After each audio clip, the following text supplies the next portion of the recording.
chicka wong. Waka chicka waka.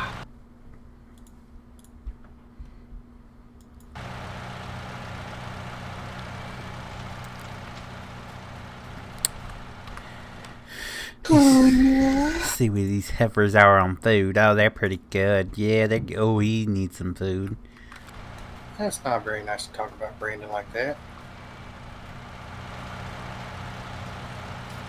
I keep him away from the cows. Thank God. I don't need Amish cows running around here. Like, ooh, you gotta milk me by hand because we don't believe in electricity. Hello, Ed. Hello, Dominic. Hello, Trump. Hello, Ashton. Hello, Joey. Hello, Sergeant. And hello, Z-Man. How are you?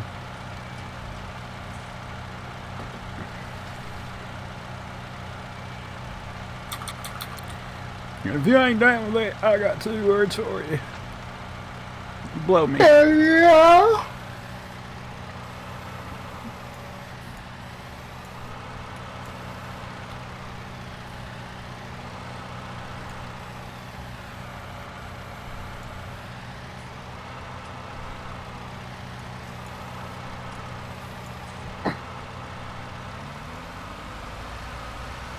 Do do do do do do.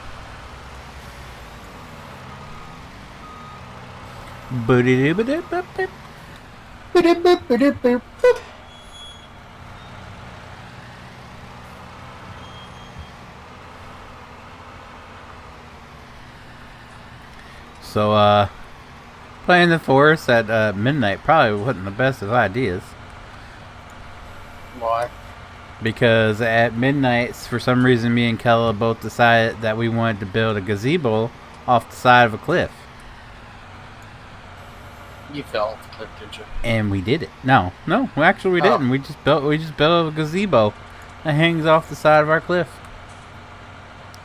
I figured you guys fell off or something. I foresee me doing it, yeah, because there's like, it opens off to the side of the cliff, so I just see me just like, hey, I'm gonna run off of here, and whoop, right down the cliff I go. Yeah. That's why I don't do stuff like that, because I would be that guy. But our view is amazing. Well, We can watch the sunset right off the gazebo. We're gonna put some chairs and the couch there. Oh. It's gonna be so romantic. I'm gonna get him one of them Ooga Booga girls to bring back to our pad.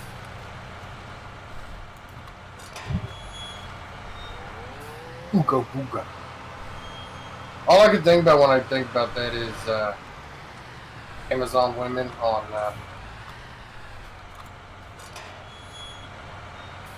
National Geographic. No. He's got Philip J. Fry. Oh, Futurama. Futurama. I don't know why I couldn't think of Futurama.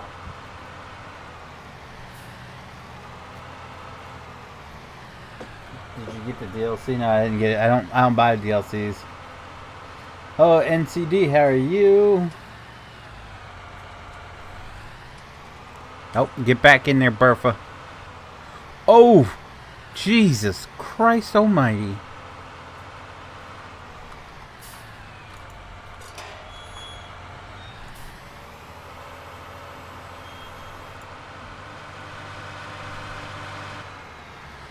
Where the hell Brandon's ass at? Is he sending off some more ballots? Who knows? He's probably fucking his goat. Did he ever tell us if he voted or not? I don't know. Probably not. My tractor won't make it in time.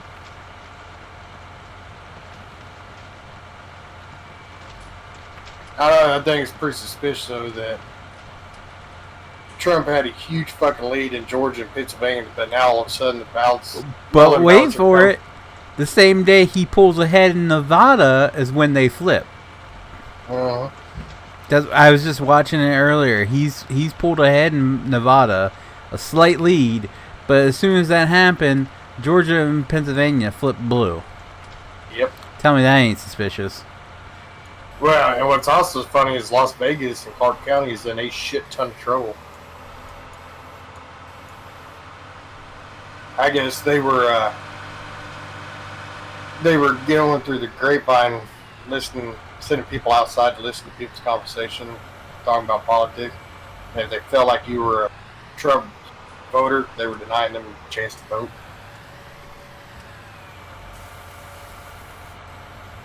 How Nevada state officials want answers.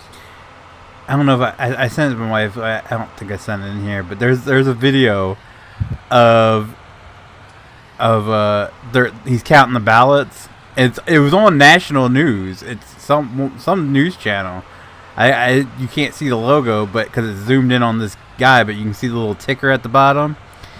And you see him, and he looks up, and you can see someone walk in front of the camera. And I guess he wasn't quick enough because you can see him with a handful of ballots throwing them off to the side. And he pops back up, acts like nothing happened. That was on national news. How is this not? Ah, God. Well, how it does in Michigan does in 1 hour 300,000 votes get counted and not a the single mods one are uploaded, Dominic. I mean, it wouldn't be near suspicious if it was like other candidates involved too. But no, it was 300,000 strictly just Biden. Oh yeah, up in what was that? Michigan? Michigan, yep. Yeah. And then, they're showing that all these states have more unregistered or more votes than unregistered voters. But if you look at Michigan, they have almost 1 million more voters than they do unregistered voters. Yep. And see, what people don't understand is Trump filing this claim, this lawsuit, if they could prove that there's been fraud done, he automatically default wins. No, if they can prove, what he's gonna try to do, he's gonna try to sue, and when he flushes out all these fraudulent ballots, then he's gonna invoke the 12th Amendment, which leaves it up to the states, and each state only gets one vote. It goes to the House of Representatives, and one representative from each state votes. But there was also, I read up a deal, and I read it in high school one time. There's a deal that if his lawyers in the Supreme Court can prove that there was fraud going on, by default he automatically wins. No ands, ifs, or buts about it. They can prove that the Democratic Party was fixing the votes and everything else. Well, there's already stuff going around that what's her name? Omar something. She's a representative. She was going around. She had her people going around to nursing homes and offering the elderly money for their ballots. What? And also, how do you lose 300,000 plus Tony? How are you? Ballots for 4 different states? And then when it was asked about whose votes they were for, they were like, "Oh, well, that number's completely bogus. It wasn't really that high." And it was a mixture of both. Yeah, I'm pretty sure it was. And then if you look at the background, you can see people throwing away ballots into the trash can. Yeah, if you got nothing to hide, why are you blocking out windows? Yeah. In Michigan, why are you not allowing one party to be present while you're? I mean, you got nothing to hide. What? Why? Yep. You just make yourself look suspicious as hell. And they expect us just to be like, oh yeah, it's all cool, it's good, yeah. Well, that Michigan doesn't like being looked at while they're counting, but okay, well let's give them the benefit of the doubt. They're shy people. What's funny is Georgia's they had not every time did they vote Republican, but majority they're a Republican state. Well, that's the thing. I don't know. As of yesterday, they were calling Michigan in the blue, but yet Trump had like a 2-point lead in Michigan from Michigan's actual website. Well, what's funny is they were saying Biden had won the state, but if you look at the votes, Trump had like like 2.9 million, and Biden had like 2.79 million. It was like, wait, how does Trump have more votes, but then Biden won the state? That's just like when they called Virginia for Trump. Trump had a 56% lead. Uh-huh. I'm just saying this. Biden was down nearly 800,000 votes in Pennsylvania 48 hours ago. Now he's above Trump with 200 more votes on Trump. Yeah. Just saying. And what they claim, and you notice the only places that ballots are getting lost are in big cities. You notice that, right? Michigan, it was, oh, we just found a whole bunch of votes from Detroit. Pennsylvania, oh, Philadelphia's still counting. Come on, man. Get the frick out of here. Did you see what CNN and ABC News talked about Philadelphia? Uh-uh. How the whole city, 100%, the whole entire city voted for Biden. Not a single person in Philadelphia voted for Trump. Did you hear what I said, you're so fucking bullshit. I said, you're going to sit there and tell me that city has like 4.5 million people. And you're sitting there fucking telling me not one of those people voted for fucking Trump. Not one of them. And they were like, nope. Every single ballot was for Biden. Well, I know that's a lie because my buddy Brian lives up there. And he ain't voting for Biden. Oh, yeah. And so they were like, well, what about, the other candidates? Hello, Jeremy, how you doing, mate? All Biden. the newscasters kind of looked at the camera like, you lying. Why, you always lying. I mean, I'm not going to lie. It's been a shit show.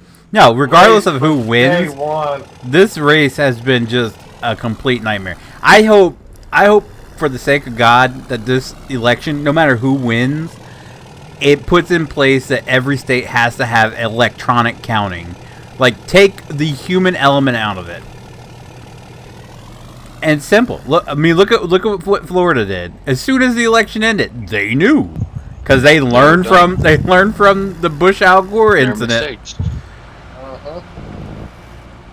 You take out the human aspect of it, of counting, leave it to the machine. You can't say, oh, okay, the machine might screw up, but guess what?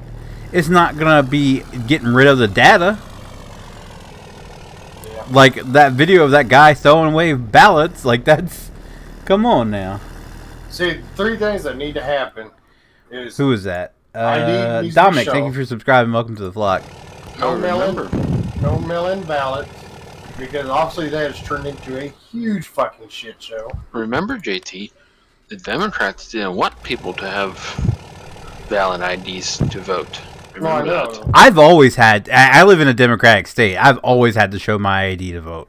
Yeah, we have to show our ID to vote too, but that, and then of course electronic. And see, that was something else like Las Vegas was talking about, because they were showing like all the mail-in ballots. They said like over 300 of those people alone has moved out of the state since those have been mailed in. And so they're saying those shouldn't even count because technically, legally, their addresses have changed. Hello, Ethan, how are you? Legally not allowed.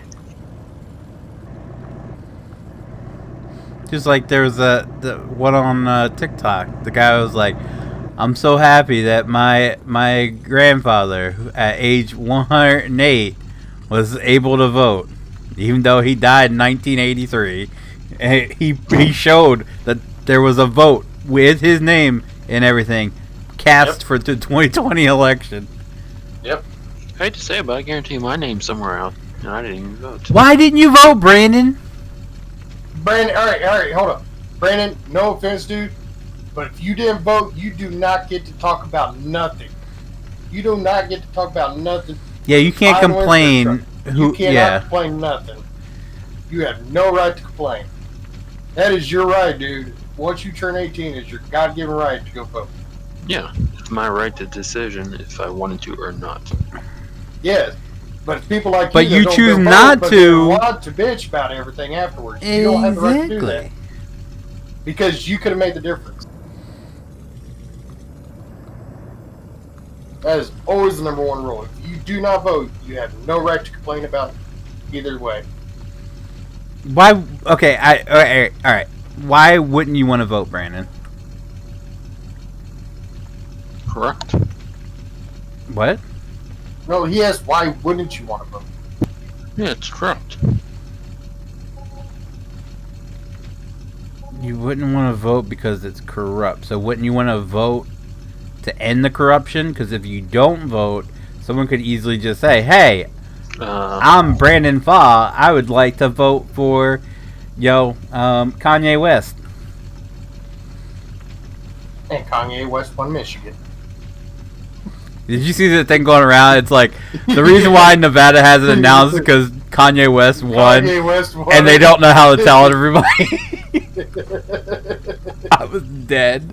Oh, yeah. I was like, no. What was funny, what got me even worse is because I completely forgot that Kanye West put his name in the He did. candidacy. I forgot all about it because it lasted for what, like a day and a half before he took it back off.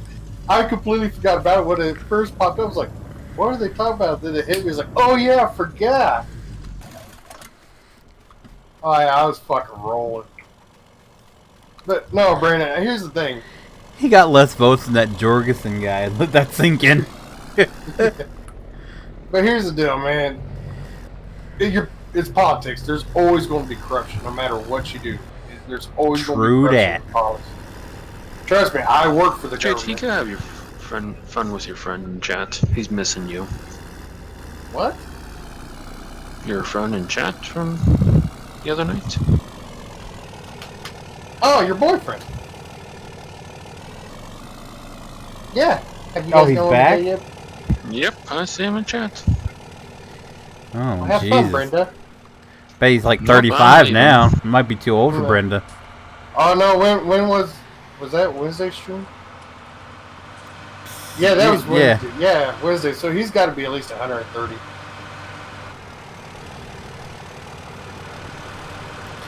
Benjamin Button looking ass.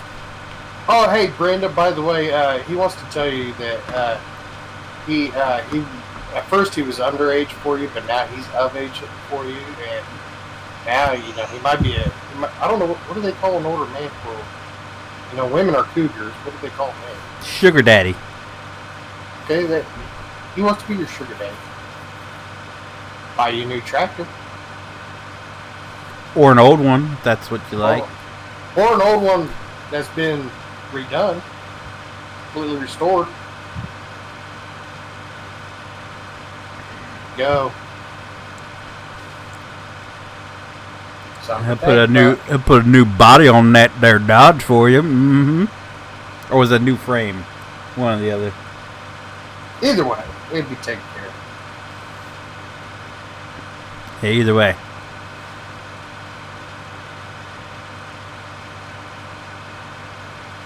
What's the difference between a cougar and a MILF? I wonder if they even know what a MILF is. Oh, hey! I went grocery shopping yesterday. You see there's now such a thing as a blue waffle? I've heard that it's supposed to be like blueberry. They're called mermaid waffles, and they're freaking blue. I took a picture of it. I feel bad for whoever doesn't know what the blue waffle is, and then Googles it like, oh, my kid said something about blue waffles. Let me look it up. Oh! The worst part is like the CEO is the one that okayed it. Never heard of it before, and all of it's like, yeah, 100%. All the people below him are like, hey, boss. Dude, Bill, shut up, Bill. Hey, boss, we came up with a new product called Blue Waffle. Bill, shut up. Oh, Bill don't know what he's talking about, but yeah, it's Blue Waffle. It would call like mermaid waffle, but it's the color blue. I think it's going to be a big seller. He's like, yeah, sure. Welcome, Gavin. That was good to me. And their family comes up, honey, what is this? What? Blue waffles? Yeah, the guys at work pitched the idea. I think it's great. Look up blue waffles. He looks it up. And then like 30 people get fired. the next day. Well, you know, the guy who came up with it was trolling everybody. It was probably a group of people that had no clue what it was. And like, you know what? Yeah, we have pink ones and all this. And the guy was like, yeah, 100%. And when it made the market, he is just sitting in his office with the troll face as people are buying these. Yeah, you know, it's probably like some young kid. Today's like good, Gavin. How's yours? Hey, boss, we should do blue waffles. Oh my god. No. I'd love to be a fly on the wall of that meme. He's got all these old people fucking convinced that's just a great idea. So like, yeah, sure. Yeah, let's do it. You know the backlash you're going to get. No, they've already made the market. I figured that would get weeded out in promotion, but nope, they're in the grocery stores now. You figure somebody at some point was like, boss, you know what blue waffles is, right? Like, you know what it is? You really want to go through this? the artist that's designed the box, like, are we serious right now? Yeah. We want to put a blue waffle on it with a mermaid. What about a mermaid with a blue waffle? Yeah, that works. Yeah. Oh God, I'm gonna lose my job. I'm drawing it anyway. Sold. Do I get a promotion for this? Oh, yeah. 143. How are you? Yes. Can I get that check now? Instead of next week's paycheck, because I probably won't be around by then. Can you imagine the miss just showing up with a mermaid with a freaking blue one? I just drew what you asked me to. That's not what I asked. It was like, yeah, it really is. Yeah, kind of. We make Eggos, not porn. Oh, John, how are you? That dude's gonna take his money and run. Like, I quit. What? Why? That last idea was such a great idea. Yeah, it was. You don't need my help anymore. You're making billions of dollars. Walks away. File a lawsuit against Ego. All right, guys. Here's my next idea: waffle cream pies. Jesus Christ! Pretty a thing. The blue waffle cream pies.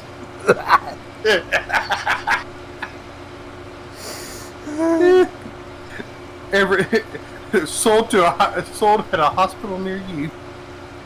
All the doctors come in. Oh, God.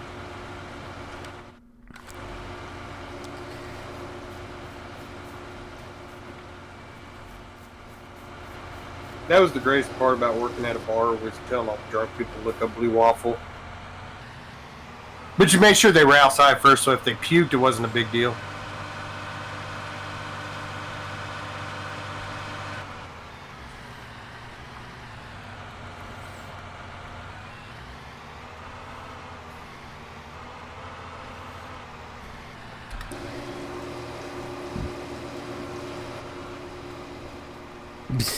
They need Jesus. I don't know what you're talking about. Jesus looks at us and goes, hell no. Nope. Jesus like, devil, that's all you, boy. Devil goes, bull fucking shit, I don't want him. Guy's like, what do we do then? Fucking let him live forever. Then blow up with the earth someday. Satan's like, oh, hell no. No. I'm out. I quit. We break the record for being the oldest people in the world at like 6.5 million years old. Everything hurts, goddammit. Take me already. I'm back in 2020. Oh, that was a shit show, but they had blue waffles. As we drink our dinner through freaking straws on the moon. Yep. Talking on our cell phones. That's the thing now.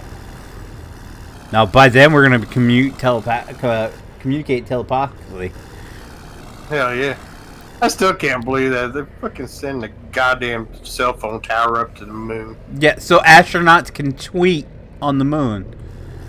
What? I thought we weren't. I thought we were going to Mars. Why? Why are we down? You know, one of the astronauts like, "Hey, on our way to Mars, can we make a pit stop at the moon and take a selfie?" Sure. They're trying to send Trump to the moon. That's what they're trying to do right now. We love you, Trump. Here's the moon. Worst place ever. I thought this moon rock was soft, but it's actually kind of hard. It's kind of like a prison. We're gonna send Hillary up here. It's gonna be huge. Damn.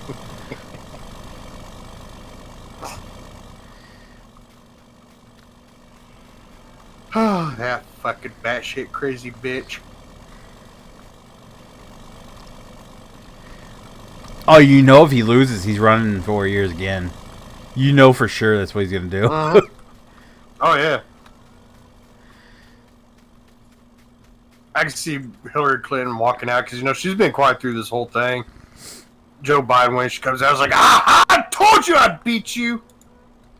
Now, Joe, get out of office. I'm in charge. He'd be like, yes, ma'am, Samantha.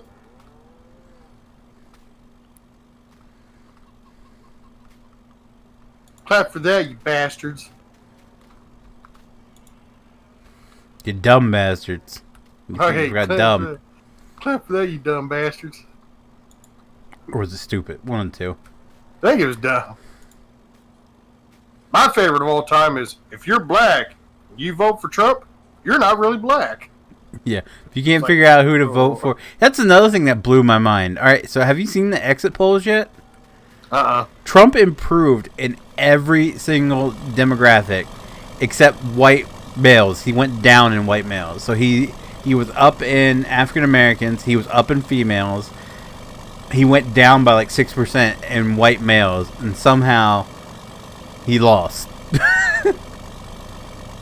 Well, yeah, because the roles are reversed, man. Like, most of these, I don't even know if you really want to call them men, because they're not men. They're more feminine than fucking women are. Sorry, Brandon. Yep. Like, we were filling in a pothole the other day, right next to some coffee shop, and this, I guess it's a dude, he had a beard, or just one really ugly ass woman. Had the man bun going on, had like skin tight clothing. He saw the phone, he goes, "Oh my god, Marie, like this Frappuccino's just not good." But, you know, my wife, she likes it. I don't know why she likes it. I was like, dude, you're fucking gayer than Richard Simmons. What are you talking about, a wife? You just mad because he's got a woman you don't? No, because then his wife popped out, and I'm glad I didn't eat lunch.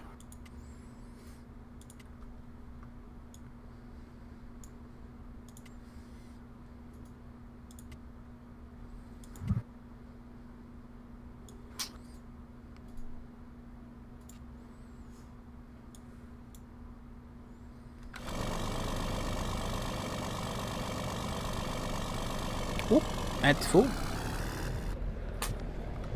Time to go get a drink.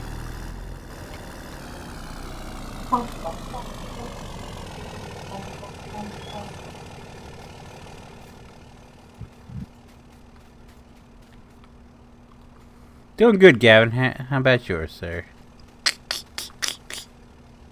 I guess I really should probably fill these guys up on... What's it say? Wheat or barley? Alright. We'll go top them off on wheat. Get them going.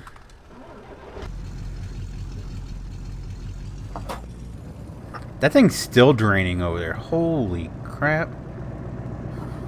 Oh, yeah. Oh.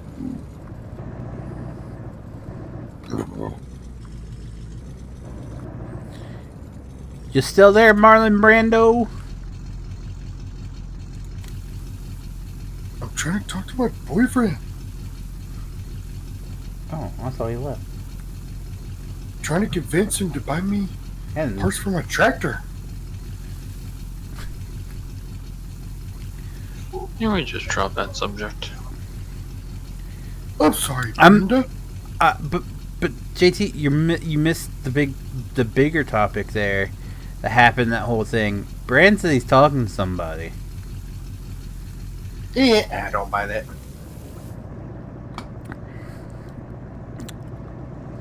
Congratulations if you don't. No, it's true. You gotta be a little bit proud of your boy. He's breaking out of his comfort zone.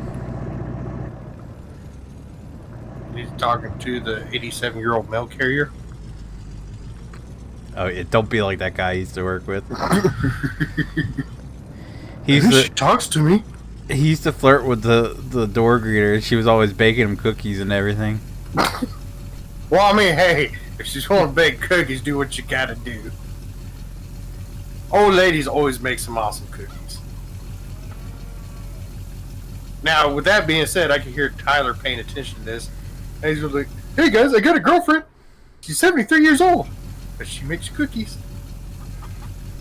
I don't even care, man. She makes me cookies and dinner. And her titties are huge. Well, I don't know if they're really huge, but they're down to her knees. You know, I don't even mind having the buff out the scratch marks when I get her excited.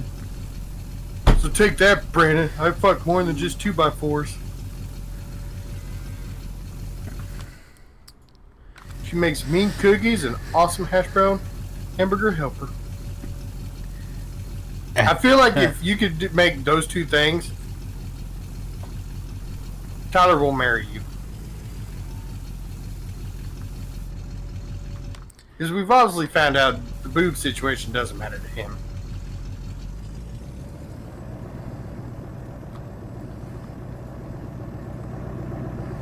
I mean, fair.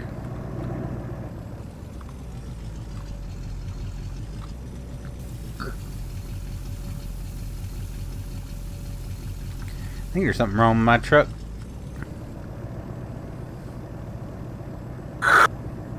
It won't empty. That might be a little bit of a problem. Yeah, no, 100%. The bed must have got wet and now it stood. Break out the It won't excavator. empty anywhere. What the heck? Or is everything full? No. Like it. No. Like when you drive somewhere where accept it says start overloading.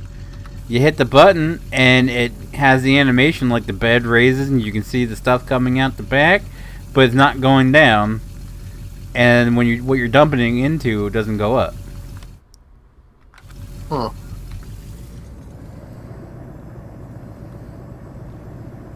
Got done broke something, dog. I guess so. Damn. But I just emptied poop out of it a few minutes ago. Yeah, it was good, Sean. How was yours? Yeah, Hello, poop is Caspian. enough How are you? situation.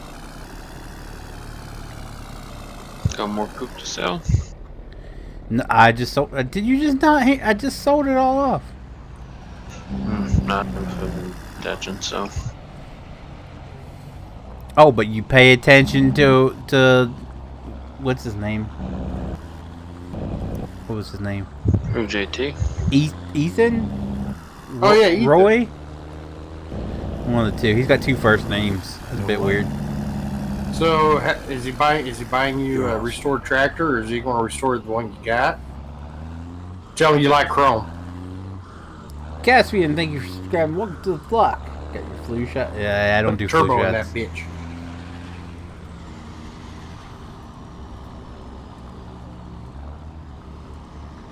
Hey, you know what?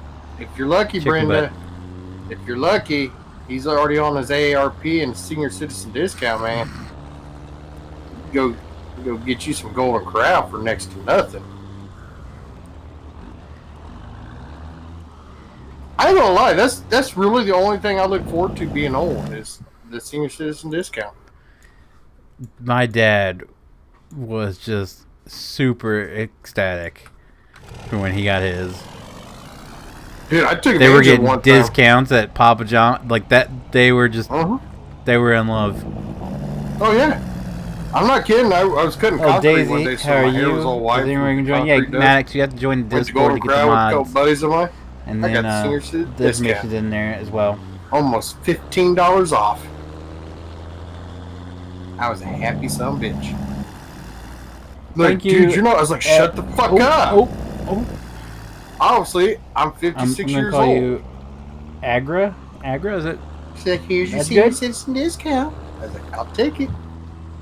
What's the liquid fertilizer called? And after that, I knew what I wanted to be when I grew It's a up. lizard trailer. It's available on. Person. It's available on Farming Sim's actual page. The liquid organic fertilizer dispenser is what it's called. That's a mouthful. We're saying a poop trailer. Oh, and being old, you can act like a complete asshole, and people will be fine with it. Like, Oh no, that's not true. Because you know how many the old people want a clothesline.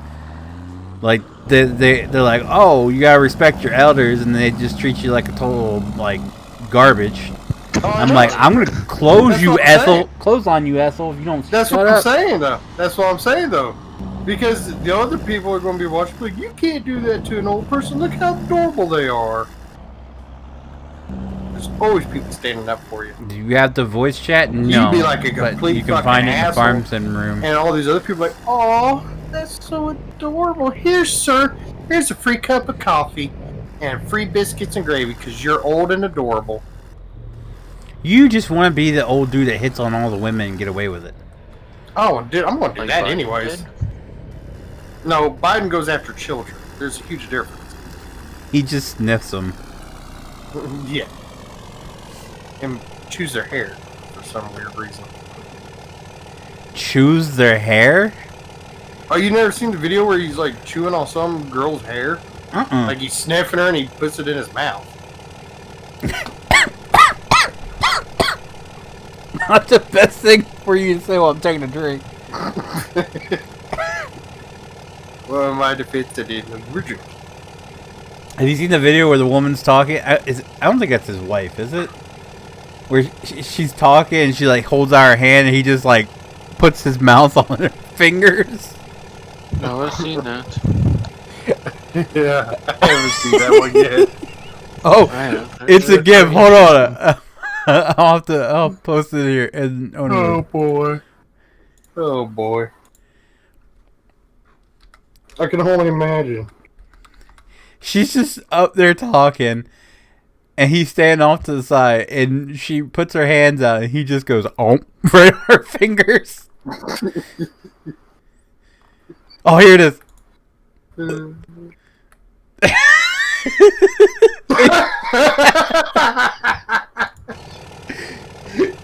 He's on it like it's fucking candy or something. He goes, ooh, candy. He was just like, I love her reaction after she's like, what the fuck? yeah, and he's just looking at her grinning.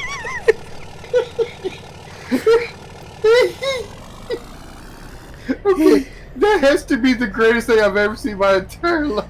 Because he nibbles on it, she fucking looks like she's going to backhand him. He just smiles like he's like, sorry.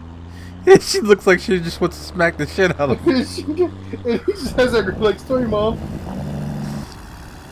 I don't. But what was going through his mind at that point? He was like, "Ooh, fingers!" Like, what the?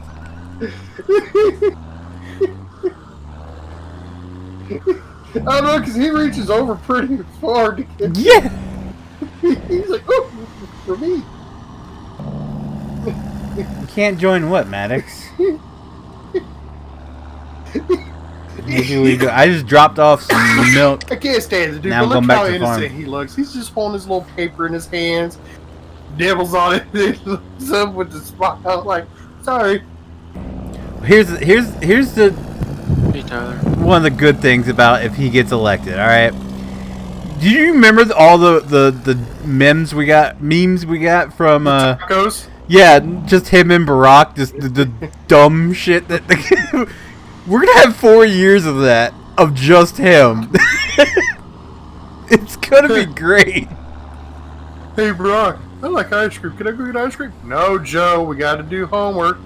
But Barack, I want ice cream. No, Joe, we got to do homework. Oh no, I don't like you. The best one's when Biden's got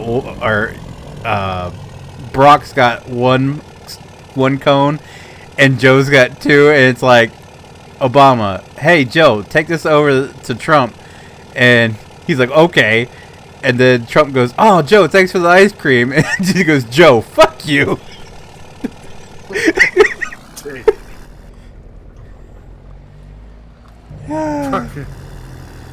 My favorite was all the taco ones. Oh, that's the wrong ear.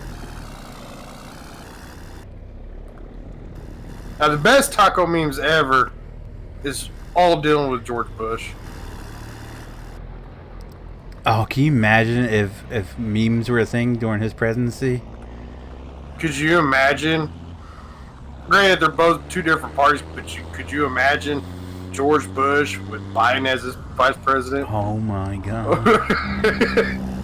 And don't keep me wrong, I love fucking George Bush. I do. Yeah. I thought he was a great president, just dumber than a bag of rocks half the time. But he was a pretty good president. But the stupidity between him and fucking Joe Biden would be comedy gold. That's the thing. He's not even that dumb. If you like, did you read his book? Oh yeah, he's an actually pretty intelligent guy, but yeah. I think he was like one of those guys, like, he just didn't give a shit. So when he screwed up, he found like, remember that one time where he was like, you fooled me once, shame on you. You fooled me twice, don't get fooled again. And he just started cracking up at himself afterwards. I mean, he was hilarious. My favorite is when he choked on a pretzel watching a Baltimore Ravens game. He said, well, how'd you choke? He goes, I was watching football. Did you see that? I was watching the Dallas Cowboys, but then I realized it's the Baltimore Ravens, so I choked on my pretzel. I didn't want to watch it no more. Did you see the interview he did after he got out of office about it?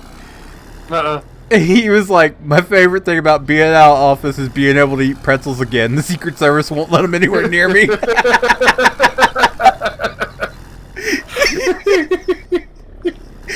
dude's hilarious. I'll still never forget when that came breaking news. We were sitting at home. This is breaking news. President Bush chokes on a fucking pretzel watching a football game. And it just shows him smiling, waving at everybody. That in the video of him when he I guess he was over in Africa and he didn't know the dance, so he just started randomly dancing. I love him to death, but my favorite was the one where he's supposed to be reading a book to a bunch of kids. If you look, the book's upside down. He's just pointing to the book, going, "See, children." Oh my god. He doesn't even try to hide the fact the book's upside down, like the pictures and everything's upside down. He's pointing to the book and the kids are just looking at him going, what the fuck, dude? Oh, and then when Jeb was running for president. Oh my god. Oh my god. He just mad because I got there first. He goes, my favorite is he goes, don't vote for him. Look what he fucked up in Florida.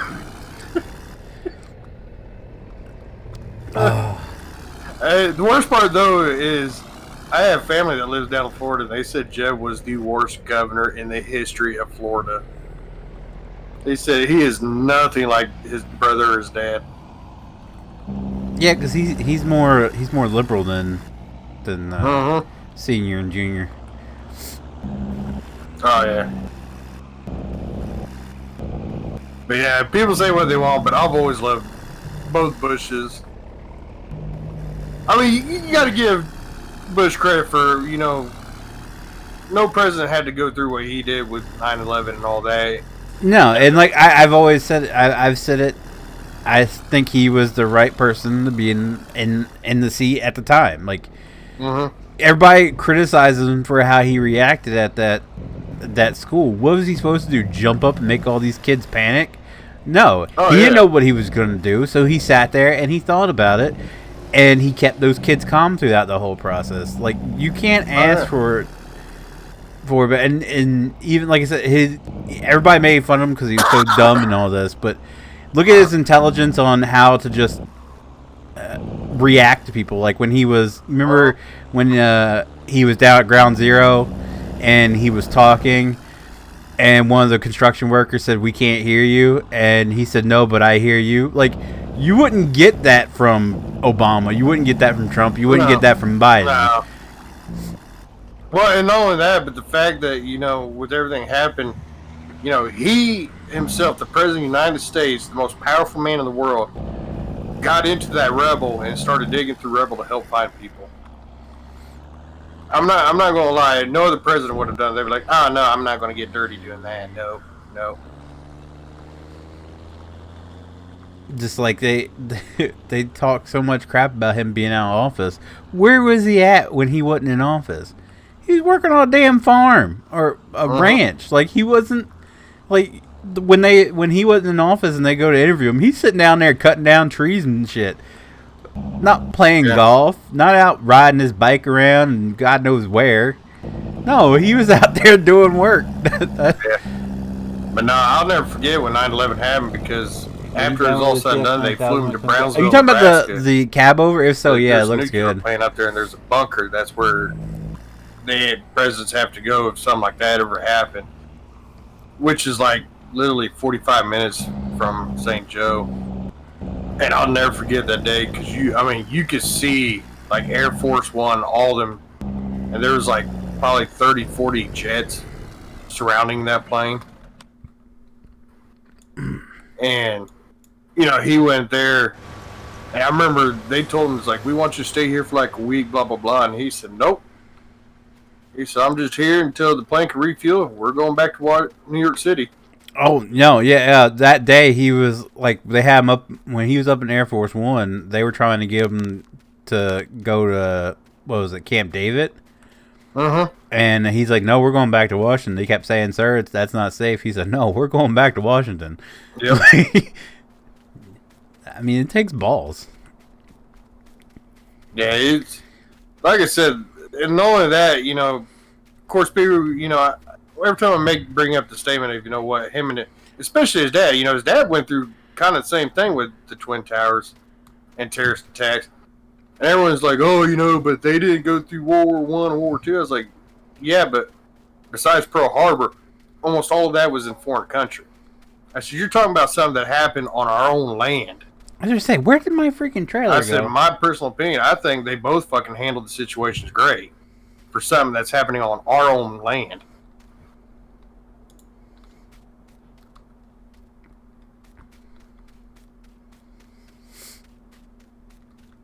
And I said, if it wasn't for Bush is the one that stepped in because the oil companies were taking advantage of the situation.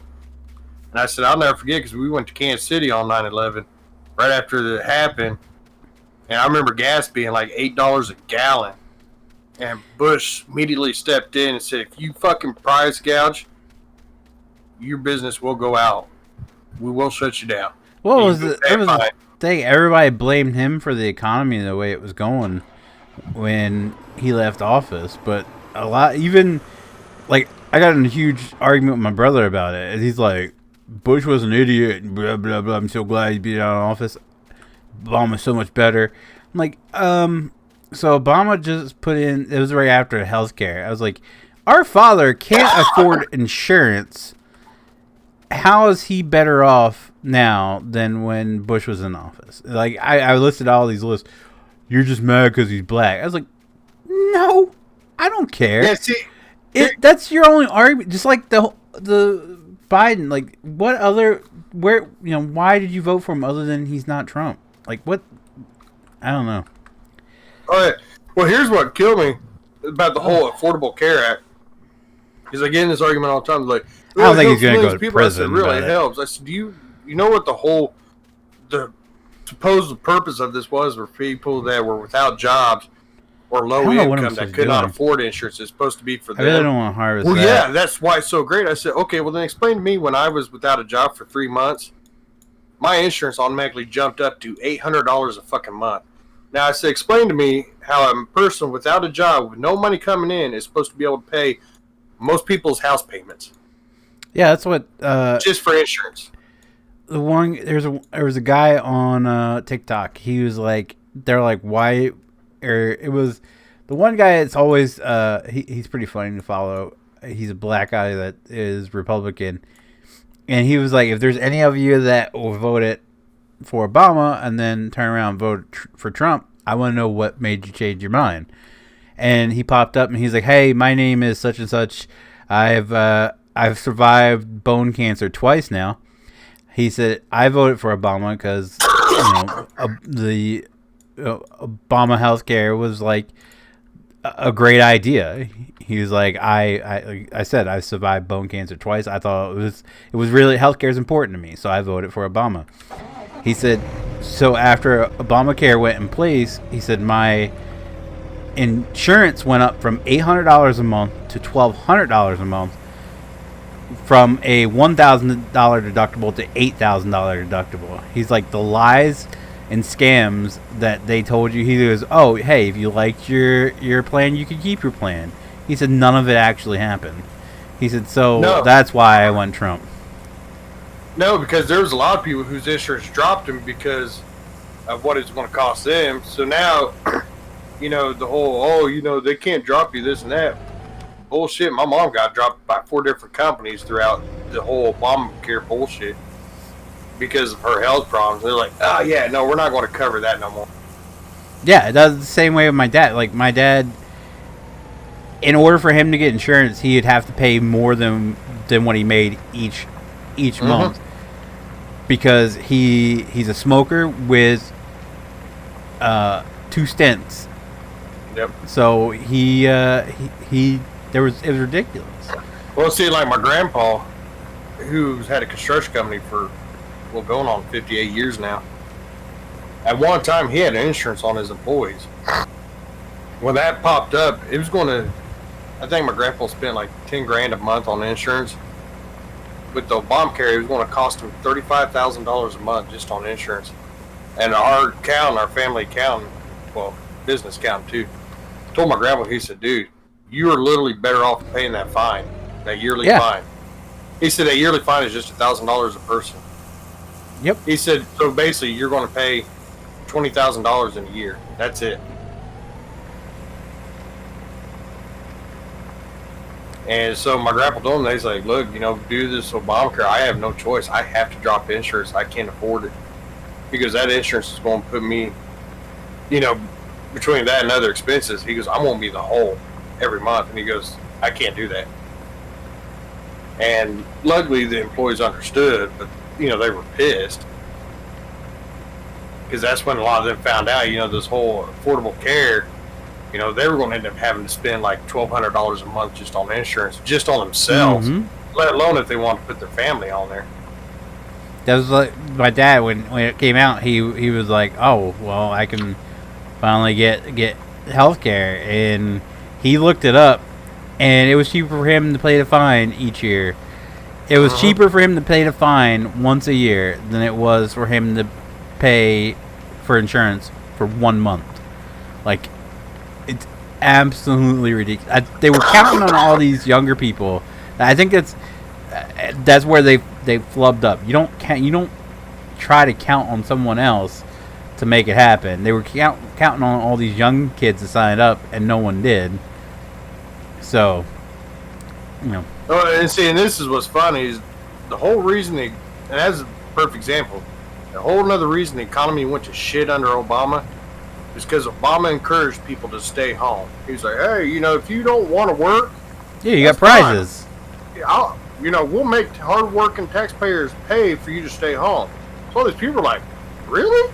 Like, fuck, I ain't want to work no more. I love getting paid to stay at home. Yeah, and when people don't work, they don't have money to pay for health insurance. Yeah. So how are you going to expect these young kids to have no incentive to go out and get a job? Yeah. to Well, pay no, for that, but, insurance to help balance it out. Oh, Ashton, but how like are the whole you? economy went to shit because these people, yeah, they're getting money, but it's not enough to buy a bunch of shit. Now the people that did work and used to have the money, now their taxes have gone up because now they're having to pay more unemployment for people who don't want to work. So now they're losing money and they can't go out and buy stuff. So the thing is, when nobody's out buying shit, the economy is going to go to shit because demand has gone down. And that's what That's people what like. blows my mind. How many people don't understand basic economics? Oh, yeah, that's like what cracks me up. They're like, well, Bernie Sanders said this is free, this is free, this is free. I said, okay, but you do know somebody's going to have to pay for that, right? And that somebody's going to be taxpayers. So I said, you know, Bernie's a fucking idiot because he's talking about how doing this is going to get the economy back up and going. Explain to me how it's going to get up and going. Well, I said, I'm not because even. it's teaching you guys to stay home and not work so you get unemployment. I said, unemployment, yeah, that's great. But unemployment is basically just to cover your basic needs, like your bills, your house, and maybe essential food products and stuff like that. But you're not going to be able to go out and spend a shit ton of money to buy like TVs and, you know, stuff like that. I said, now the people that used to be able to afford that because they work and had a good paying job, well, now it's no longer a good paying job because they've raised the taxes so much to help cover the unemployment for you to sit your ass at home. Now they can't go about buying everything. Well, when they can't go out and buy everything, the factory that those people work for now have to start laying people off because there's not such a demand. They're not getting the money income to them, so they can't afford to pay their employees.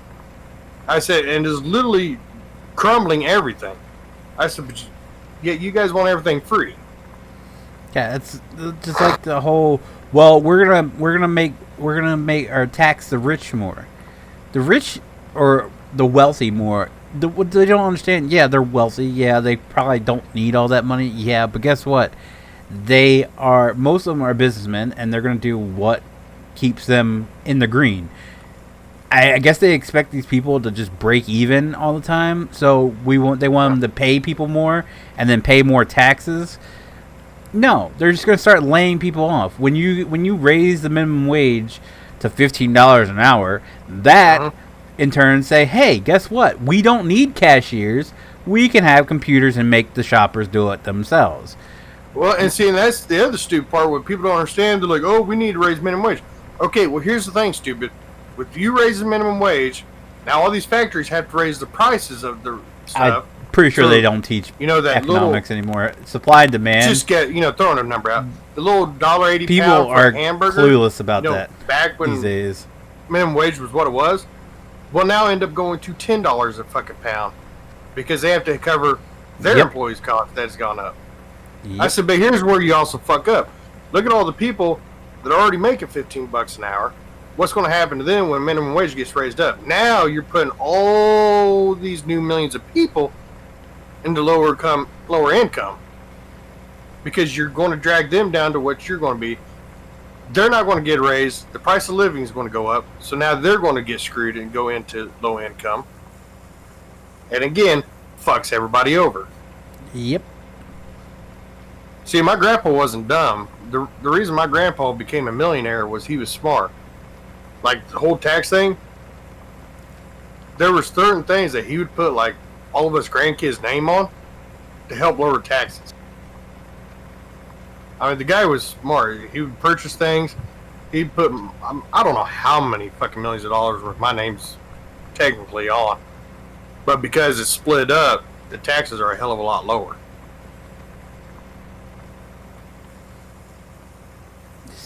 It just boggles my mind just how clueless some people are. Oh yeah, and of course, Hollywood's gonna bag it like, oh yeah, we have so much money, we can give some, but they don't own business. They're not paying anybody to do anything. So it's celebrities. I'm sorry. The worst thing in the world is, and of course I know everybody's going to judge me because Donald Trump is a celebrity. Okay, technically yes, but he's 100% businessman. What he always has been and always will be. He really never became a celebrity until, celebrities started hanging out with him and then he had his own show. But, half these, and it kills me, it's just like the whole, call this number. 10 cents can feed 100 children. Why are you making a commercial about it? You got hundreds of millions of dollars. Thank you. Thank you. Why aren't you sending money? You. Why are you expecting everybody else to do it when you got $100 million and you don't donate a fucking thing? They're paying you to do this commercial, so you're making money. This is why we're friends. Someone, like, they're paying these celebrities to show up for a commercial to donate money. Like, sorry, just freaking take the money you just paid dimwit here and put it towards it. Hello? Because that's what kills me. Because they're like, oh, you're 10 cents can feed hundreds of kids. Well, okay, well, you just paid dumbnuts here fucking $10 million to do this fucking commercial. That should feed, like, I don't know, 400 million kids, according to your math. Now, the only one I will give credit was Sarah McLachlan with the whole pet thing, because she has actually proven that she does donate money to those charities. But that's like, when Hurricane Katrina, I'll never forget when Hurricane Katrina hit, all these celebrities like, oh yeah, we're going to do this to raise money and we're going to do this. Well, yeah, they were expecting everybody to spend their own money, which it needed to be anyways. And then you find out, well, for one, them motherfuckers are getting paid to do the show. Two, they're not giving no money. The only people that are actually giving money are the celebrities that are actually from New Orleans, that have family still in New Orleans. I saw these other celebrities are just doing it for publicity. I said, that's why Hollywood needs to be taken away from bullshit like this. Because they use their power to persuade people for certain things. And that's not right.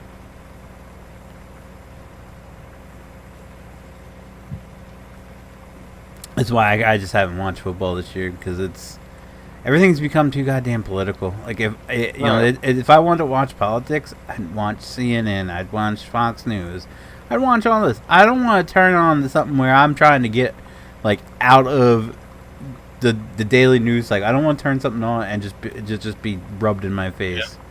Like, and see, come on, man. Like, don't get me wrong, I'm a Republican and I like Toby Keith. Toby Keith's a Republican. And here's the thing: if I'm going to spend $100 and something for tickets to go see you in concert, I want to see you sing. I don't want to listen to you fucking talk about politics for 45 minutes out of an hour 15 show.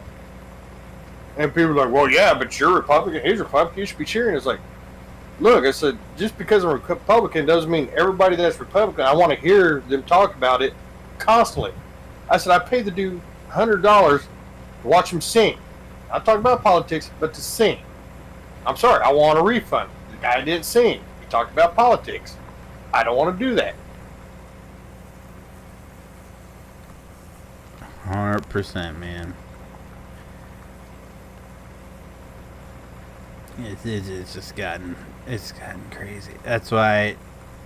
Well, it's like, I don't know how many times I've heard people like, I'm voting for Biden. Why?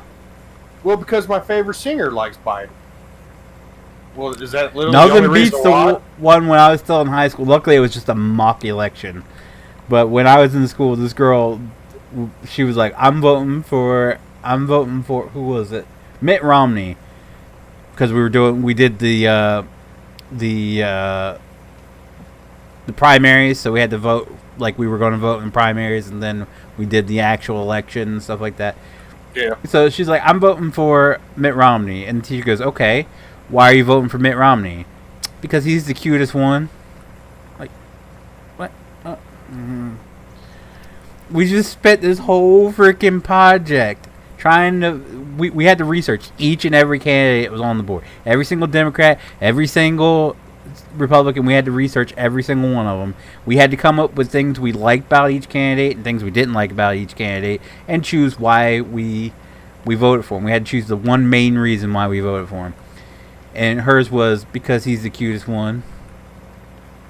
Oh, yeah. I was like, this might not scare you because we're not of legal age yet, but in 2 years, she will be of legal age and will be voting. That should scare the living daylights out of people. Oh, yeah. And that's what kills me. It's like, so you're literally voting for Biden because your favorite singer or whatever said to vote for him. Yeah. I said, do you know what he stands for? No. Do you know what Trump stands for? Well, my favorite singer says he's racist. I was like, well, is there proof of it? Well, I don't know.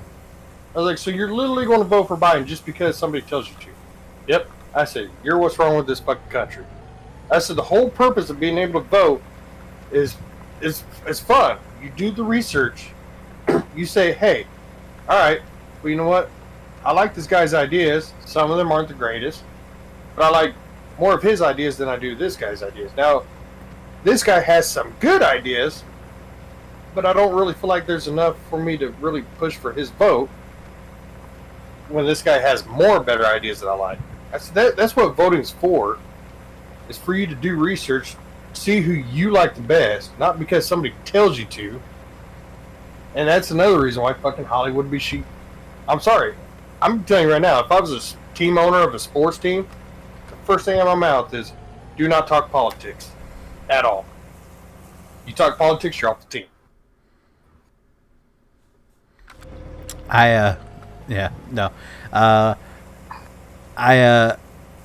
What was I gonna say?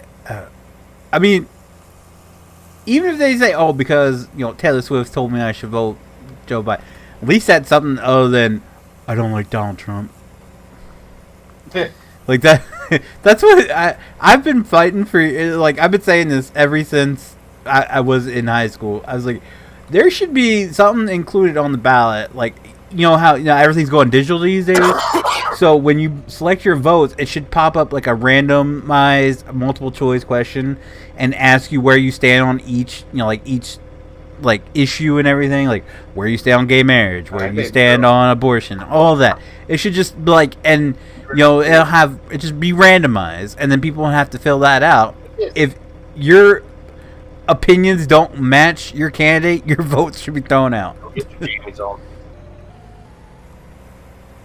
Huh? You didn't bring him? Oh, we'll go get him on. Yeah, it's... The amount of people that are allowed to vote that are extremely unaware of what's going on. Like, look at my cousin, for example. My cousin is now... I don't know if I should say his actual title.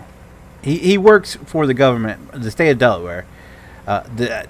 Not just like a Del Dot employee. No, he's up there. He works with the Attorney General. Yet this guy, who has been a lifelong Democrat, is also a Christian. And I'm like, how? This is when we were young. I was like, so how's that work? I was like, we didn't like each other because he was a pompous ass. But I was just like, how's that work? And he goes, what do you mean? I said, you being a Christian and a Democrat. I was like, because most Democrats are for abortion. I was like, are you for abortion? He goes, no, I think it's wrong. I said, so how's that work? And he was like, I thought Republicans are for abortion. I was like, no, Democrats are the ones that are for abortion. Republicans are against it. Oh, I didn't know that. I said, oh, yeah. Not to mention most Democrats want to take prayer and stuff out of school. Like, it's like, how does that work? Like, I was just trying to get him to explain to me. He didn't know. But well, like, what's bad is like what people aren't saying. Not only are they trying to take praying out of school, but they're trying to put in other religions like Muslim and stuff like that. They're trying to push that at schools. Like, wait a minute, why? Like, if you're going to do that, why not allow all religions into school? Well, here's my thing is it's okay. I don't mind them taking the prayer now because I'm not super religious myself, so it doesn't bother me, and I think that in school it should be separate. It's separate between church and state. That should be a thing, 100%. So you shouldn't require kids to sit through a prayer period or what have you. That shouldn't be the case. Now, in my school, when I went to school, there was an option to sign up for Bible Club where instead of having a home room, you wouldn't go to a home room. You would go to Bible Club as your home room. And that's where you have your prayer period and everything and all that. It was an option. Now see, And like I'm all here- for that. And I think they've completely taken that out of schools these days. Now, see, what they used to do here was like they would let you know, like you knew prayer was at a certain time, and so the ones that didn't want to be involved in that, you know, they were allowed to go somewhere else, you know, away from it, and like, you know, have fun or do whatever they wanted while it was going on. So they still allowed it for those that wanted it, and for those that didn't, they just didn't have to be in there. You wouldn't get in trouble or nothing. But you know, the whole thing's just getting stupid because they're trying to get rid of history class. They're getting rid of the prayer. They're getting rid of basically all the essential needs. And see, that's another reason why, in my opinion, I don't think 18 should be allowed to vote, because so many of them are still so young. A lot of them have no clue what's going on because schools don't actually teach you about politics like it should be. And so, and nowadays, I mean, it's a prime example. Nowadays, you see all the time of teachers persuading these students to always like, "Oh, Trump's racist. You shouldn't vote for Trump. No, nobody should vote for Trump." Like, no, you have no right to persuade people to vote one way or the other. Like, that is not your job as a teacher. I said, no, that you guys do not teach politics like it should be. Just like, that's why I always hated school, anyways, because half the time school does not teach you about real life situations at all. It's like, you're not helping these kids whatsoever. You're just fucking them over. What's up, Feenix? Yeah, that's the problem. We've stopped. It's like we stopped letting kids learn about things for themselves. Like one of the greatest things I appreciate about my teachers when I was in school is they made us do the work. They made us put in the time to research everything, and they let us sit there and come up with our own opinions, and we were allowed to express them freely. Kids don't have that ability these days. Like, the mob mentality is actually just completely ridiculous, where people, they can't just express themselves. Like, kids in school these days can't express themselves because for the fear of some sort of retaliation happening to them from other students. Like, that's ridiculous. That's 100% ridiculous. It should be the way I was taught anyway, where you sit in class, you research topics, and then you discuss them. And you can see, like, not only does it help you form your own opinion about things, but it actually allows you to see the other side in a peaceful setting. Like, when we were in school, did everybody agree? No, 100%. Nobody agreed on anything. But we were allowed to discuss it in a setting where we knew that, we weren't going to get jumped on the playground. Like, it helped us understand other people's perspectives. And I think that's why I do consider myself a Republican, but I'm closer to the center than what most Republicans these days are. And, as bad as the Democratic Party is, the Republican Party is just as bad, because we are, like, the Republican Party is shooting way far right. Like, their answer to a left, the Democrats steering the boat to the left is steering the ship to the right. Yep. So I feel like that's where everything's going wrong. Like, you don't answer with people going more far left by going more far right. You try to see everybody's opinions, and you try to compromise. See, that's what me and Buddy were talking about, because we were talking about all the problems in the world.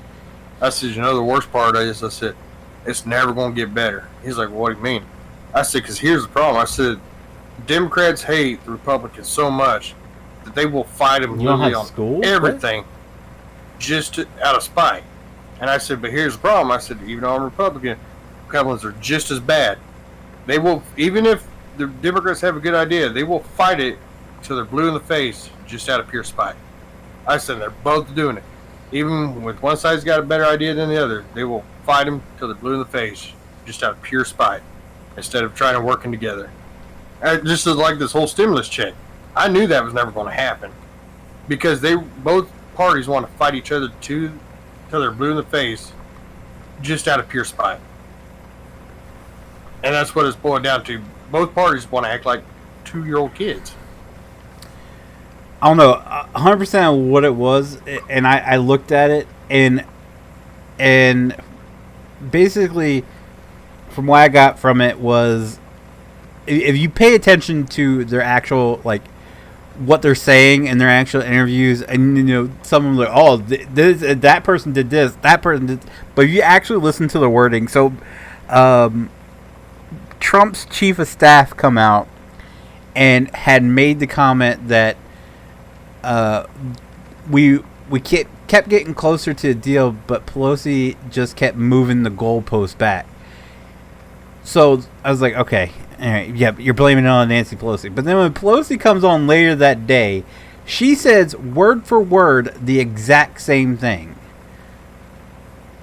To me, that tells me she doesn't know what the fuck. She's just trying to stall it, and that she's really guilty party, because it's like you're answering someone's argument by using the exact same words that they use and accusing them of the same exact thing they just accused you of. Like, you got to come up with actual, like, oh no, see, this is what we did. This is, you know, we caved on this but worked on this, and they're refusing to do this. No, she's just like, he keeps moving the goalposts back. And then when, you know, doesn't matter who gets president, Jesus is king. When he's constantly getting pushed, she doesn't offer any evidence. That, to me, that I can't. I hope somehow we freaking win the damn House, so we don't have to hear from Pelosi again. Well, see, here's what it's boiling down to: was the Democrats were pushing for more money, be in the package, but they were also wanting to give money to a bunch of people that didn't need it. Oh yeah, no, 100%. And then whereas Democrats were like, "Hey, no, that's not right. These people don't deserve it or anything." But they were like, "But we don't want to give them, you know, these people that kind of money." And so, I mean, they both had good points on one side or the other, but then they were like literally trying to push a interrogative on their side that just kept making it worse. So like, look, both of you need like you have a good idea. Like, we need to raise the money for the stimulus check, but they have a good idea by saying, "Hey, no, these businesses are $1 billion businesses. They don't need that money at all." It wasn't even the businesses. They agreed on the business. What the main disagreement was the funding for states. They wanted to give, if they took that off the board completely, their numbers would have lined up evenly. There was a deal. They wanted to give, what was it, $500 billion to states, and not even like all states, just the states that weren't doing too well. And guess what states weren't doing too well? Oh yeah, Democratic states. So that was Trump's big hang up. He didn't want to give the money to them. And Nancy, I don't think ever said what was her hold up. Oh, her excuse why there was no deal was because of the wording of the. She said that the wording gave Trump a slush fund. That was her reasoning for not making a deal. Well, I think what's funny is the whole fact that California, you know, when Trump first became president, California's like, oh, you know, if he's going to be president, we don't want nothing to do with this country. We want to break away from the United States. We want to be our own country. And then Nancy Pelosi, you know, that being her state, and all them Democrats fucking ruined the economy over there. And they lost a shit ton of money. And then all of a sudden they're like, Mr. President, can we have money, please? That's what boggles my mind. Trump goes, oh, fuck you. Remember, you don't want me. You didn't need my help. You didn't need me for anything. Have fun on your own. This is what boggles my mind, though. You have all these celebrities who are complaining about. I mean, let's face it. California's become a crap hole. Like, have you seen the amount of freaking homeless people just popping tents on the sidewalks down the road? Like, dude, Los Angeles' homeless population is bigger than most major cities. It is horrible. It is absolutely horrible to see.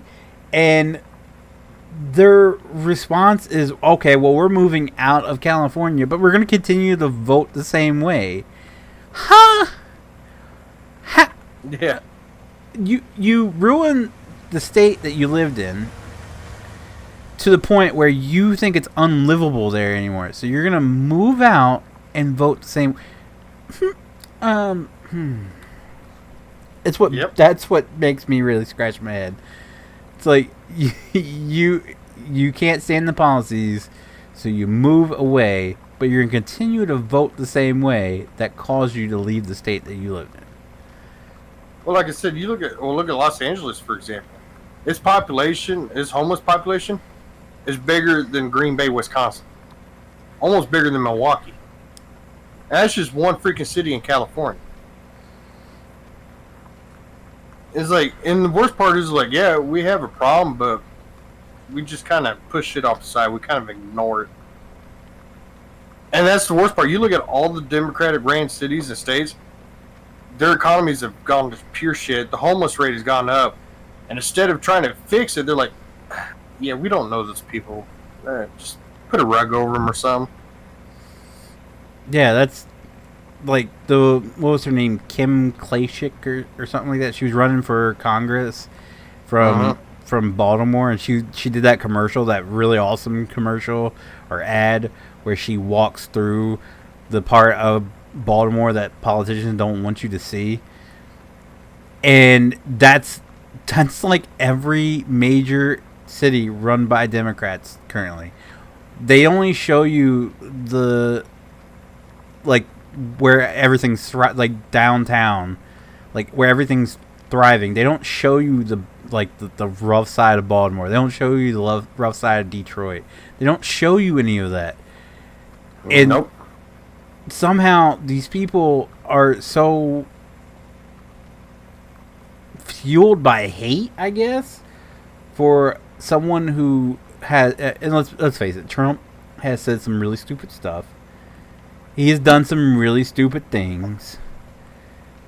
Oh yeah. But you're so fueled by that you'd rather vote for the same thing. And it's not even just Trump. It's they're voting the same governors. They're voting for the same representatives. Like, how do you not understand this? Like, well, and that's what kills me about Biden. Well, if that's minor, how are you? Like, oh, Biden's going to be great. Really? The dude has been in He's office been in office 47 years and has done absolutely nothing. The only thing that he even signed in was that law in New York City that targeted black people as criminals. That's the only thing he's done.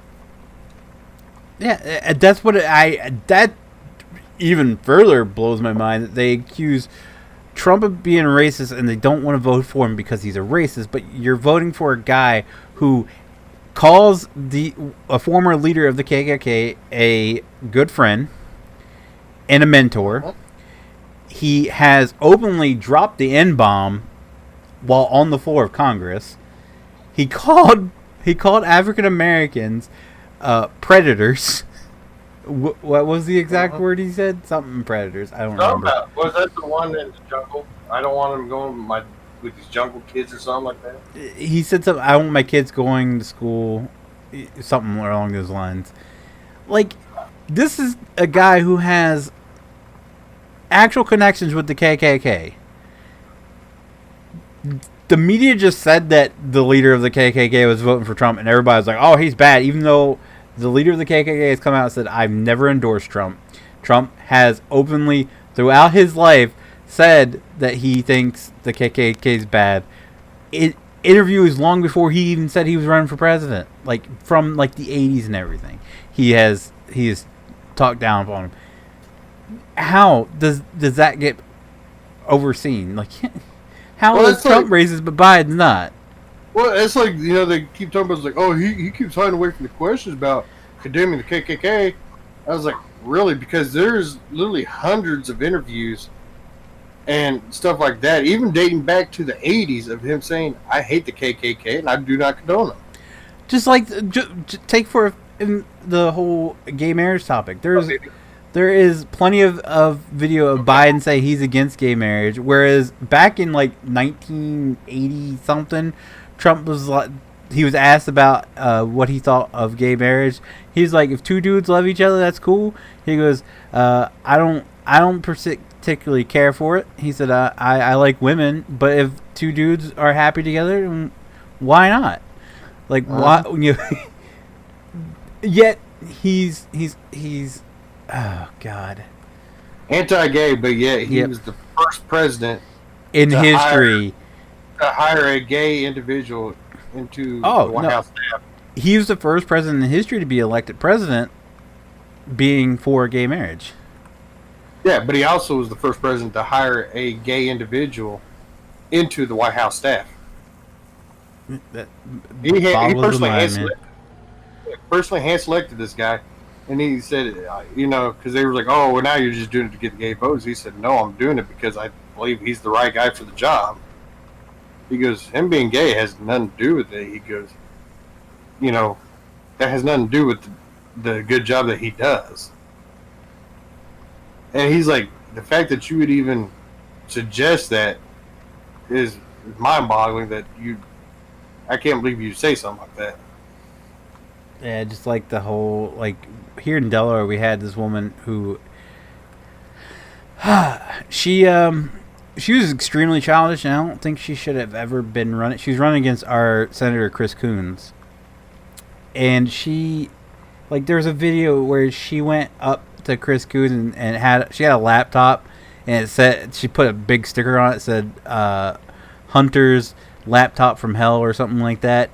And she, like, makes a huge scene in this parking lot where Chris Coons is at. It's like, why won't you take Hunter's laptop? It's like, okay, no, see, that's the problem. We're fighting dumbassery with dumbassery. That's not, you don't do that dumb. That's why she should have never been at all. She was the one that was posting stuff that was supposedly on Biden's laptop before it was even said about or anything. So she's a nutbag.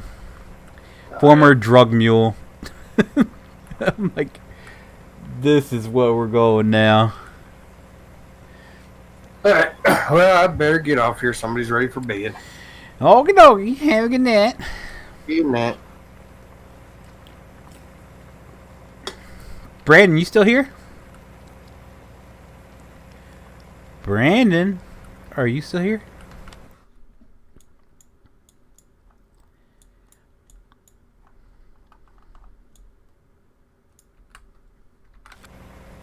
Guess not. I guess it's just me and you, chat. What's up, chat?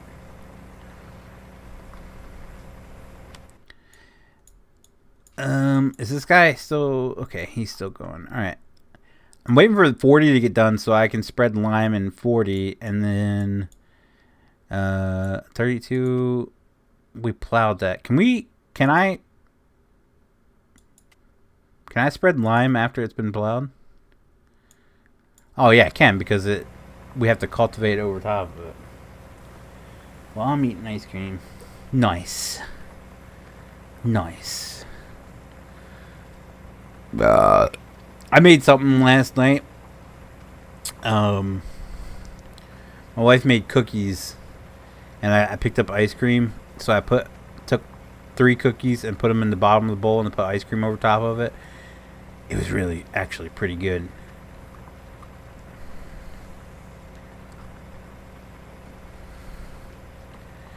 Bum, bum, bum, bum, bum.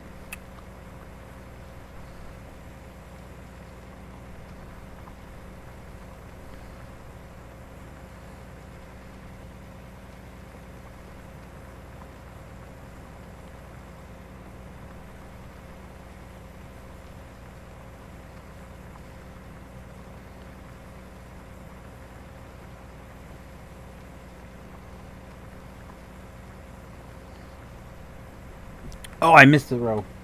Oh, Fisher Master, how you doing tonight, sir?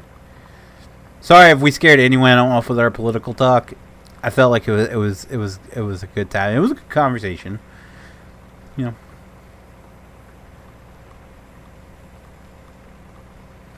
Yeah, no, punk covers. I don't like when people ping me at all unless it's like an important thing. Like if it's like someone's doing some dumb crap in chat, feel free to ping me and let me know, and I'll look at it if there's no other admins available. But you ping me for a guy who asked about the mods to be uploaded tonight, or to join us. He's not here. He didn't join us. The mods have been updated, and I made it clear throughout the week that I was going to be uploading the mods before tonight's stream. It was the mods were available last night. So that's why I got so upset with you. I'm sorry if I came off that I was like super pissed off. I just it's frustrating when you constantly repeat yourself and you still have people that are begging for mods and saying they're going to join us when clearly they're not.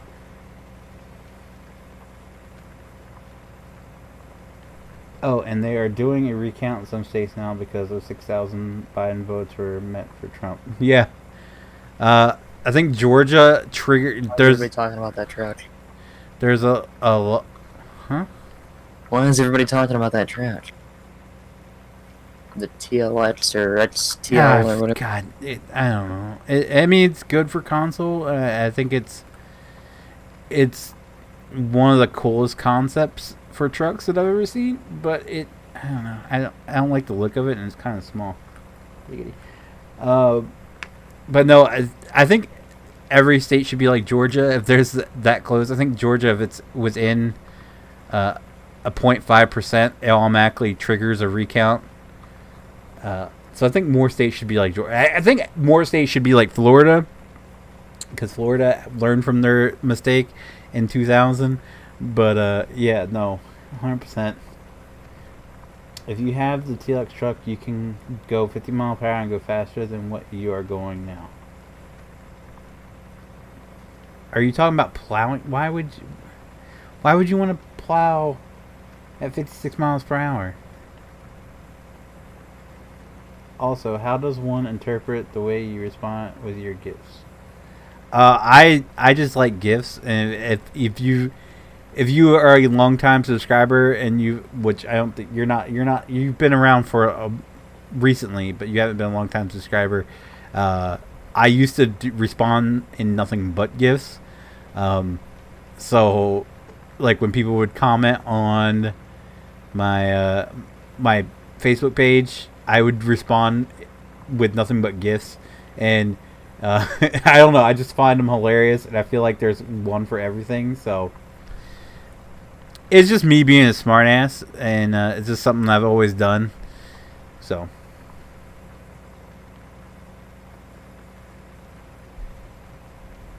Not only was that a malfunction in the system for votes, there's been a whole lot of human malfunction. We just need, like I said, we need to take the human aspect out of counting. We need to just make it all like, I think, me personally, Delaware has made a huge improvement in their voting system. I don't understand why people are still using pens and stuff for voting. It's 2020. But the amazing thing is, not only is there, like, it's digital, but it also prints it out. So if there's any discrepancies, you can clearly see that something went wrong. And I feel like more places need to do that. That's just my opinion. And like I said, Florida knew immediately because they're on top of their crap. We need that technology everywhere, if you ask me. Stegall Bros, thank you for following over on the Witch That Starts with T.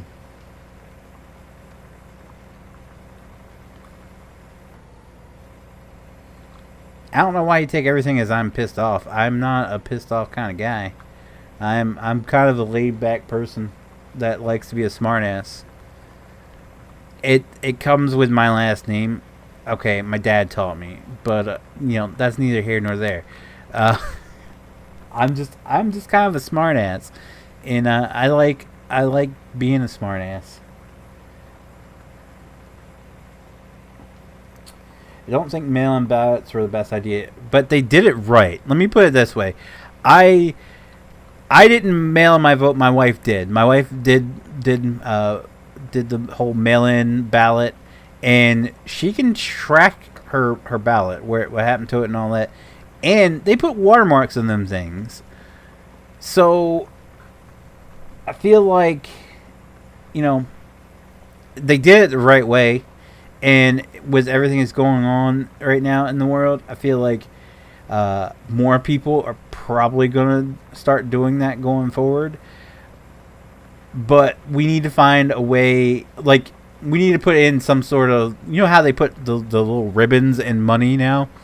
So when you hold it up to the light, you can see, like, a strip in there that proves that it's a real bill. We need to do that with these things, and we need to constantly change them. So every 4 years, we need an update to the mail-in ballot system, change the watermark, do something, so it's not easily replicated. And don't announce it to the world that you're changing it.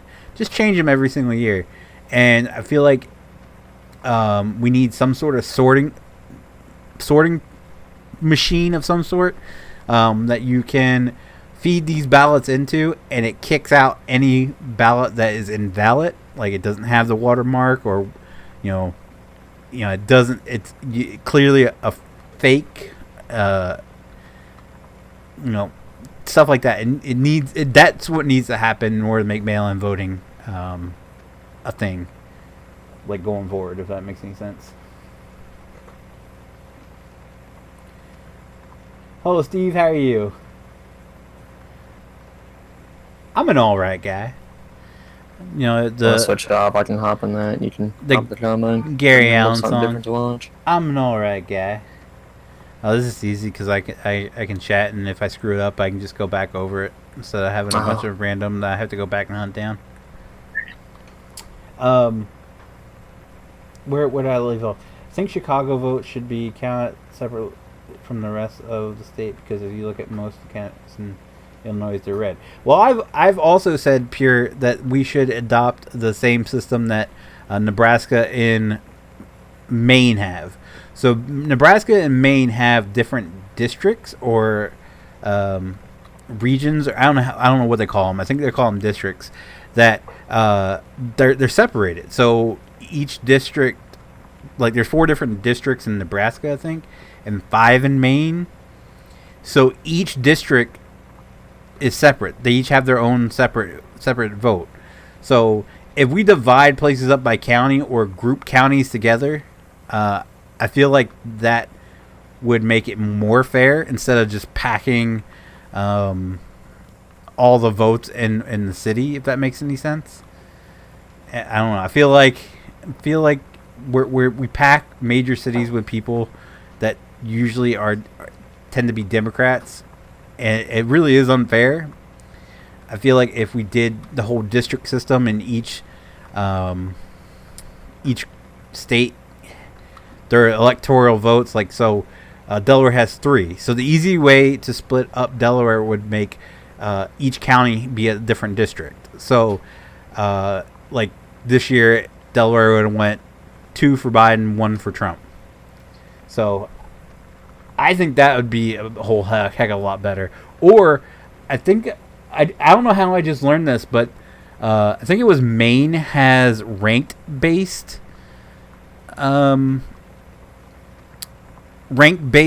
voting. So basically, I think it's what the guy said. It definitely started with an M. So basically, when you go in, you don't vote for, it's not like multiple choice. You don't go A or B.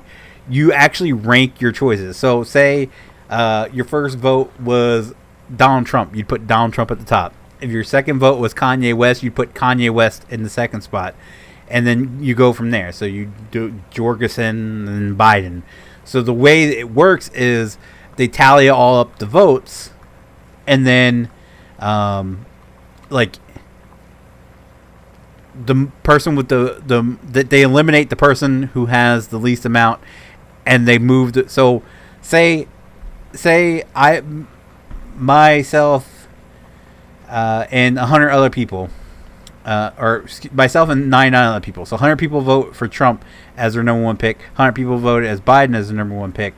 and 100 people voted for Jorgensen as their number one pick, and only 5 people vote for Trump or Kanye as their number one. So Kanye would be knocked out, and then say, since it's a 3-way tie, what they do is they go for the second. So if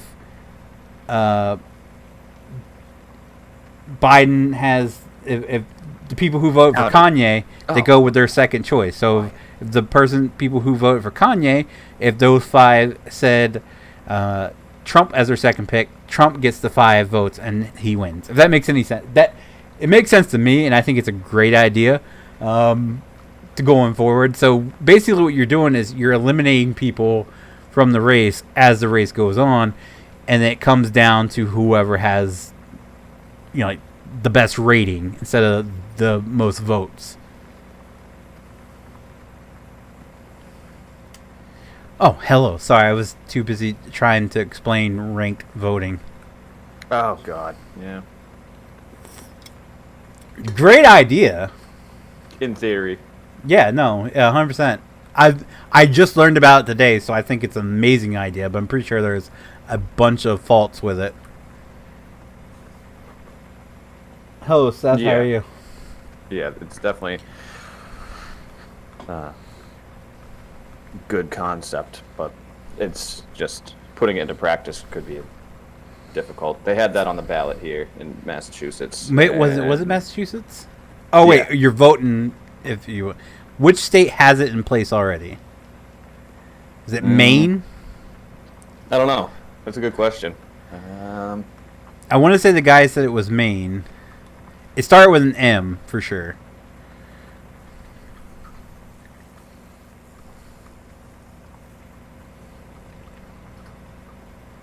I don't understand how y'all still use paper. Ours are all digital.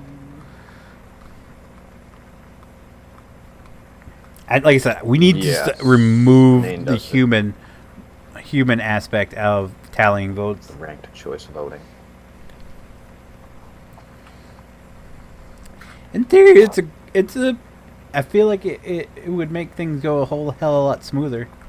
Yeah, they voted no on it here to switch over to ranked choice, but Oregon decriminalized heroin and cocaine. yeah, I know where I'm moving. God, I said. Mm-hmm.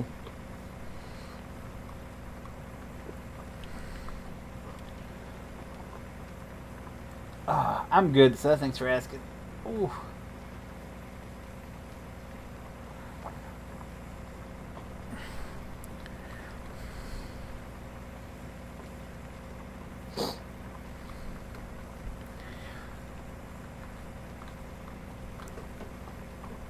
Oh, my back.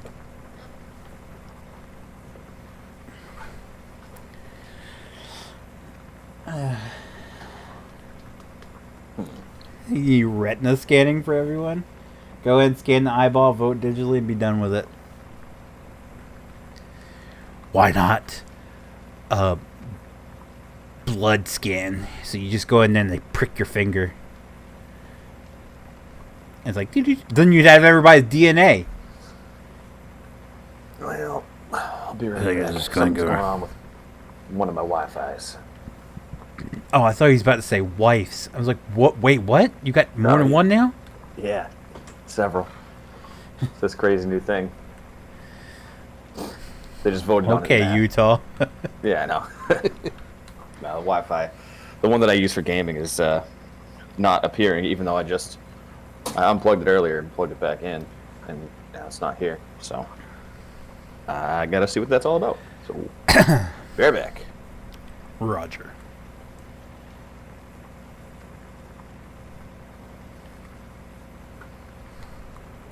Rectal scanning. Was it just like a massive marital aid comes up just like ding ding ding ding? Yep, this is definitely JT. Hello again, Joey. How are you? No, this is what just kind of blows my mind, that like people are fighting the whole showing your ID to vote. I've always had to do that. It's always been a thing. And if I didn't have my ID, there's one year I went in and I left my wallet at home. So they're like, do you have 2 forms of mail that prove your address? Like your it could be like a power bill, bank statement, something like that. It couldn't be like a magazine or anything. And by some chance, I got the power bill and a bank statement in the mail the same day. So I ran out to the car. I was like, yeah, right here. So I guess I could have just ran home, but I didn't want to have to stand in line again because it was not a COVID year. So the line was pretty long. So.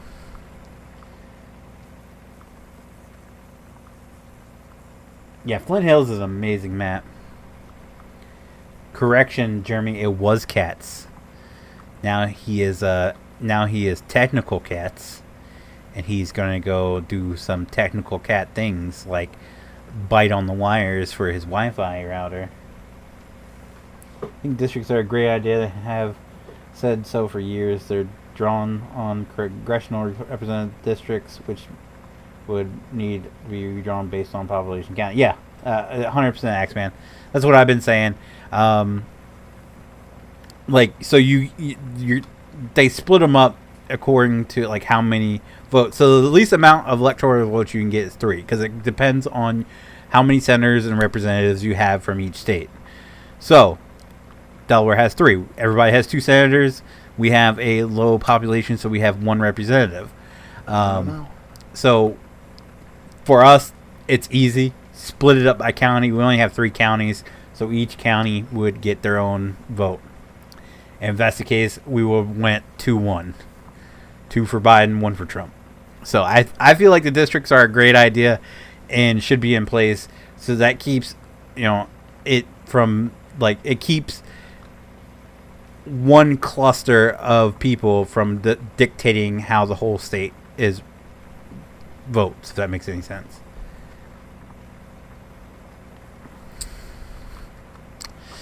Yeah, the popular vote always goes to Democrats these days, but I don't think that's fair for the rest of the country when a majority of your country lives in a Republican area, if that makes any sense. Rectal scanning? Don't Google. Yeah, don't Google. Don't Google rectal scanning. We won't explain that one to you, and you come back in 6 years, Seth, and I will explain it to you. Didn't you say you were 12? I think you said you were 12.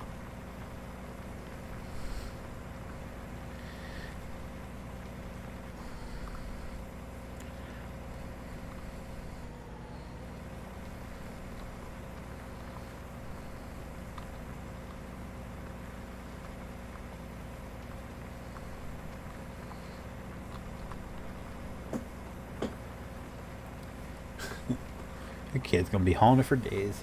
But no, I don't know. I'm just one guy, and I think it makes sense to me. Like I said, there's probably drawbacks to it, like how Nebraska and Maine, I think is the other one that has it, are always split like they are. But it makes sense to me that you would split voting districts up to the point where you even things out a little bit.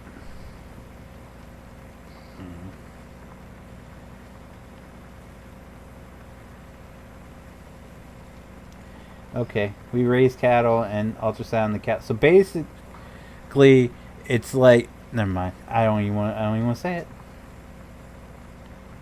I don't think it's the same thing as ultrasounding. I don't know how they ultrasound cows, but it's not like how they ultrasound humans. Rectal scanning. It makes any sense.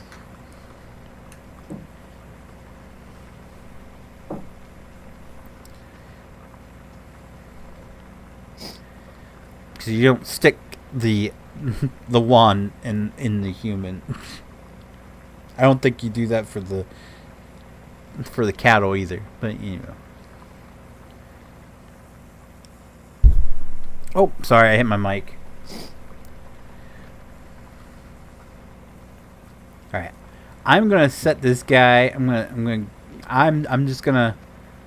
I'm not even gonna hire a helper. I'm just gonna wait. Well, let's get up here till we get evens off a little bit. Okay, then 100%, just like cattle ultrasounds go. Then I didn't know that was a thing.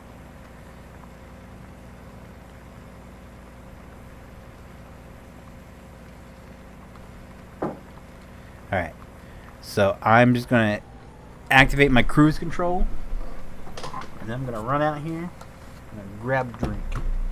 Hope that I don't screw anything up.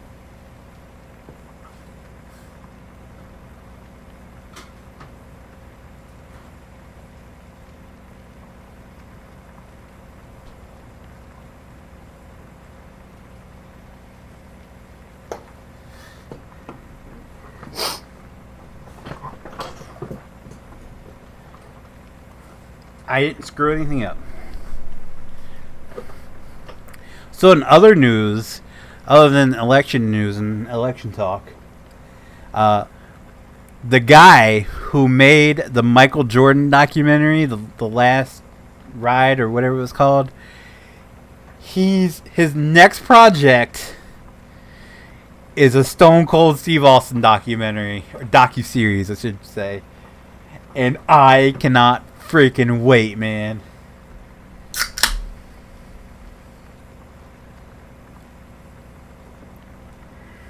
Saving for a new chair, yeah.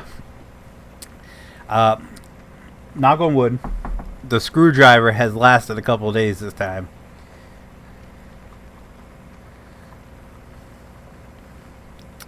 So basically what happened was the mechanism that keeps the chair from leaning back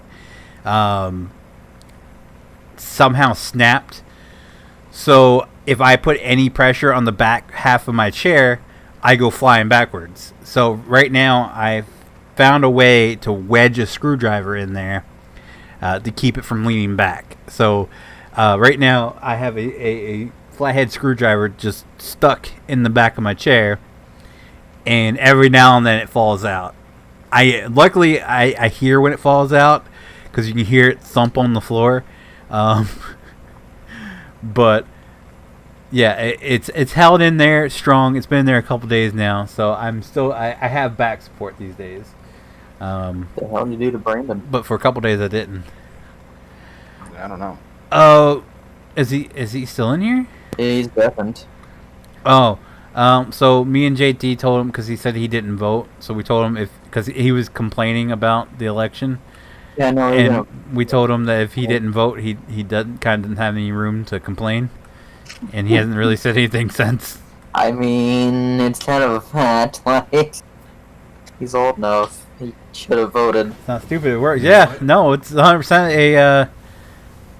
You're awesome. I don't. I know I can't say it because of what it's used for. Hello, Tina. How are you? It's jerry rigged. There you go. Oh, hold on. Google Translate. Timeout. Have you gotten your steering wheel? I haven't even fooled around with it, Dylan. I think it's an update. I don't know.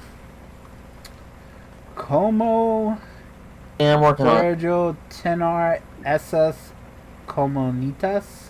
Or you could ask the Spanish. How can I have those trucks? I'm not in a truck.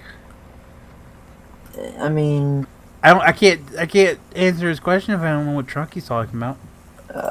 how do I say they're all mods? Camonitas? Is that trucks? Todos son mods.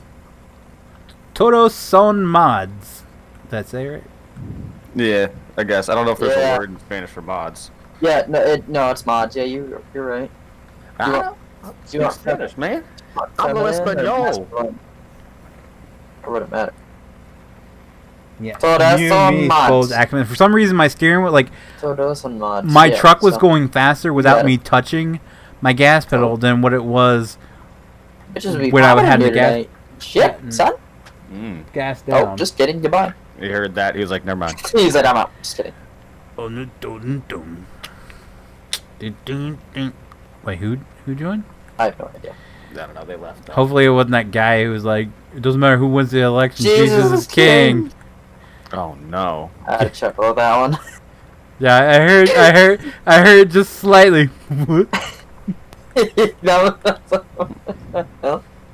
I've been seeing that a lot. I mean, yeah, okay, but we're still fucked. But anyways, tired of hearing about politics at the moment. The king is dead. Yeah. I forget it. Biden just took over, what was it, Pennsylvania, and he's Right after Trump gets the lead in Nevada. That's not fishy at all. Right. Yeah. I don't know. Leave my politics out. Yeah, I mean, yeah, it's been a whole all I gotta spiel say for a is while. we really need to remove the human element out of counting. It just needs all to be digital. Yes. Yep. They shouldn't have done. I mean, I understand why they did it because of the COVID deal, but it should have just been. No, I mail-in. mean counting the ballot, like because there's like Steve said, they still use paper and pencil for casting ballots. Mm. Yeah, I Like- do too. Yeah, no, what? It's Wait, not- Well, not pencil. That's stupid. Well, like, Okay. I'm pretty sure he probably meant pen, but Yeah. yeah, we use just a ballot, and I have to, with my pen, I have to fill in the circle, and then it Huh. goes into like a little Scantron machine thingy. that's so weird. Yeah, that's all I've ever known. That's all they've had around here. All electric. I here. don't know. It's just my town. but Previous years- I've never registered to vote anywhere else. I need a drink. Previous years we go in to a booth, and it was like I don't even know what kind of machine to describe. Basically, you had each candidate's name, and then you could press a button, and it would. Digital. No, it wasn't digital. It was like I don't know how to put it, but it was just a list of names, and then you hit the button, and the light would light up next to your candidate's name, meaning you voted for him. And when you're done, there's a giant green button that said "vote" on the bottom. You'd hit that one. You hit that, Okay. and you were done. Like your light would shut off, and you'd leave the booth. This time around, when you go in, okay, so you go in and you hand them your ID. We've always had to show our ID to vote. So you handed them your ID. They flip it over, scan the barcode on the back, and hand it back to you. And you had to sign the screen saying, "Hey, yeah, I am who I say I am." And they print off a ballot which has your name and everything printed at the top of it. And then you go into the booth, and it was like the screen had to be like a 40-inch screen on it. This sucker was massive, I tell you. It put my old bedroom TV to shame, which was a 40-inch. So this thing was massive. So you go in there, you slide your little slip into this little, like, almost look like a receipt printer. It sucks it up into the machine, and your screen lights up, and then you go through, you select all your candidates, and then you hit vote, and this little pop-up comes up and it's like, once you get past the screen, you cannot change your vote. So it's like double check all your votes, and then hit the button again. So you go back and you make sure you vote all correctly. You hit the button again. Your little slip comes back down with everything you just did. So it printed on it. fills in the bubbles for you. You just do it digitally. Yeah. So the machine counts it, and then it keeps a paper ballot, and the paper ballot sucks back up into the machine once you confirm that all your choices are correct for a backup ballot just in case something goes wrong. Mm-hmm. It blew my mind because this is the first year we've had those. Every time I voted before, we had those old ass machines, and then I found out that people are still doing pen and paper, and it's just like, what? I thought we were behind with these jank ass machines we used to have to use. Yeah, we just but I come from a very small town of like 5,000. Oh, me too. So it's very casual. Like you just walk up to a table, and then they have two people sitting there, and they're like, "What street do you live on?" And then you tell them the street, and then the house number, and then they're like, and then they have the registered voters under each household. So I was like, yep, here's my name. And then they're like, okay, here you go. And they give you the piece of paper and a pen. And then you go into the little booth, you fill everything out. And then you walk over and you put it in the little dump box. That's it. Like, there's no ID. There's no, like, there's nothing. It's like the most archaic version of voting possible. But I could say that I was like my next door neighbor. But, like, my ballot doesn't have my name on it or anything like that. Yeah, and every time I voted, so as soon as I turned 18, I registered to vote. Oh yeah, so me too. Every year I've gone in, I've had to show my ID. The one time I didn't have my ID on me because I had left my wallet at home. I was like, shit, I really don't want to stand back in line. And the woman was like, do you have any mail on you that confirms your identity, like a power bill or a bank statement? And I was like, actually, I have both of those. She's like, bring them in, and we can confirm it's you, and you can vote. You don't even have to stand back in line. You can skip the line, come back in, show us, and you can go vote. So I ran out to the car because I just checked the mail before I stopped there. Sure enough, I got a bank statement and power bill at the same day. Oh, nice. It was like right here. That well. Yeah, no. Because I was like, I'm going to have to go home, I'm going to come back and stand another half an hour to an hour in this goddamn line.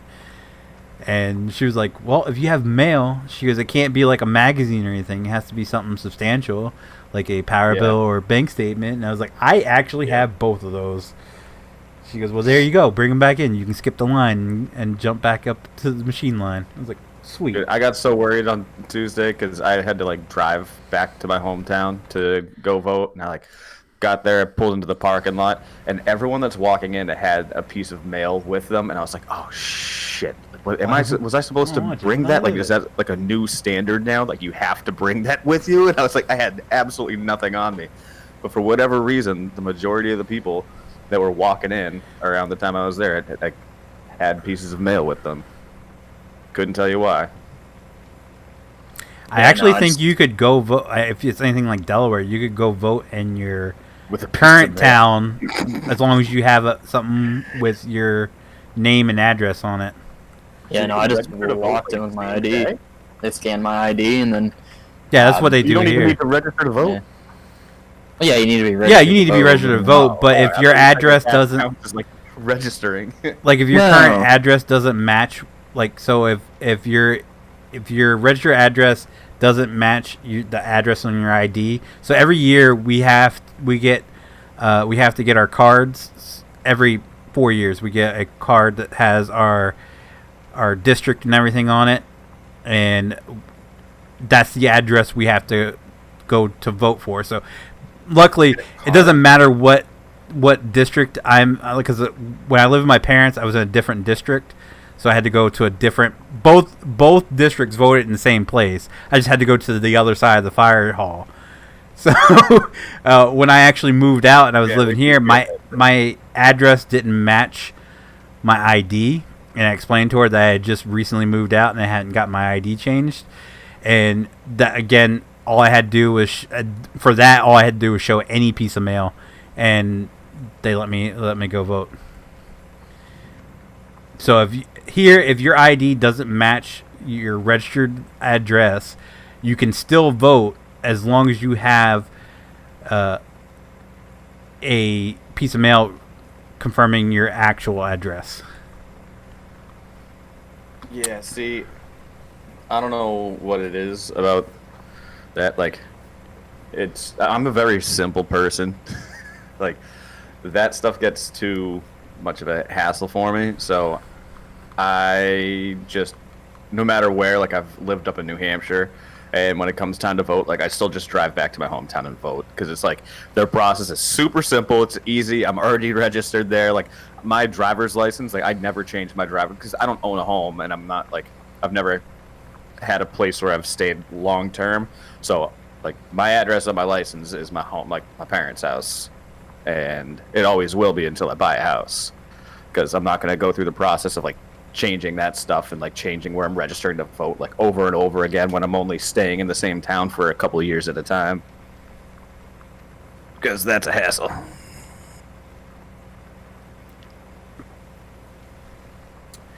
That's when I moved out. I knew I didn't want to move back in, so I hightailed it. I was like, "Yep, nope. I live where I live now."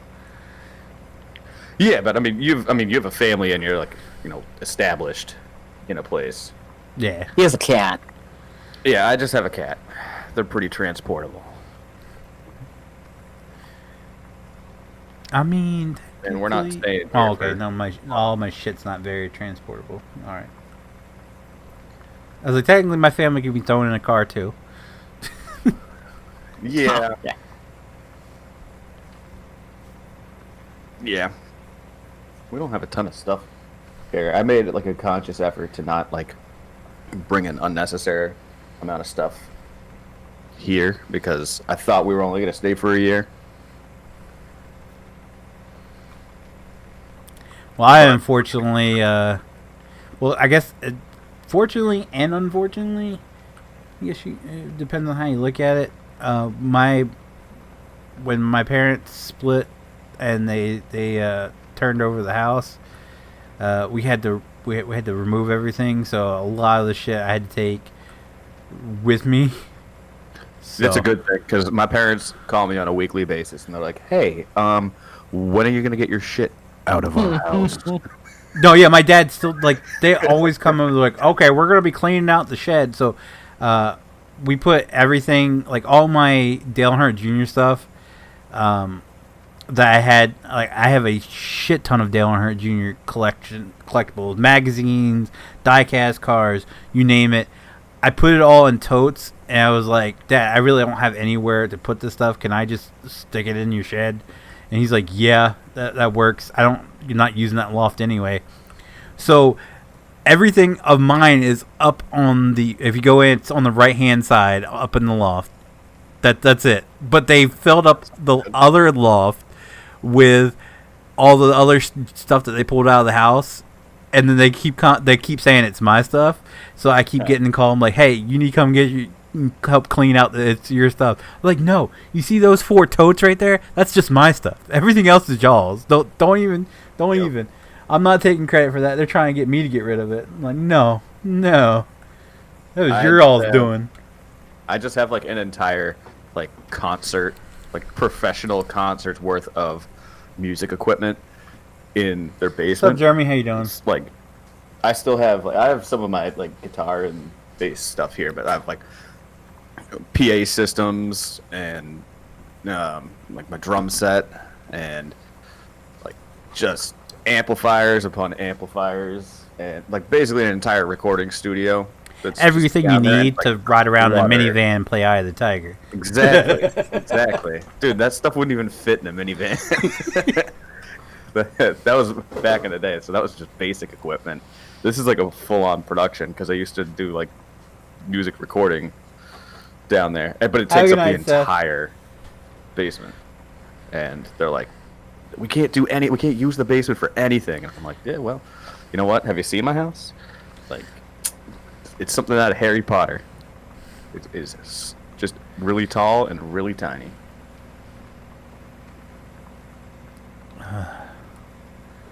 There's nowhere to put it. I had a storage unit for 7 years, and I just got rid of it. Yeah, we had one too. Finally. And then basically half of it was our stuff and half of it was their stuff, and we basically just had to clean that out. That was a few years ago. Got rid of almost all of that. So basically, the apartment I live in, we have just a tiny little storage unit out behind the place. Yeah.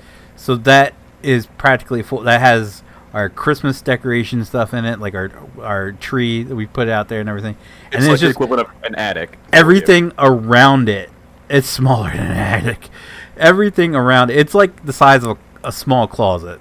That's how much room we have out there. So I have 3 totes that have for some reason I wound up with all my dad's Christmas lights. I still think he pawned that one off on me. So all the Christmas lights we had that we decorate the house each year with somehow are in my possession.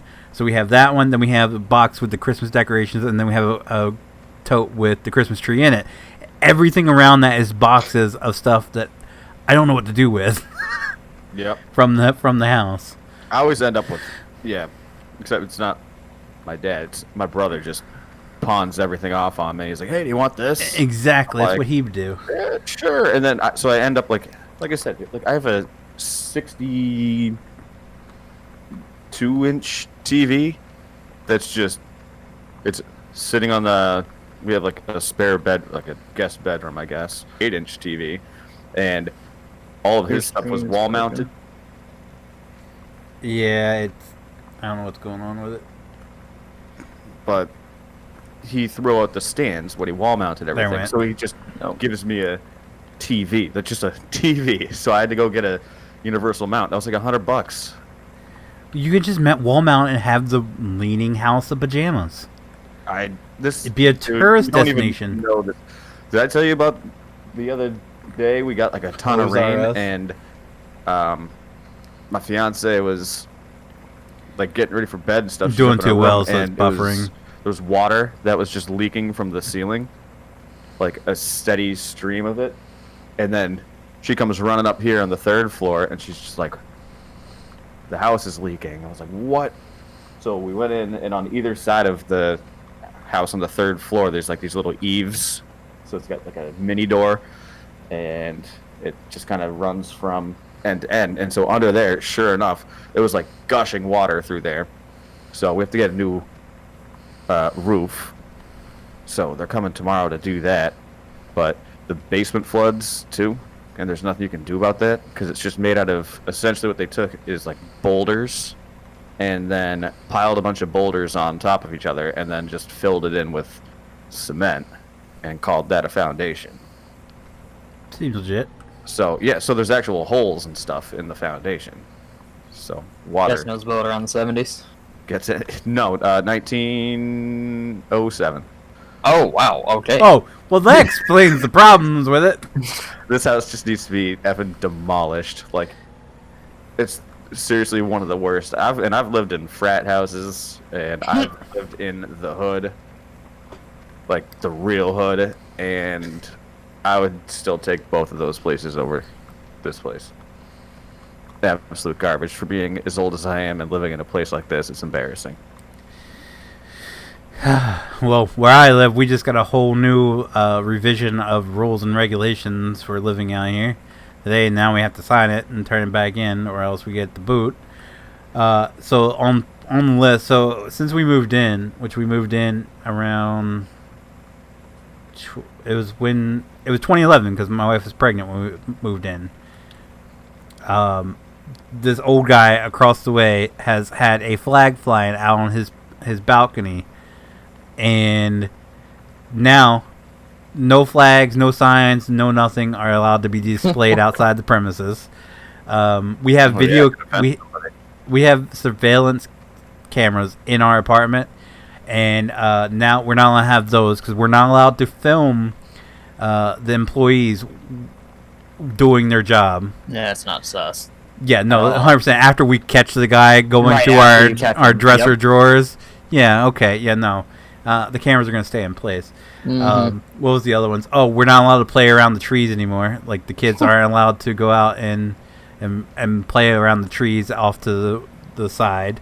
What was the other things? Oh, no barbecuing anymore. I'm sorry. It was not even. It's not even like you can climb the trees because they trim the branches all the way up, so you can't like climb the trees. They just like my wife and they like going out and taking pictures around it, or they'll kick a ball around out there and stuff like that. Can't do that anymore. Yeah, but yeah, you're no longer allowed to barbecue. What was the other ones? Hey, does 21 need to be harvested? Yes, and I blocked that just for you. He did. Oh, yeah. He wouldn't let me in it. That's my header sitting there, so I'll be over there when I can. Yeah, I'm right. Yeah. I was parked in my machine. I was like, hell no, we won't go. Yeah. Like, no one can touch 21 but Kella. So you're welcome for that. I appreciate it. Yeah, I'll be over there once I'm done with 29. So. I brought the parade over. Gotcha, yeah. Truck and RV and harvester. I'm not sitting at my wheel though, so whatever. Dude, it's after the election and freaking Trump still wants money. This time for the Georgia recount fund.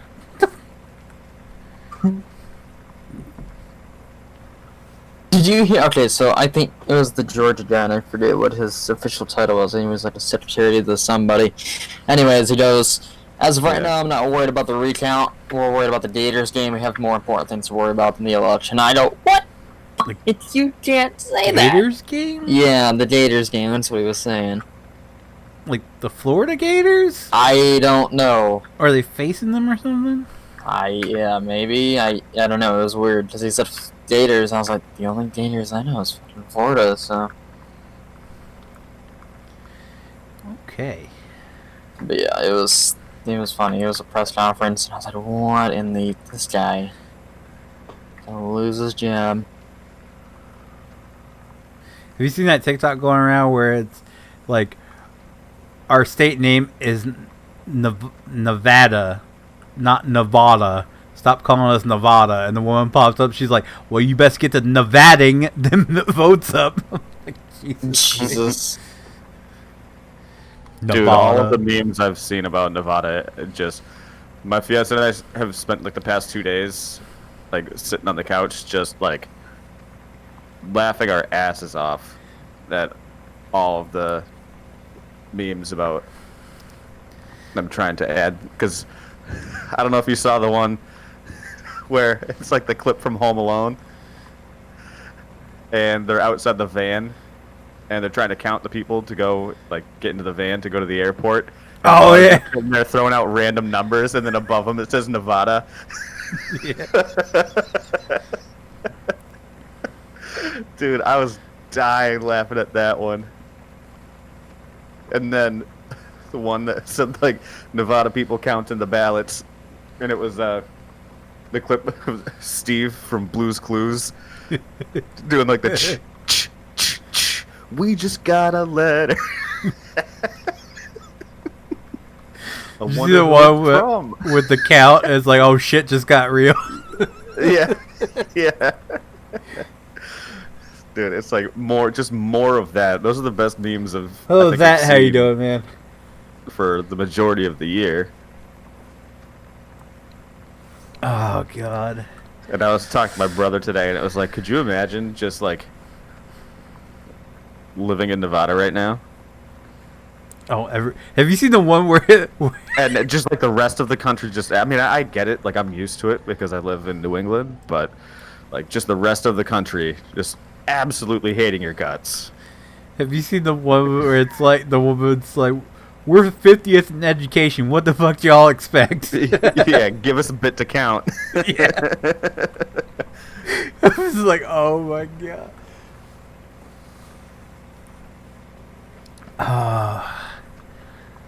That's good. So in my opinion, like, take as long as you want.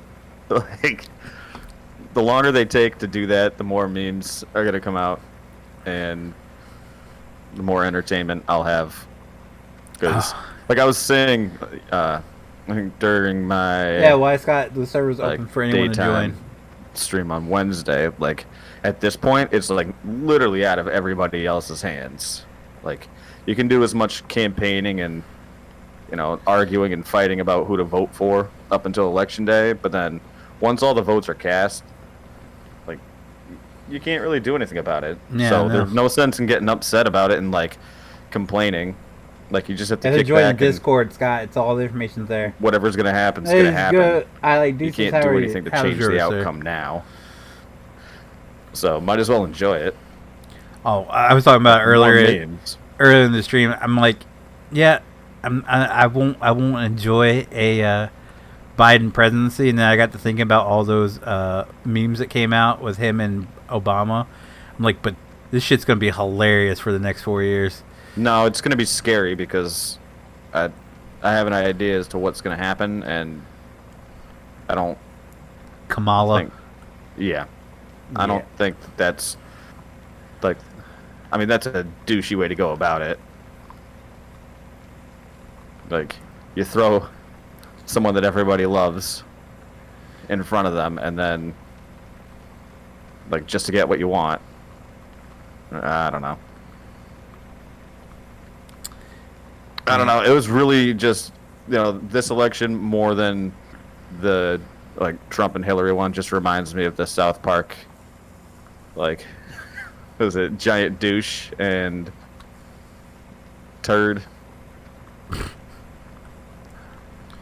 It's like you're really just, it's a lose-lose. I almost voted for Yee. Poor Kanye. Got less I almost votes than voted. George Almost voted for him. Is. I was like, yo, Oh, he might have some interesting ideas. have you seen that one? It was like Nevada's already finished counting, but Kanye won. They don't know how to tell everybody. Yeah, I seen that.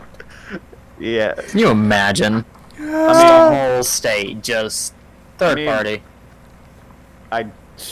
At this point, it don't have anything to may lose, not be a bad option. He may have some interesting ideas. One of his crazy. No, he's crazy. Yeah. Well, okay. You do realize that, our current president is a reality TV guy. So yeah, but Kanye is batshit crazy.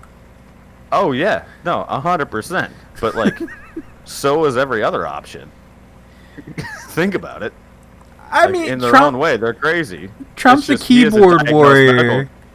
Yeah, the Trump's only difference is Kanye is has a diagnosed medical condition that would cause some rash decisions.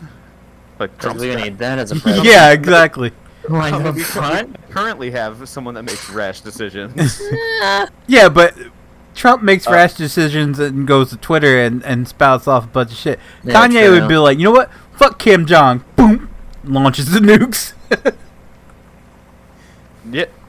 Well, maybe you need that. Okay, yeah. Nuclear war, that's what we need. At this point, what else we got to left to lose?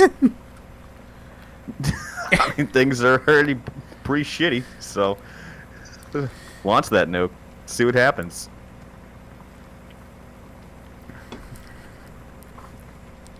The nuclear actually bomb watched- is gonna radiate the coronavirus. So we're just gonna go boop.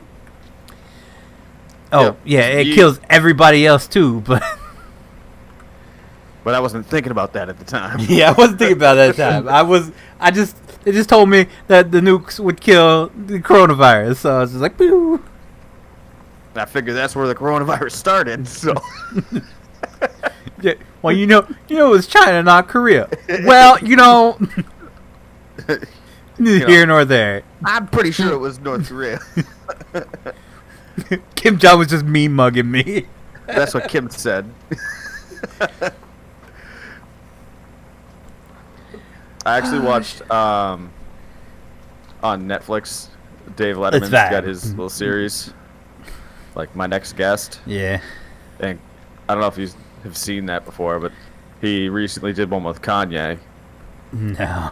It was actually really good.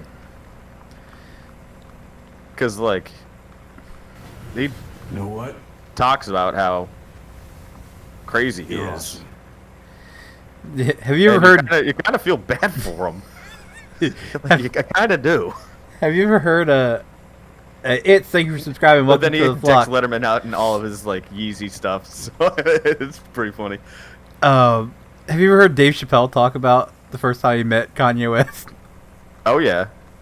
He was like, "I'm the greatest rapper alive." Well, I've never heard of you, man. How you the greatest rapper alive? He's like, he's just way too into himself. Yeah. Yeah, that was. Oh, I forget which stand-up that was. That was a while ago. Yeah. I used to have all of his stand-up specials on DVD. The Chappelle Show's on Netflix now. Is it really? Yep. It popped up the other night. Oh my god. See, so it's on TV all the time.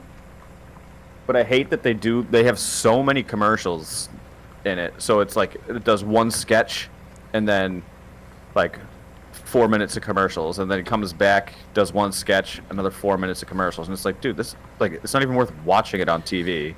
Yeah, now it's on Netflix, so you can just watch it all Like, commercial free. granted, I had Chappelle's Show on like the seasons on DVD, so I've watched them a million times. But I just like, they're just ones that never get old. Like the racial draft will never get old. And then what was the other one? Where I forget what it was. Where he's just like a super rich guy, and he's got the dinosaur egg in his kitchen, and then it hatches, and he's like, the most ballin' shit ever.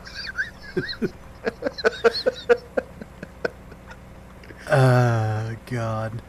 Yep. Because I was sitting there.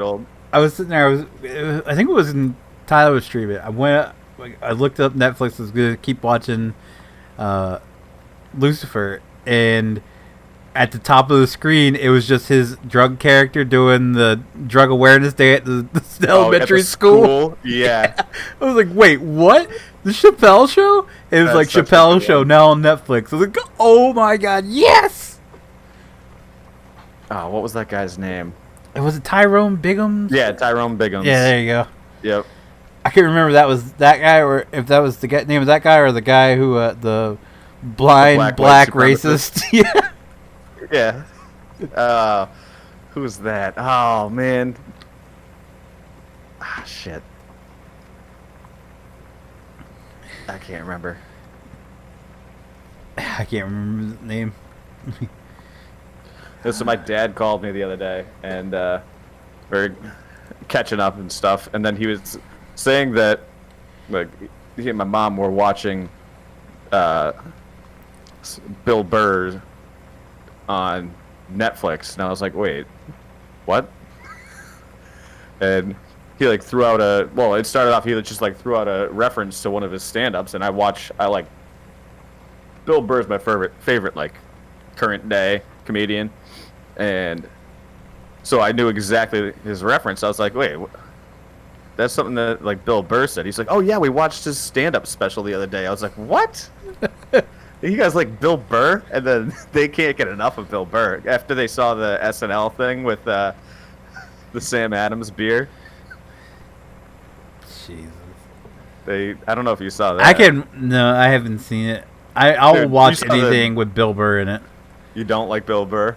No, I will watch anything with him in it. I just haven't watched. Remember when Casey Affleck did the Duncan thing on SNL? No, I haven't watched SNL since freaking. Oh, dude. All right, incoming, because these are just the funniest. So it's just trashy Boston people, because Casey Affleck's from Boston, Bill Burr's from Boston, so they come in and they do the Duncan commercial first, and then that was like a few years ago when he came out with whatever movie he was in, Manchester by the Sea, and then Bill Burr was on SNL a couple weeks ago, and they did like a follow-up commercial, but it was for Sam Adams, and they just play just like Boston white trash, and it's the funniest. Oh my god, it's the funniest fucking thing.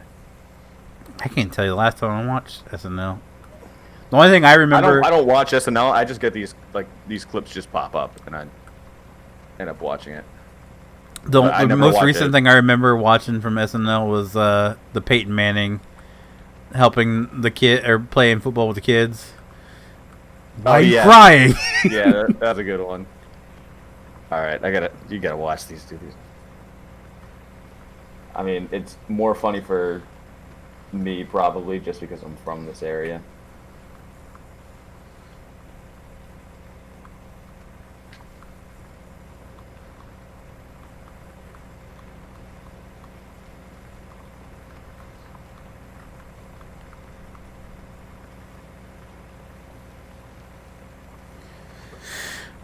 Whew. Just, God.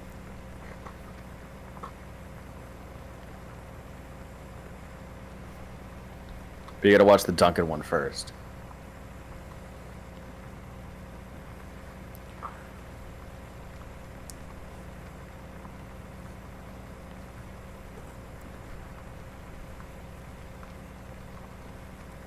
You know, I've watched all of his stand-ups. I watched that. What's F for Family or whatever? Family is a good one. Yeah, I've watched all that.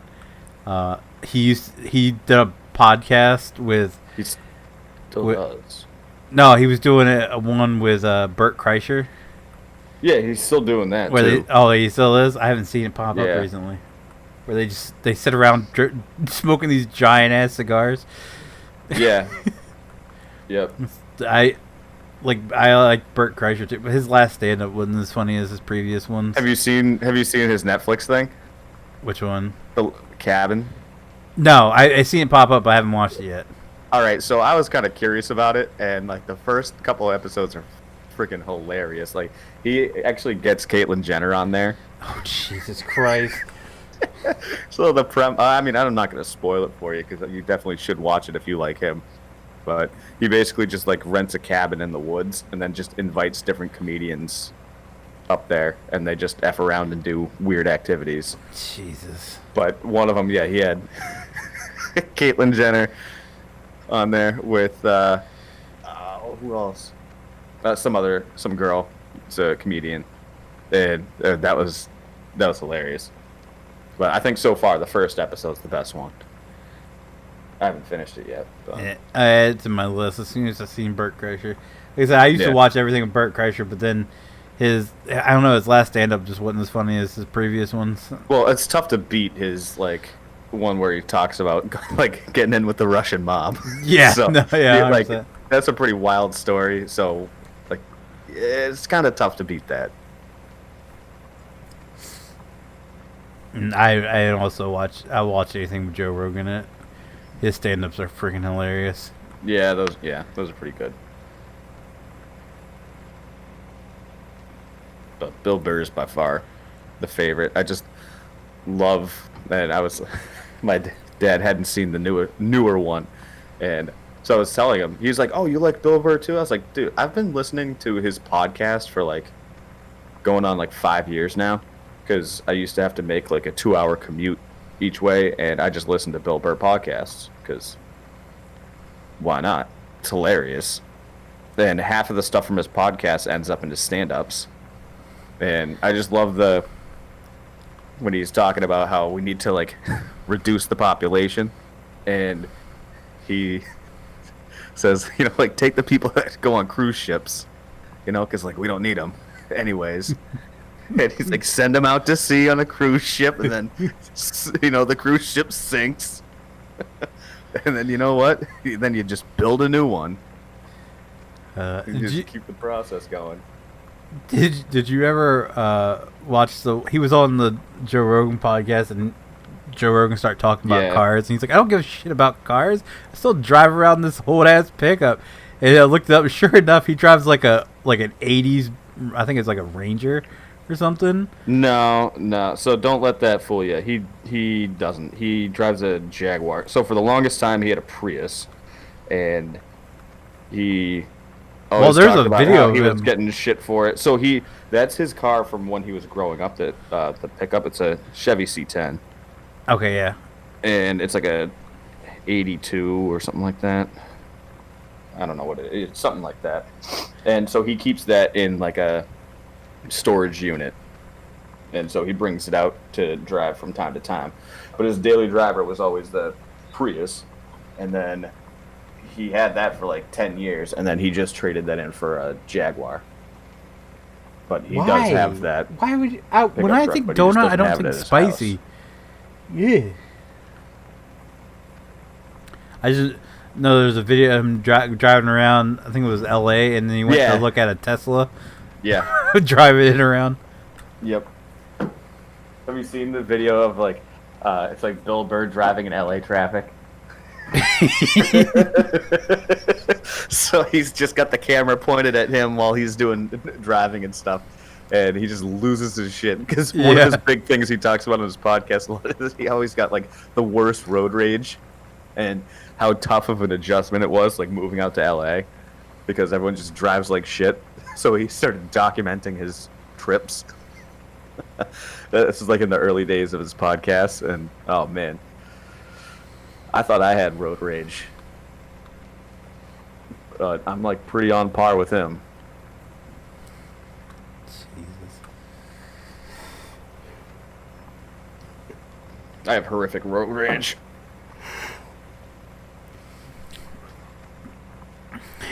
I hate stupid people in general, whether on the road or not. Well, just no one pays attention. Yeah, no, 100%. Especially the worst part is when you go to a Walmart and these people walk right out in front of you. Don't even bother to stop and look. So like you let a few people go and then you start and this, you know, Karen just power walking out of the store, walked right out in front of you, and you have to quickly slam on your brakes. And then she stops and looks at you like you're an idiot. I'm like, excuse me, you didn't even look either way. Yeah, but they have the right of way, and that's the law. Yeah, my fiance, in like situations like that, my fiance just starts like walking out into the street because at this point she hates her job so much, so she's like, short-term disability. What the fuck? Oh, a giant bus comes through. Yay! Yeah.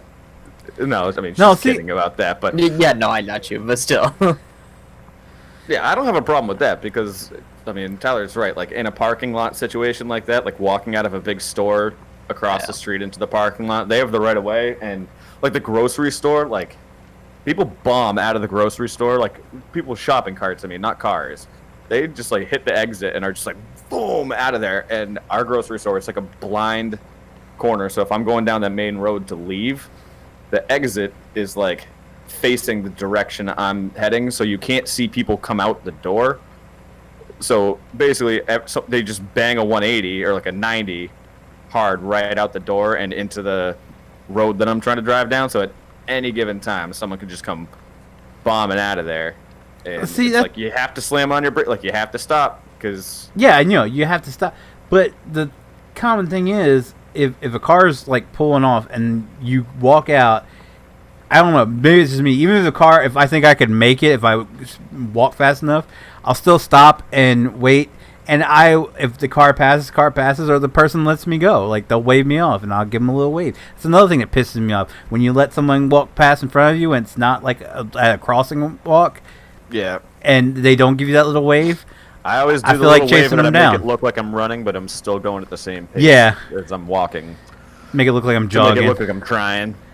Like, oh, thanks. Let me get out of your way as quickly as possible. Nope. I mean, I'll take a glance if I'm walking by and there's a car that's coming. Like, I'll kind of glance because, like, around here, it's like the most common time for people to be like checking their phones is when they're like just leaving the grocery store, and they're on their phone. So if they're obviously on their phone, I'm not gonna Yeah, exactly. continue walking out into the street. But I would. you know, if they're paying attention, I'm just gonna walk, and it's on them to stop because, you know. I don't trust I'm people a enough pedestrian. to But then stop. again, like I always cross in. I know it sounds stupid, but I always cross in the little crosswalk things. Yeah, to no, get 100%. Yeah. Yep. The like, I'm Just not to be gonna just covered. like, yeah, because if I am not in that and I get hit, then it's my fault. Yep. Because even though it's not like a public roadway per se, like the laws still apply for like jaywalking and stuff. Yeah. If they have marked lanes for pedestrians. I try to do it close or right on it, because sometimes like Yeah, the I mean, roads close. don't line That's up, another thing. so, I'm yeah. not gonna be like always right in it, like Right. a nerd, but That's another thing that annoys the hell out of me. When you cross, the traffic, like, you go straight across. You don't go at this diagonal pace to where my ass has to follow you. jaywalking. Yeah, no, they have to follow you, through through that whole interaction. Oh, That yeah. pisses me off. It's funny because there's like different stores that I go to that have different like styles. So like I don't get that at the grocery store, but I get that You at gotta make like, sure you Lowe's or Home capitalize Depot. it. Like that, I get that the most. There, Oh, Walmart all the time. we don't have a Walmart around us, so like the closest Walmart's like like a 20 no, probably about a half-hour drive. I got 2 within 15 minutes. Yeah, but so the thing is, like outside of New England, Walmart's like the big place to go because you can. Well, most places outside of New England, they're like the Walmart superstore, so they have the grocery shopping too. Yeah. So the Walmarts around us don't have grocery stores. Really? Yeah. That's goofy. What's your main grocery chain then? Oh, like Shaw's. No, never heard of. So around me, which is weird, but I live in like a hub, like outside of Boston. It's where two major Exactly highways how meet it's up, typed out and in I live, like, the Discord there. right in between the two major highways. So like we have 3 grocery stores, like 3 major chain grocery stores. There's Shaw's, there's Stop and Shop, and then there's Market Basket. And those are like the big 3 in New England. And I have them all within 5-minute drive. For See, here we have... all of them. So I have my grocery stuff taken care of. But when it comes to like department store stuff, like around New England, it's mostly Target. Target. I knew you were going to say Target. Target, the finery department store. Target.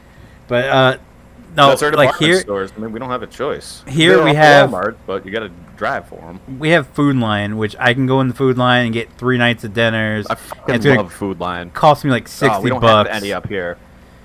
You know what I love? I think I already said this, but like, because that's more of like below, like Pennsylvania and below is where you get Food Lines. Yeah, because I think same people that own Food Line own Weiss or Yeah. whatever it's called, and that's up in Pennsylvania. So they were supposed to be turning some food lines down here into Weiss's, but that never happened.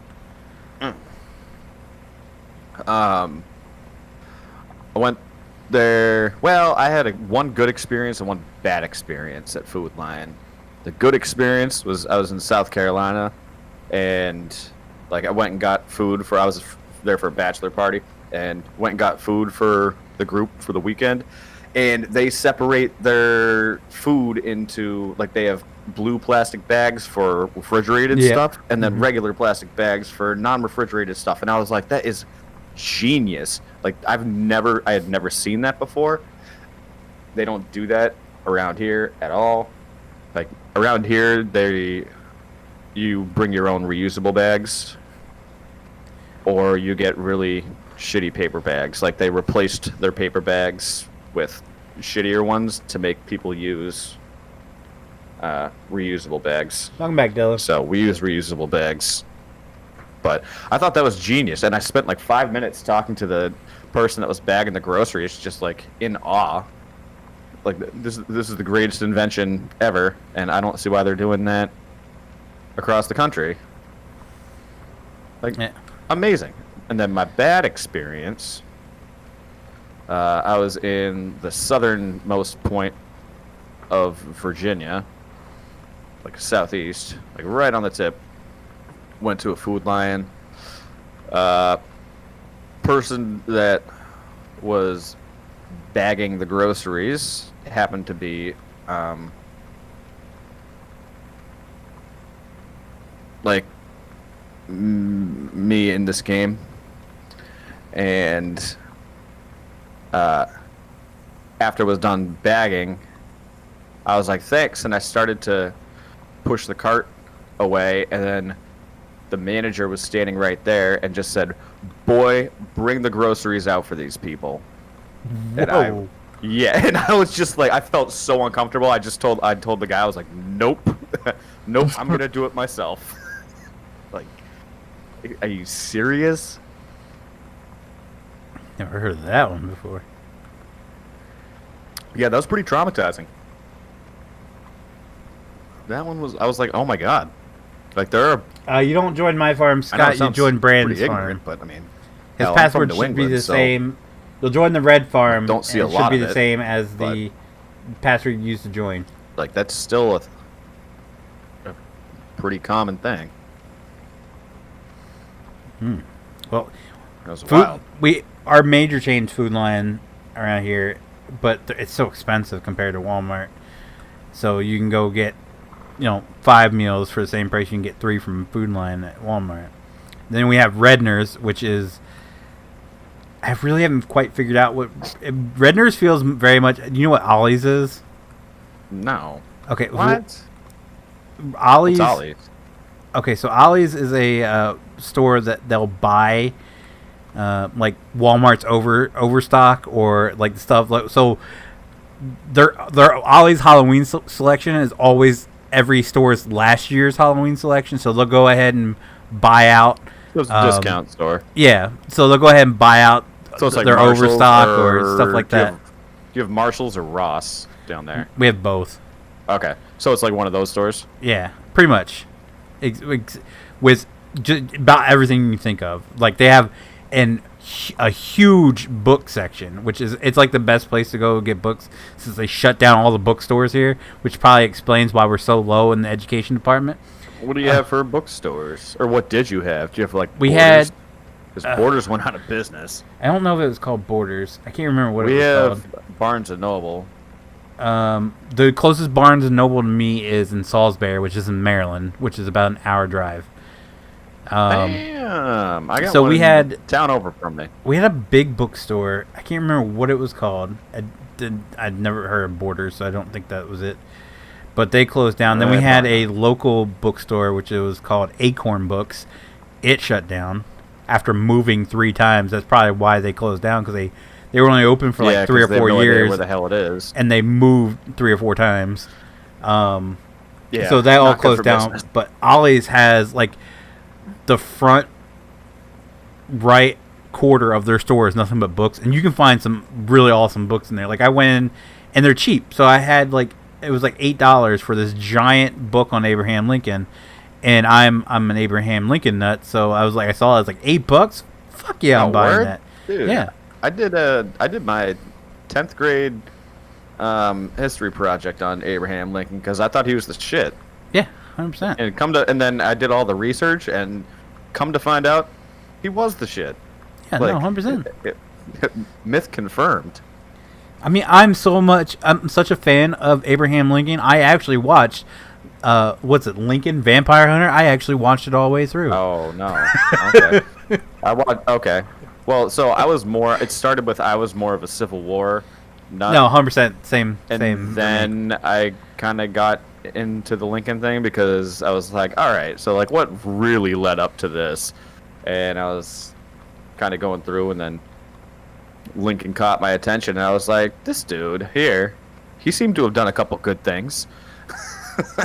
Yeah, so, I'll read more about him. And then I was like, this guy is legit. I still say to this day that my favorite field trip I ever went on was to Gettysburg. Gettysburg was pretty cool. Yeah, that was pretty awesome. We actually got to walk all around it and everything. Yeah. It was pretty awesome. That was one of our first stops on our cross-country trip. You know what we did? We looked at pictures of it. But you know what I love about like reading and like watching documentaries on like specific people from like way back in that time is no matter what they say and stuff, like you never really know what the dude was like on like a daily basis. Yeah. But just a straight up dick. Right, or just like, I don't know, just like a raging pot smoker or something like that. Like you have no clue what he was up to on the day. And that's what fascinates me the most about not just Lincoln, but just like, you know, people from back in that time. Like even when they recount the Civil War and stuff, it's like their record keeping wasn't like what it is right now. So like people say, you know, what it was like, but there's definitely a different side to things that nobody knows, and no one's ever gonna know. Oh yeah, 100%. Which is makes crazy. It fun. Yeah, it makes it fun to think about that.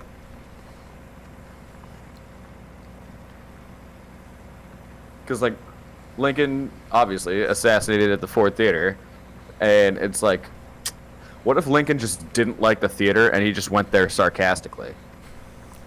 Oh my god. What if he was dragged there by his wife? Like, you're Like, literally killing me. You never think about that. Like, what if he hated theater and he was just there to heckle? You suck. That's why he shot him. Yeah, It had nothing to do with the war. He was just tired of President Abraham Lincoln heckling while he's on stage. Yeah, he's just get to Act 3. Like, you just never know. And one thing I don't know, I'm sure it's probably out there and probably common knowledge of like what play he was there to see. I don't remember, but it'd be funny if it was like stand-up comedy. They said it was like an opera type thing. I know, yeah, because they Okay. didn't have a sense of humor back in the day. Alright. Bill Burr Which of the also Civil reminds War, me- just like, holy shit, the president just got shot! Which reminds me, yeah, it's like, what do you think their sense of their sense of humor is definitely not what we have now. Like, what do you think their sense of humor was back then? Bet it was all fart jokes. Did they have fart jokes back then? I'm pretty sure. What else could you make fun of back in the days? Because it was, I know, but you know, there was a lot of things back then that were like taboo. Mm-hmm. But there were a lot of things. That was the risky jokes of the that- period. Yes, exactly. Like, what would a stand-up comedian in the 1860s be talking about outside of like Saw my slavery? horse the other day. So my farm equipment back talked me the other day. Okay, all right. I said outside of slavery. But I just doubt that. Wow. Okay. I was like, fuck. What? Oh. Yeah. All right. right. So, like, I wonder what the risque jokes were. Oh. And if Definitely they were- fart jokes. Forward. And if they were allowed, like, would people even talk about the risque? And my guess would be yes, because, like, there's enough messed up people out there where, like, I don't think that's changed over time. Right. Like, I feel like there was always that there, just Yeah, not. there's always there's always Yeah. creeps out there. But to the degree of them being acknowledged. Right. Maybe it was normal. Maybe we're just different now. Maybe shit flipped. I mean, like, they used to get hammered more than people do these days, Right. because that's That was kinda all the they norm. had. Yep. That's all they had. Get And drunk plus, and fight. that time would have been just like depressing as fuck. Like, That's probably why like so many people fought in the Civil War. They didn't have anything else to do. To lose, Yeah, yeah. fucking they're like, shoot "Fuck some it, people, just let's go." shoot some people. Imagine Tyler without a it's also TV kinda or funny- internet connection. That's what they were back yeah. in the Civil War. It's like, Well, it's I also got a kinda gun. funny Let's to go think shoot about. some shit. because like it's wild because like the people back then like had no idea that the shit that exists today like could possibly exist. So it wasn't even Can a you im- concept. It wasn't even a concept to them. Can you so imagine? It was just like, I gotta do hard labor on the farm today, and that's gonna be about it. And then that's gonna take up 14 hours of my day, and you know, and that's it. There's no like. So, the Can idea you of, like, imagine the though? idea If of a computer, let alone internet, just like, or electricity, I guess at that time was like, so Amish. whoa. yeah, but Yeah, Amish no. still get to experience that outside Yeah, their but even in homes. the Yeah. 1860s, like Civil War times, like electricity wasn't even a concept.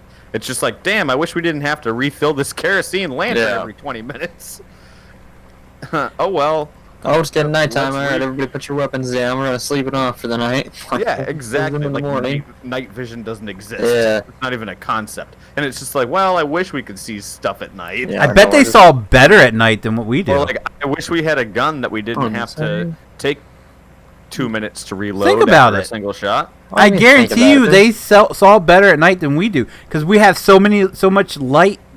Like even at night, there's so No, much you're light. not wrong. So I'm pretty sure they even saw then, I better mean, at night than what we did. Even I wouldn't say then, I better. feel like there was there's proportionally there's probably more people now that wear glasses or have corrective vision than back then. Oh, back but then, there were yeah. a ton of people that wore glasses back then. Yeah, but A at ton. night though, I don't see that because it's still nighttime. Nighttime in the black. Yeah, it's but- still Nighttime, it's dark. just as Like, long as you adjust your eyes. It's the But if same you're- concept but as if you're as the fighting stars. Civil War, like you're not gonna be like looking on screens and stuff. Yeah. Regardless. So But I'm saying it's like the same concept of seeing stars.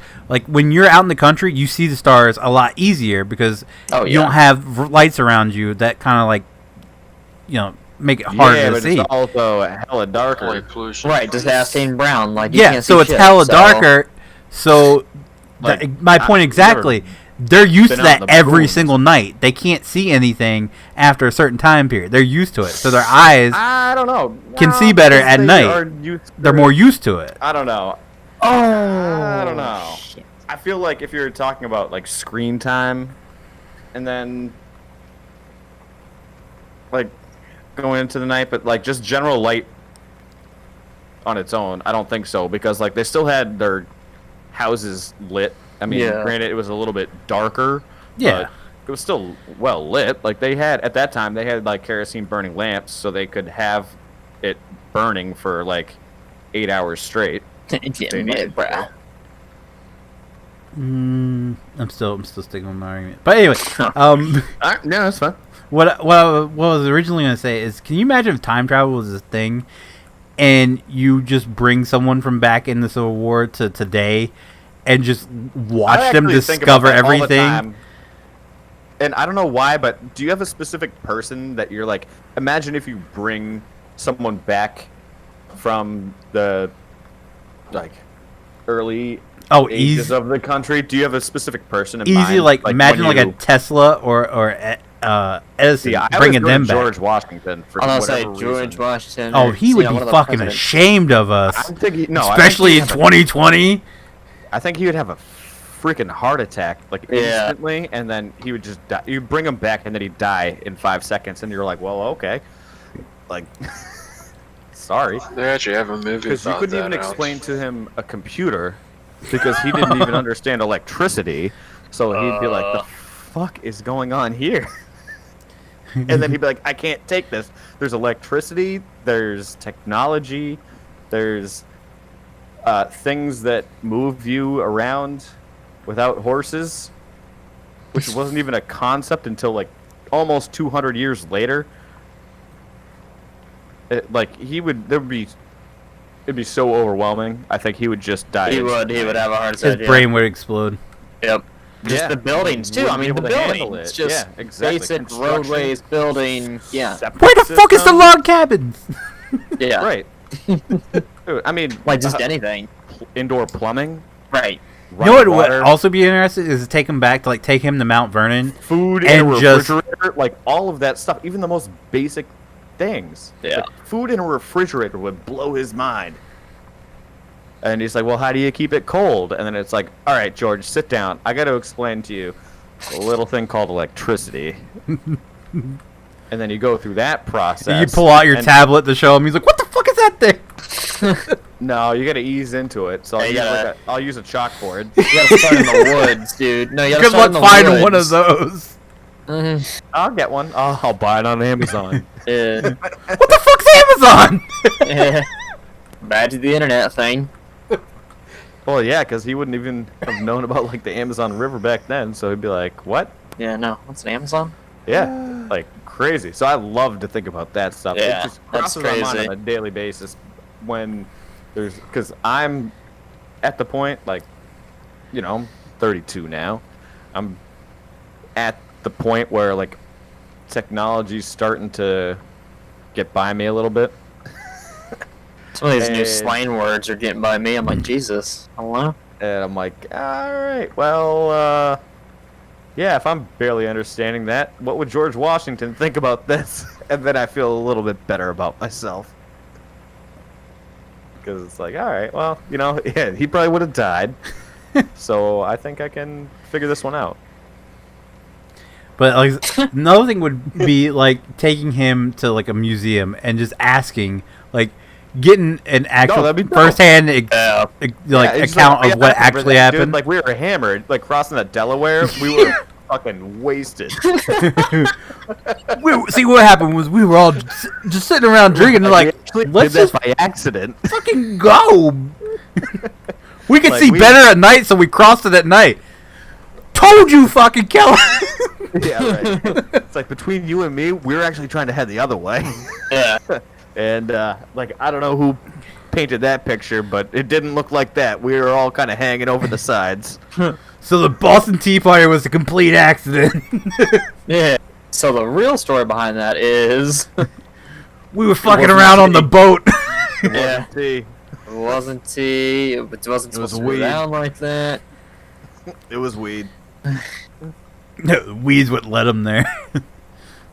No, I get George Washington be like, it was an inside job. Yeah. We were there to actually stop him, but then, we just got framed for it, so we just went with it.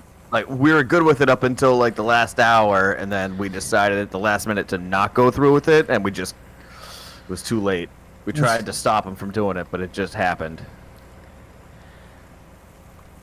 Oh, Jesus Christ. And then it's like, a lot more people died than you thought. And guess what? Crispus Attucks wasn't the first to die. This is like the 5th truckload I'm taking out of here. I'm telling you, this We're gonna field's be huge. good on This is the corn, field I dude. cut for silage. Yeah, we're gonna be good on I've been corn. around 21 2 full times, and I'm still Have not you? full. Wait, what? He's I've done I the think per- that capacity's perimeter. jacked up on that combine. Oh, yeah, I'm at 228,000. Yeah, that's why. What's your percentage? 91, so I could use Alright. a little 11 at I some mean, point. You want me to take a truck out to him, or you got it? yeah, I don't have another truck, dude. If you have an extra Alright. truck that neither of you are going to use, if you just want to leave it out here, I'll just Guess I So- could give him the Kenworth, I'll couldn't just I? self-service. With as full as he's getting, I'll grab that big trailer and set it out there for a while. Yeah, grab a big trailer, because I've got the dump, actually, if you want to send him that. It's over at my place with the Kenworth on it. Yeah, I gotta figure out what's going on with that thing. I got one at my place right here next Okay. to him. Yeah. I gotta let him a Kenworth and see, like, if it Figured just I fits don't the need book. to really buy a new one for that. No, we've got a couple, so. Yeah, we'll actually use the dump trailers for over there at 21 and Cruising around, doing the perimeter. Probably should have just switched over. I might. Probably should have just switched over to my wheel. My wheel.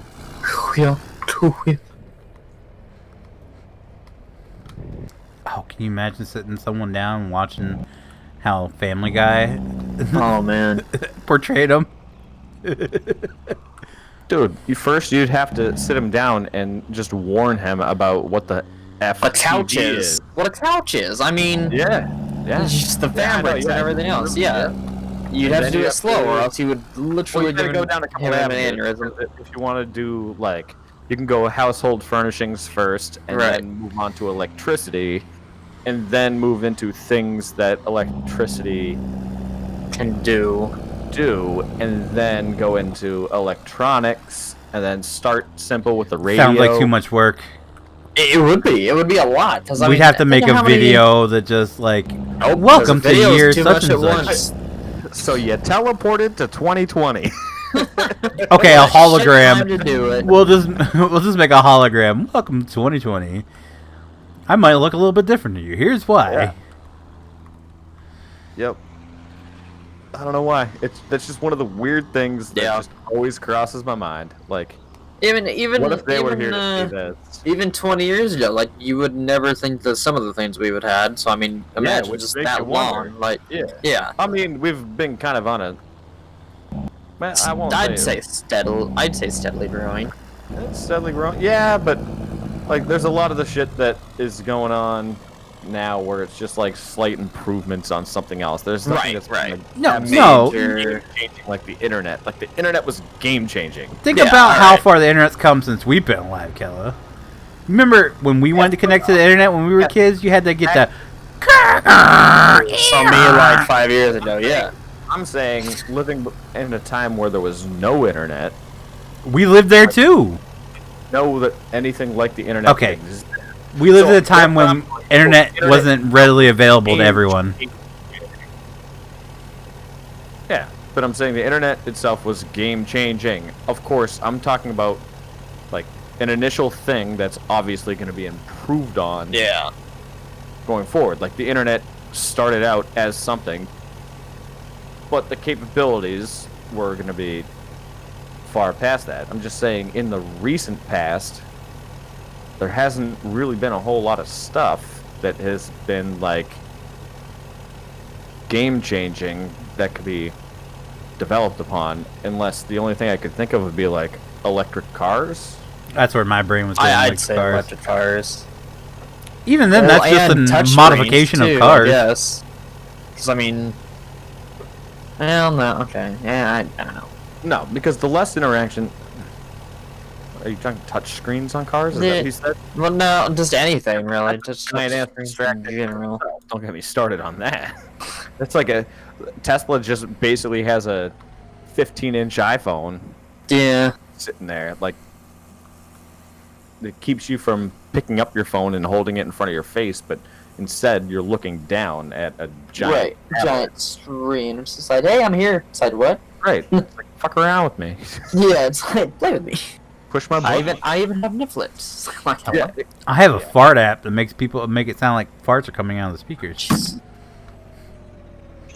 I used to have to drive up to New Hampshire, like Yeah, good night, New Brandon. Hampshire, for gigs and stuff, and it was like a 2-hour drive, and then I had to stay up there overnight, and then drive back in the morning, and I would just put my phone on my like steering column up against the speedometer and stuff, and just play Netflix. Let it ride. Jesus Christ. It was just highway driving. Have you dude. seen... 95 was just like a straight ass highway, 4 lanes the whole way. Have you seen that Yeah, video? But I was driving back at like 6 in the morning, so there was on a Sunday, so there was nothing going on. No. That was totally good. Have you seen that video where the guy pulls up and they get out of the car and he's like, please explain this to me because I saw her at the gas station. She told me that you needed gas, but you're clearly driving a Tesla. And the guy's like, yeah, we ran out.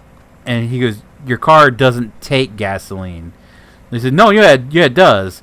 He pops the trunk, and there is a generator sitting in the back that they put gasoline in instead of plugging it in to charge it. So they run it off a generator. And the guy was like, so you're telling me... So it's just a gas-powered car. Yeah, the guy's like, you're telling me you paid for an electric car that you run off gasoline.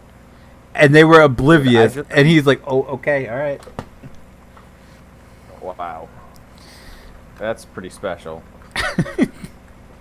I just invested in this company that does like portable electric power station stuff. So they have one that's like a home version, so it's like probably 3 feet tall, 1.5 feet wide, and it's on wheels. It's a portable thing to use at like shops and stuff for electric cars to power them back up. But they're working on a version that'll mount into like AAA vans and stuff, so that if someone's electric car dies on the highway, like AAA can go in there and charge them up, but at a much faster rate than the standard like hookup station.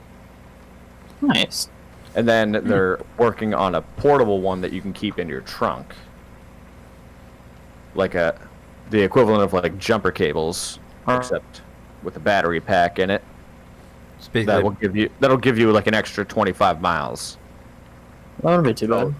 No different than having just like a, Gas 2-gallon jug. gas tank. Yeah. In the back. Right. Yeah, wouldn't be too bad at all. Yeah. And they were actually, so I had invested in them, and then a week later, they were on the Shark Tank. Oh, there you go. I had no clue. Yeah. And I don't think they got a deal. Really? I don't Okay. know why they would. So here's what we do. They're based in Cambridge, so they're just like greedy ass people.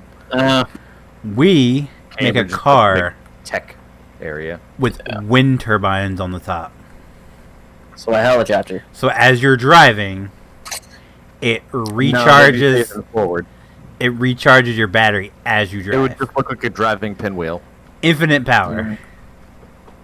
No. What do you...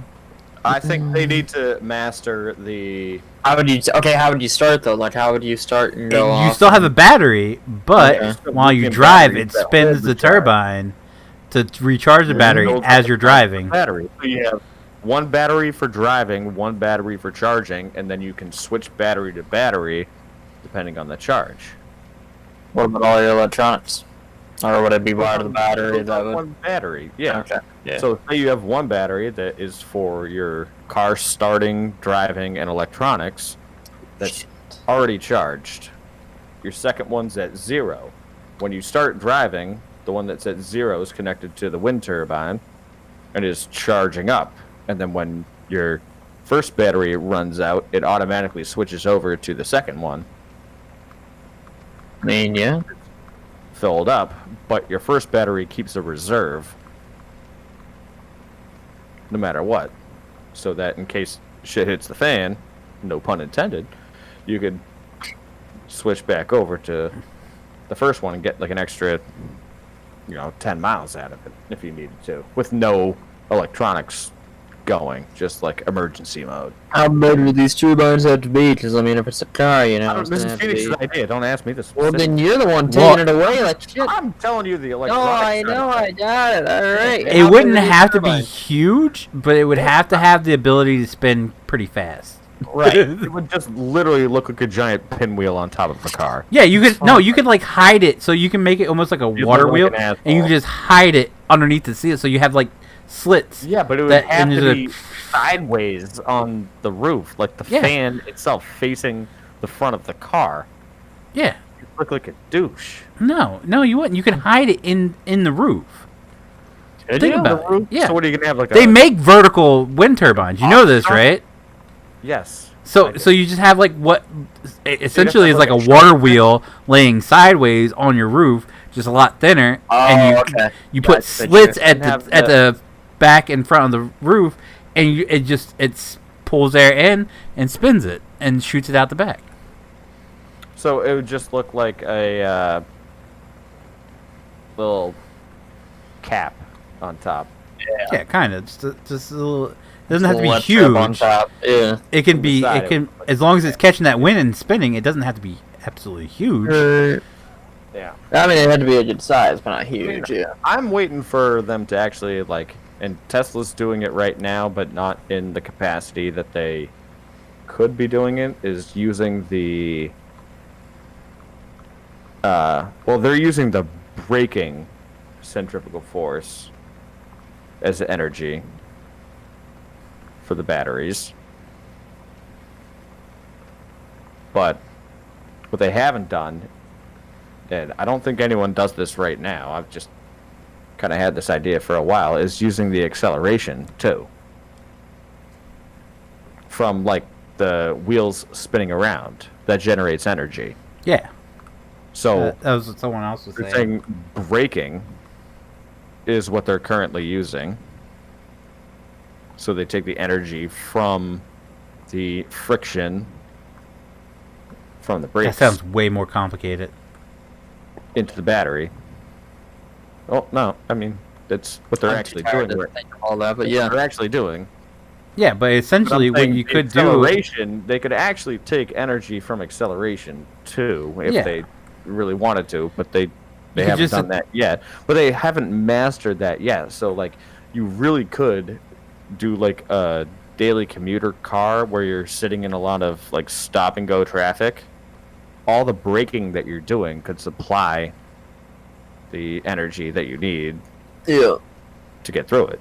Okay, so what's your thought on these cars that turn themselves off while you're stopped? I hate it. Absolutely fucking Okay. hate it. It So- blows my mind every time I hear it. Yeah, So my so- fiance right now, her car's in the shop, and she got a courtesy car, Yeah. and so it's a new Volkswagen Jetta, Okay. and like 2020, and it Wow. has that thing to it. And so I was driving it the other day, and we were sitting at a red light, and it just turned off. And I was like, "The fuck."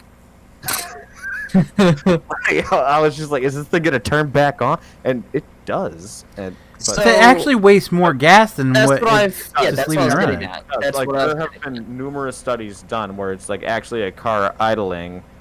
Like, but the thing is, and where the car companies got it wrong is, like, they misinterpreted the studies that were done because they're saying, oh, a car idling for like X amount of time is less efficient than turning it on and turning it off. Yeah, but But- the lights and considerations is what I'm thinking too. Like you're not at a light for. I know, but you're not gonna. Well, different places have. True. Like I've sat at a red light for 25 minutes when I was in Michigan Jesus. because they had the train going by. Oh, well, trains. yeah, okay. okay. But even then, you just throw it in park and Right. Yeah. What I did was like I turned the car off, like yeah. Yeah. on my own. I was like, Right. we're not going anywhere. Yeah. For a good period of time, so I just turned the car Yeah, off. because I feel like it would be. When Okay. I was working at the DPW, it was like our philosophy was like if you're sitting there for like, you know, not moving for like 10, 15 minutes, just leave it in idle. But if you're going to be doing it for like a half an hour more, turn the car off. Right. Makes sense. Because like we had to track our own gas and stuff. And like just leaving the car in idle, it doesn't really burn that much fuel. Yeah, no, it really doesn't. It's better for them All anyways. the fancy cars are doing this right now, and I don't think it's I going to don't see be why. the way of the future. I Because feel like that would ruin your starter and everything else, though, too, because it's having its starter bothers me itself. the most is that it's not a consumer-driven request. No, it's just something Not they're like, like, oh, yeah, I'm this getting, because I'm getting shit MPG because my car's on at red lights. Like, Yeah, said no. nobody ever. exactly. This is just driven by them thinking that this is right, and it's not going to be able to change because They don't care. They're not listening. They're just like, yeah, no, we're gonna do this because it's cool. it's like I mean, I think you're I think you guys are thinking What do about you this need to the do? wrong way. You guys are thinking what if that you they're move out using of the way it. real quick. Well, no, Can't. they're It's got to go like. you guys are and thinking start. about this as they're trying to serve miles per gallon, not that it's actually burning fuel. So the whole idea behind it, to me personally, I think, is they're trying to stop burning fuel. Still a dumbass idea, Cool. but To it's start the car. their selling point is it's helping the environment by not wasting fuel. Or But it's wasting the I same mean, amount alright. of fuel.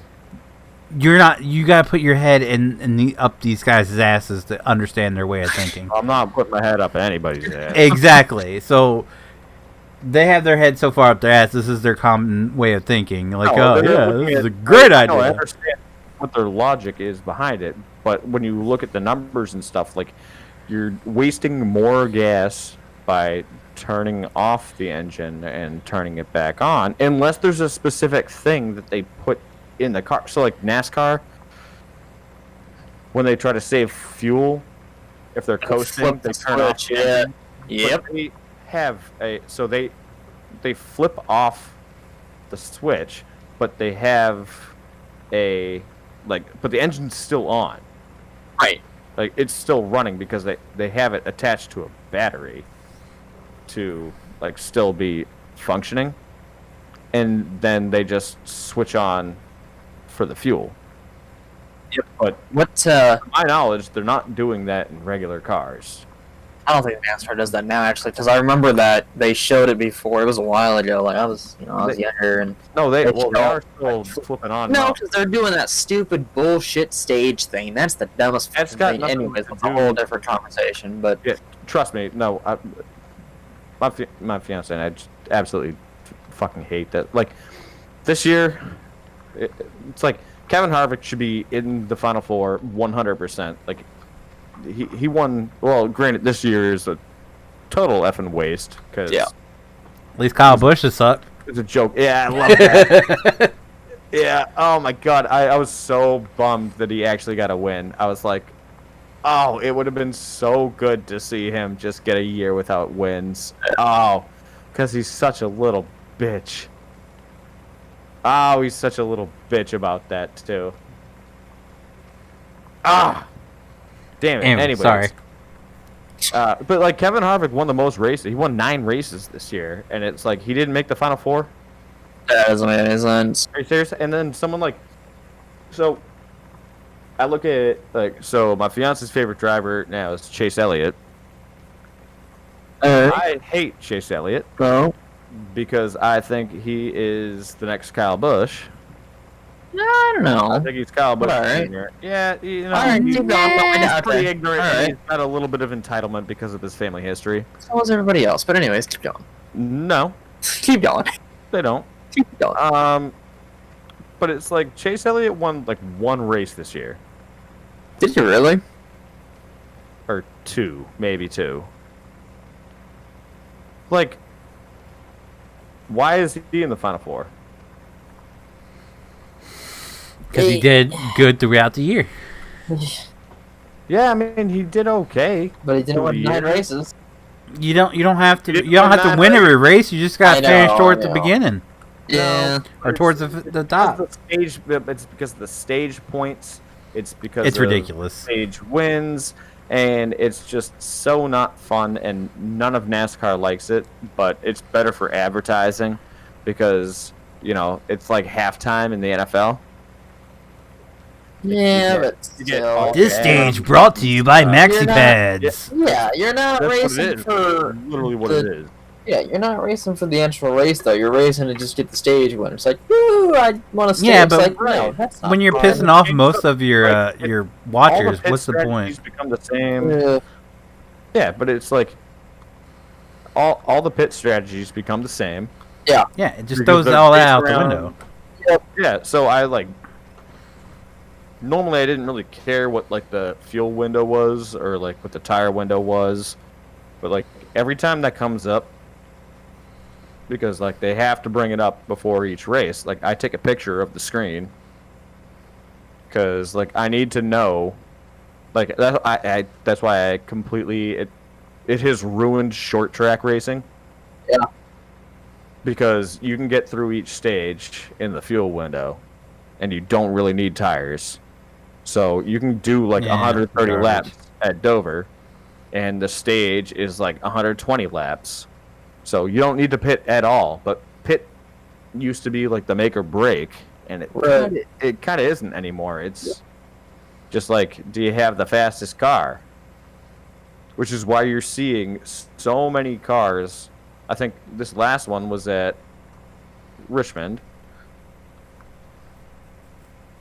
and there was like outside of the top 16, like everyone finished the lap down. Is that done yet? Like, is racing done yet, or is that still a thing? No. Or Yeah, championships on Sunday. that'll be done. Yeah, and they Okay. changed the entire schedule too, which is just Nice. absolute bullshit. Oh yeah, like Dover only Before- having one race next year. Hey, I feel your pain, man, because New Hampshire used to have two, and then they switched New Hampshire with Vegas for the start of the playoffs in September. So that I only get one race too. It totally sucks. But see, Totally it just that whole I stage hate it thing so much. completely took out the feeling of. I remember watching a race one time when I was young, and Kurt Busch was leading, and this was the time when nobody could stand Kurt Busch. Well, I that's- don't think anything's changed. Well, I haven't watched it recently. No one could stand him. He was driving the number 97 Sharpie car, right? And yeah, that he was very young. Damn. winning with like 3 laps to go, and everybody's like, "Son of a bitch, this motherfucker gonna win!" And all of a sudden, he just starts slowing down, and you're like, "This son of a bitch is out of gas!" And you just watch him creep and you along the don't get anymore backstretch. because there's always a break. Yeah, It's like you have like 2 chances to reset and then like readjust your settings essentially. Yeah, it's To, like, like, make them optimal, and it's like, no, that's not real racing. Like that's so far beyond real racing that it's just giving the drivers a huge handicap. And to be honest, I think like Jimmy Johnson could probably go for another few years if he wanted to. everybody hates this. But he's like one of the last remaining of the old school Yeah. racing, and I think he's just effing done with it. I would be. Hates everything that has happened with how this is gone, and he's done because he's not done racing. Like he's going over to Formula One, Yeah. Yeah. and he's gonna race full time. Right. Like in it's an the F1 same car, how bad NASCAR is. Yeah, exactly. it's- But nobody's talking about that.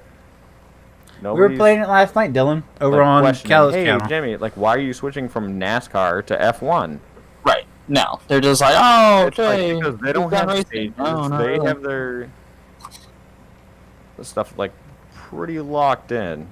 Yeah. It's not going anywhere. Fuck Jimmy And Johnson. the new people that they're bringing in are just total bitches.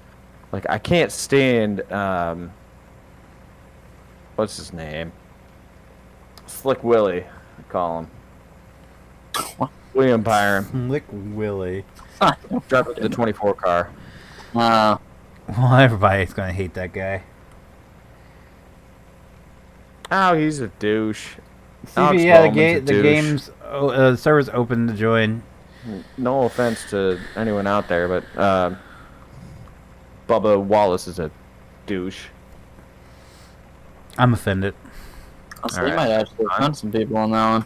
I don't care. He's a But douche. Wallace is a douche. Sold out. man. He sold out. He took advantage of a situation that, like, was questionable at best. My thing Yeah. is, he's not Now that he's good not- of now a he's not- driver to be throwing temper Sucks. tantrums. Well, that's why he's not on the 43 anymore. Yeah. That's why Denny Hamlin and Michael Jordan had to come up with their own company and then pick Bubba Wallace as a driver because it was What? PR. Yep. They're doing, what is it, like 23 Sports or something like that. But Denny Hamlin and Michael Jordan Okay. created their own team. So Yeah, there's a lot of mods. they You have to join Discord it's a again. one-car team, and they picked Bubba Wallace to be the driver of it. Because apparently Michael Jordan's a closet NASCAR fan. Oh yeah, I've heard that. He actually like loves NASCAR. Yeah. But when The you have to total- have a team create it so you can drive, that just shows you suck. Yeah. Oh, the other one, it's like, ugh. I hate to say it, like NASCAR is kind of just like a white person's. It's just like a trashy white people's thing.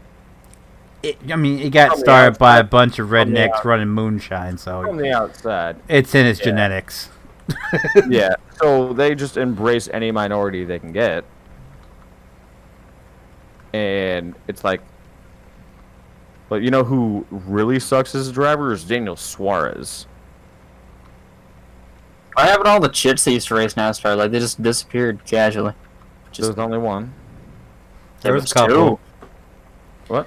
Yeah, Yeah. there was Danica Danica Patrick, and there was and- another one. What was her name? Like Joe something. Joe, it was a bitter last name. Well, there's gonna be more. Like Haley Deegan's gonna be up there soon. I heard she's Yeah, not even that but good. Is she? She is good. Yeah. Oh, she is. Okay. Yeah, I was. What's she in now? Been in races. Yeah. And She's then, in. She's in truck now, isn't she? Xfinity. Oh, is she in truck? Yep. Okay. See, I'd She's in rather truck. watch truck races, but you know. they're so slow. Yeah, They're the they're same- slow, but they look cool. They're But the the, same yeah, it's thing still the now. same thing. Yeah. I really liked watching the. Back in my day, it was called the Bush series because it was like Yeah. they Well, just the kind Xfinity of series, let yeah. them play Yeah, the there. Xfinity. Like Yeah. Well, there's still Sunday one was as super fast as- serial. Saturday was for like fun. Yeah, it's still not as. I fast always- as, Yeah. NASCAR. I always got mad Very- when I just my experience with NASCAR heat is like, you know, you'd have to kind of let off the gas in one turn, but for Xfinity, like you could just stay on the gas the entire time because the cars aren't as powerful. I always hate, or I still hate when drivers would drive on Saturday and Sunday because they'd be freaking knowing the track and everything. It's like, I hate that so much. why is that even allowed? Kyle Busch is the fucking champ of that. Yeah, he really is. If it weren't for like legal reasons, like he probably would have tried to win like the Xfinity Cup series. Yeah. But he wasn't eligible because he's in the NASCAR series. Right. So he can't do that. So so it's like, all right, we'll put him in our substitute driver. But he would always just race the track, and so that's what screwed him up. And you know what I loved about this year, and the fact that they were doing like no practice, no qualifying, and then just like you show up, you do a couple laps with the pace car, and then go. Is like he couldn't do the Xfinity series. Oh yeah. He only did one Xfinity series. Yeah, no, I hate when people double up And with then, that. but it's like, yeah, so he'd always win. Like he would win all the races because he was spending his time in because he'd also race like truck series too. Right. So you would get the feel for the track. So he'd get the truck series, and then he'd get the Xfinity series, and then at that point he had 2 days in a row of racing full races and knowing the track inside and out. And then when it What came a fucking time, nerd. That's what he is, man. no, he's got a complex that he just has this need to be better than other people, and it's like, dude, you're not, because it shows. Like, I mean, NASCAR Nation probably won't recognize it, but like he got exposed. Like, if you don't get to run trucks and you don't get to run Xfinity and get your practice laps in, you suck. Right. Well, here's the thing. I think Junior talked about it. Suck. He was talking about how, you know how he had his teams, and he was always have like a driver from the what's it called now? Oh, his team just won the Yeah, but the arcade series. yeah, but his he had the JR Motorsports in Xfinity now, and he would bring the drivers from the Sunday races in on Saturdays because to get sponsors he'd have to have a bigger name than just some Joe Blow off the street. So he had to deal with the sponsors, but bringing those Sunday drivers in to get a little bit more attention on the cars allowed him to hire guys like Brad Keselowski, guys like... Okay. Hey. You watch your face. Guys like Chase Elliott and all that. He could put younger, upcoming talent in cars because he had those Sunday drivers bringing attention to the cars.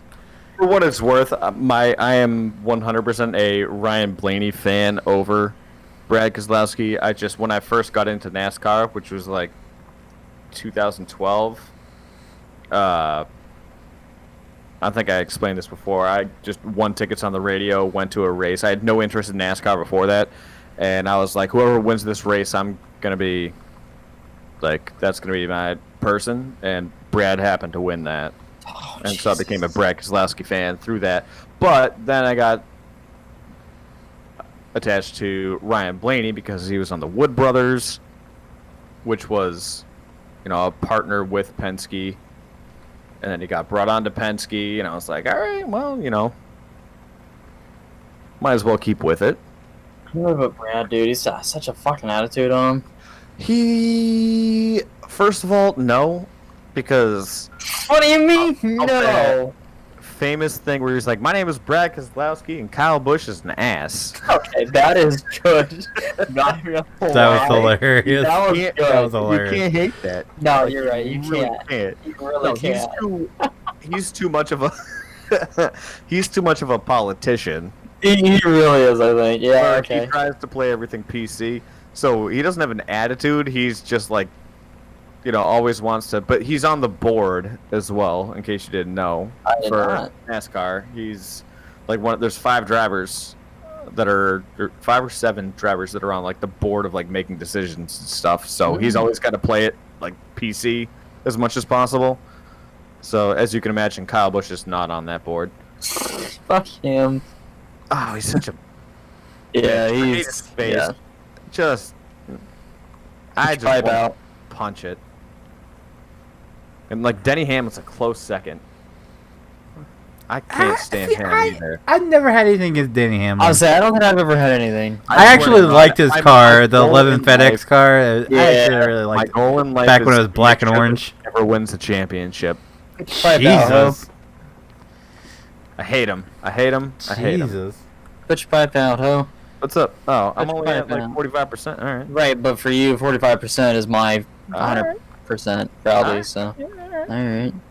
See, I used to be heavily into NASCAR, and then I watched Dale Earnhardt Sr. die, and I don't think I really kept up with it since then.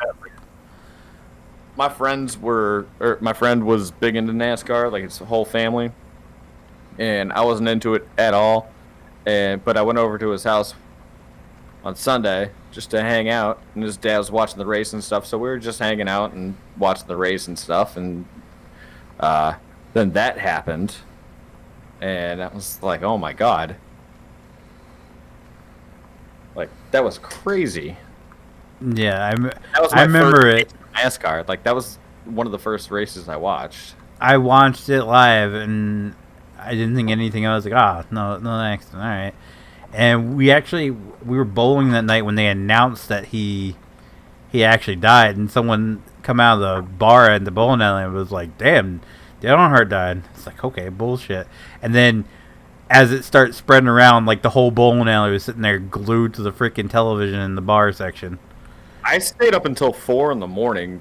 to find out about Ryan Newman. Yeah, because he was hurting pretty bad too. Yeah, because we all thought he died. Oh yeah, They no, yeah, brought 100%. out the like the shields and stuff. Blanket, yeah. It's like, oh my god. Yeah, I you know what? If I had to choose That and one then now, which I remember don't watch it Juan anymore, Pablo- I'd choose him. Have you ever heard Ryan Newman? He's a Yeah. dick too. I know, but I don't He know. was on American Pickers. Yeah, I feel for the guy. Yeah, he So was- I He was giving them ridiculous numbers on all of his shit. I remember watching that yeah. episode. No, he was no. There's another episode where he was buying stuff. He bought the bumper cars, like the old school bumper cars from them. Oh no, he's an ass. I have actually heard the opposite. I've heard he's actually a super nice guy.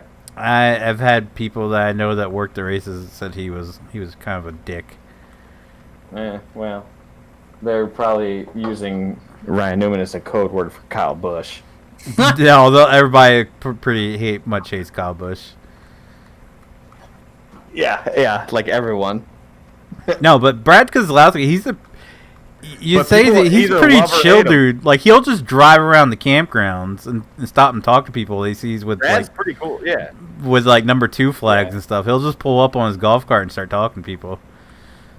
Yeah, so I heard that early on. So, like, my first year of going to NASCAR, like, I obviously had no idea what to expect because, like, I'd never been to NASCAR before. And then once I got an idea of what people were doing, like, I always had the Brad flag out. I still do, but I have a Brad flag and a Blaney flag. Junior. And then, unfortunately, we have to have a Chase Elliott flag. And Yeah, then we Chase Elliott also- number 1. Woo! And then we also have Anyway. a Daniels. I mean, Go good, Tanner. How Wow. you doing, man? caught myself. Oh shit! What's his name? You got a flag and you only know who Carl it is. Edwards. Oh, jeez. Oh, the backflip guy. is The he still 19 still car. driving? I thought you retired. Oh God, no, he's retired. Oh, he's done. Yeah. Oh, I He's was done. gonna say- Daniel Suarez originally I'm took over cool. his ride. All right. What are you down to now? Suarez, 5%. Oh, okay. So yeah, all right. Daniel Suarez originally took over the 19 car after Carl Edwards retired. So one of my funny stories. Wait, I thought he retired out of the 99 car. No, he was the 19 for like since I started watching. He was the We're ta- 99. Like Carl Edwards. Yeah, Carl Edwards, the Yeah. guy that does backflip, Affleck, 99. Subway. Yeah, he Yeah, was he- 99. I thought car. he switched retired over out to of the 99. No, he switched over to the 19 in like 2012. You sure about that? I've Yeah. always remembered him. I think as you're talking about 99. Clint Boyer. Nope. Carl Edwards, I'm Wanna pretty look sure it up, he man? I'll- retired from Roush Yeah. Racing in the 99. I'll look it up, man. No, he was the 19 car. Trust me. So I remember when he announced his crap. retirement, everybody was just kind of shocked because he's so I young. have to hang a fucking flag every single time we go to NASCAR with the 19 of Carl Edwards. And Oh yeah. Oh. That was the last. He last competed in NASCAR Sprint Cup Series driving the number 19 Toyota Camry for Joe Gibbs Racing. And Yeah. prior to that, he drove the number 99 Ford Fusion for Yeah. Roush. For the longest. Roush. Did you say Roche? I don't know. I'm exhausted. Roush Fenway. Yep. Anyway, Yeah. So he did that for the longest time, and then Daniel Suarez took over his ride after he retired from the 19, but he quickly got booted after a couple of years because he couldn't finish in the top 10 despite having a Roush Fenway car. And no, not a Roush Fenway, the other one. And then The other one. he got bumped down, so now he's driving the 95, which is just like a mom and pop team. Huh. And then I forget who drives the 19 right now. Oh, Truex. Martin Truex Jr. Yeah. He drives the 19 right now. Which shows you, I mean, the caliber of driving they were looking for. Like, Daniel Suarez sucks. But yeah, so we have to hang a 19 flag. So when I was down in Talladega, going to the race there, we had our fancy seats on the infield behind the pit boxes, but we couldn't see shit except for a blur of cars that whip by every 2.5 minutes. And so we went to the ticket booth, got a couple tickets for the main grandstand just to get a different perspective, and we're way up. Good Lord, 8 And hours. we sat Jesus. down next to this guy and his son. The son was dressed Who in am I all talking about? camo. I was playing. The guy was friggin' wearing just overalls, like nothing else. the No Ford shirt, from how long? That's ago, fucking night? NASCAR yee type shit right there. So, yeah, and both dipping hardcore. And then my fiance was Train wearing horn. a Carl Edwards 19 car lanyard. And then he goes, "Who's that car that you're got around your neck?" And she's like, "Oh, well, I was a big fan of Carl Edwards back in the day." And he goes, "Okay, good. I thought you were one of them Suarez fans." Jesus. Shit you not. That's That's good shit. yeah, to this day. That's one of the good stories that we have. It was like, oh my god. But no, Told her, I was like, we down south now? back down Dover, up in Dover. Back in the day, Junior, he would go out to the campgrounds and he would party with random people at nights back in his younger days. Yeah, Sounds like more than one now. Yeah, some of the guys still do that, but it's not as common just because of social media. Yeah, So That they was don't way back do in the it day. too often. If they do that, they usually have their own people with them Yeah. documenting it, so that nothing they do can get twisted. Which sucks, but my problem was the lot that I found by accident a first time going to New Hampshire is right next to the racetrack.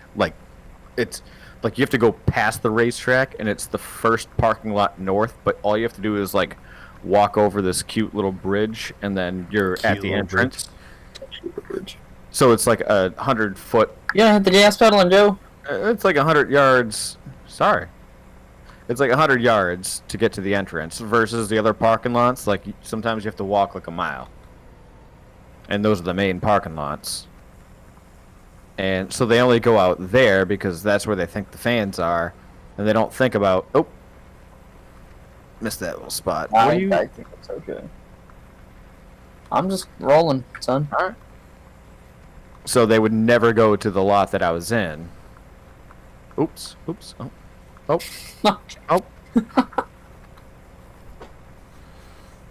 Which was a disappointment, except for this year with the COVID. Still went to the race, and I had to park in the main section. And I had so much more fun. Way better people. Okay, all right. What are you doing? Yeah, don't worry. Why you widen so close? that's what we need. That's where your pipe comes out at. We need to do a Dover race and then take Tyler out to the campgrounds at night. Well, I mean, So last time I was in Delaware was for my buddy's 30th a couple years ago, and then I brought my fiance over to Dover Speedway, and they were doing one of the Richard Petty Racing schools. experience, yeah. Yeah. And so she was totally blown away. Like, we actually just like walked in past the gates and then just like into the grandstands. Like, just didn't need any kind of clearance. You can just walk right in there. Yeah, when it's closed, you can just walk right up in there. Yeah. There's people that actually walk around that track. Now, Yep. So we did the whole thing. So I showed her. I was like, "Hey, this is where I went to Firefly. Like, this is What's the your parking lot and speed, homie? stuff."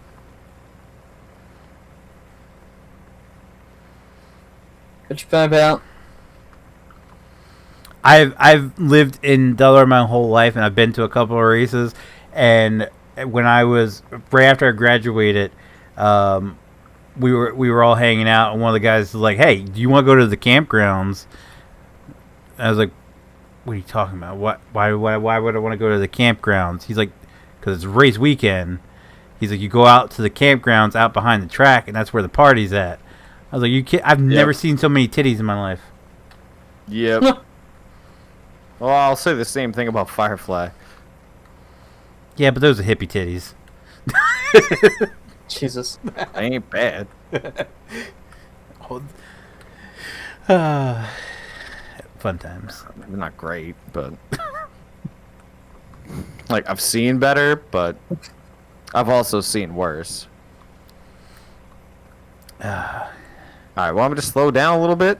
I don't know. You're scaring me. Well, because I keep passing you, and then Well, yeah, you're Also, talking about this that fashion time I distracted decided- for some reason. Right, yeah. So I don't can't have do it that, maxed Ken. out. Don't do come that. back here. No, Joe Biden. Get over here. Let me Get kiss your over hand. here. Oh, Jesus. Yeah, let me. Let me lick your fingertips. Yeah, Kiss your hand. kind of surprised she didn't like backhand him well. I just don't even know. I feel like his aides gotta keep like water bottles around, Yeah, and every time he does something dumb, just right in his face. Like, oh, okay, sorry. Yeah, but he's not gonna remember 10 minutes later. So No. That's why they all have water bottles.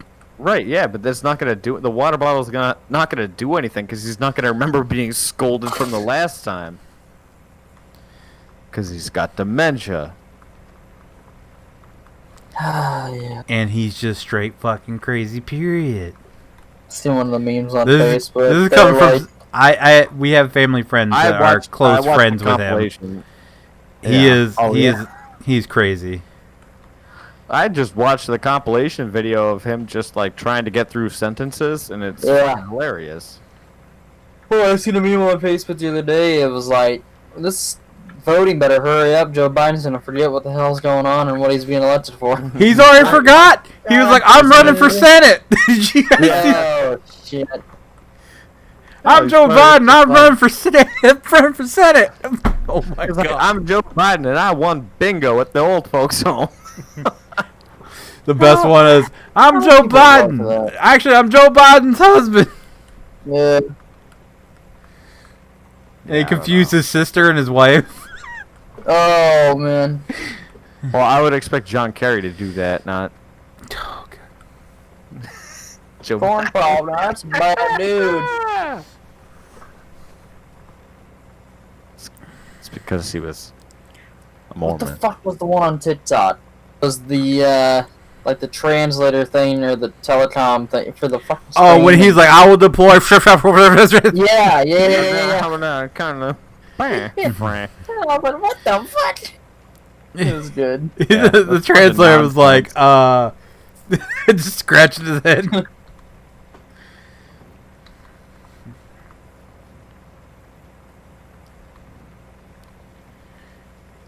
Dude, mad respect for I think it's the drummer of, have you seen that one? That TikTok?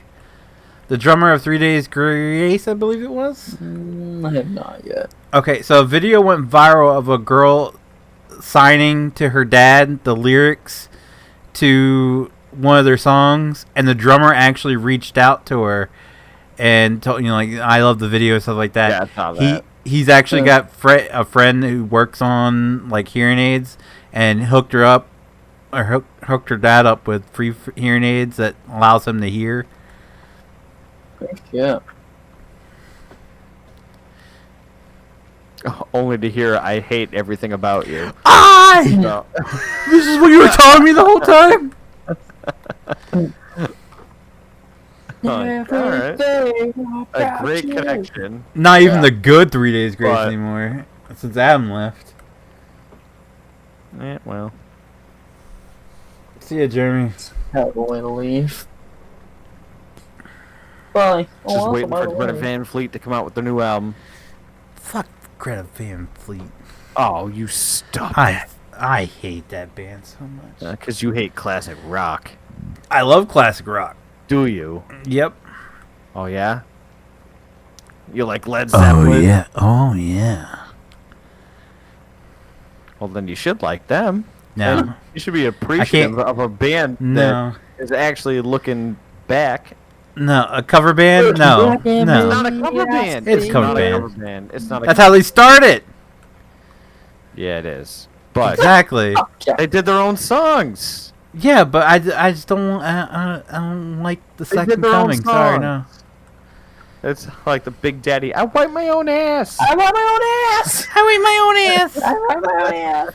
No, I don't know. I just don't like. I Oh, don't they're like 'em. great. It's refreshing. Don't you think it's refreshing a little bit to have a band that doesn't play the same crap? Like, hey, guess That's what the just number one song doing in America is? It's an BTS. act of like one of the most It's a Korean beloved boy band. It's our classic number one rock song. bands. You think you'd like to have some classic rock in there? Classic some rock. original classic rock. Yeah, sure. I mean, classic rock right now is going to be like Newfound Glory. Okay, all right. Don't be hating on Newfound Glory for In one. 24, I'm not hating on that. That was actually my favorite band.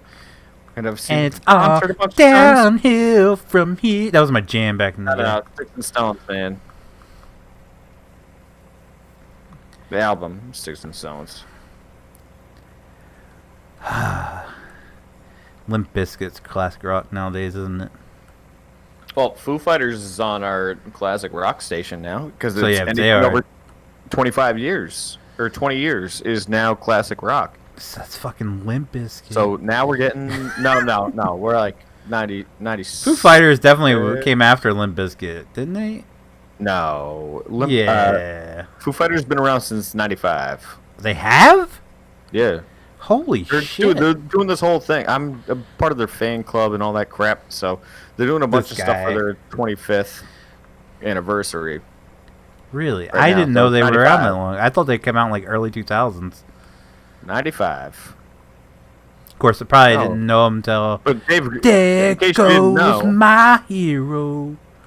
Dave Grohl recorded all of the instruments himself and the vocal tracks. Well, for then the you first should album. you should like the And band then- Ghost because he's actually played drums on got- one of their albums. No, Dave Grohl played every single instrument No, I'm saying and sang on the first album, and his buddy, who was in Pearl Jam, but playing as a disc jockey, or no, Soundgarden, sorry, at a local radio station in Seattle, took his demo tape and played it on the air, and then it totally blew up. Like, it went across the country, and Dave didn't have a band. So Dave had to come up with a band for the album that he came out with by himself, kind of as a joke. He asked him to, he's like, hey, take a listen to this and see like if you like it or not. And he liked it so much that he just played it on the air. But Dave did all the instruments on it. So he went out, and one of the first people that he got was Taylor Hawkins, who was playing drums for Sheryl Crow, and left her tour that she was on to go play for Foo Fighters. Well, like I was saying, the Ghost, Dave Grohl actually played drums, and you can tell which songs Dave Grohl played drums on. Oh, he only played it on the first album and then a couple songs on the second album, and that was it. Because Not they for had... Ghost, no. Oh. All of the major studio records were done by it's You're two saying guys. Dave Grohl played for Ghost? He played drums on their EP. If You Have Ghosts, he played drums and produced it. I believe. I think he produced it as well. What? You didn't know this? No way. Yeah. No. There's No, I even had speculation no idea. Oh, get that outta here. there's even speculation that he joined them on stage one time. Garbage. You want to bet? Oh. Well, I'll bet you on the joining on stage part of things. Oh. Yeah, definitely. He definitely You said there's speculation, which means there's no factual there's no tangible evidence of that. No, there's tangible evidence of him doing If You Have Ghosts. What? Where is it? No, you said there's speculation that he actually played on stage with them. Which yeah, means it seems like rumor has it. Yeah, the rumor is he's never confirmed it, but he himself has says he has worn the ghoul outfit at one point in time. He didn't say when. But he has. But he actually is the producer. Like, hold on, he is the actual producer. Maybe it could be as a producer. Maybe it could be wearing the ghoul outfit as a producer. Yeah, but you don't know that. No, he didn't specify. That's what I'm saying. Playing on stage is a big stretch. You can't. Yeah, that's what I'm saying. I never said he actually did. I'm saying there's speculation that he did, and he himself has said that he has worn the ghoul outfit once, but he is the actual producer of If You Have Ghosts. Well, he could have been like, "Yo, I produced your album," and like a fucking costume to wear for a day, and then production, like, hey, I wore the outfit, rhythm guitar, drums, and percussion. I played rhythm guitar on one song, drums and percussion on two other songs on the EP. Well, where's Ghoul from? Ghost, Sweden. Sorry, Ghoul. Ghoul is as the band members. They're all called ghouls. Nameless ghouls. Whatever. Ghost is the band. Whatever. All right. They're from Sweden. Yeah. Well, he's got big ties to Sweden, so doesn't surprise me. They did. When he was in Bad Brains, I want to say, they spent a lot of time in Sweden. Eating meatballs. So that doesn't. What do you mean eating meatballs? Swedish meatballs. Oh, okay. I guess, yeah. Fair.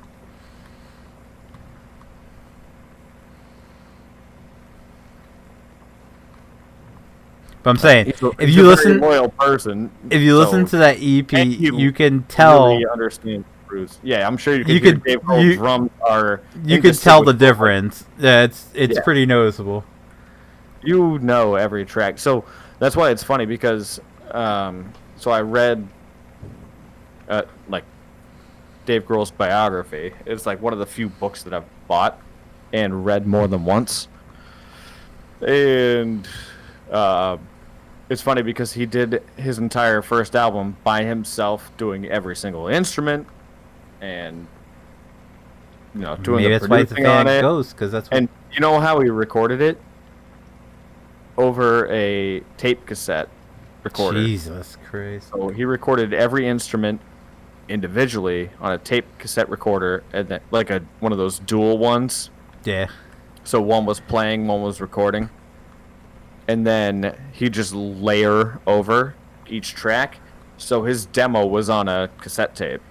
Jesus.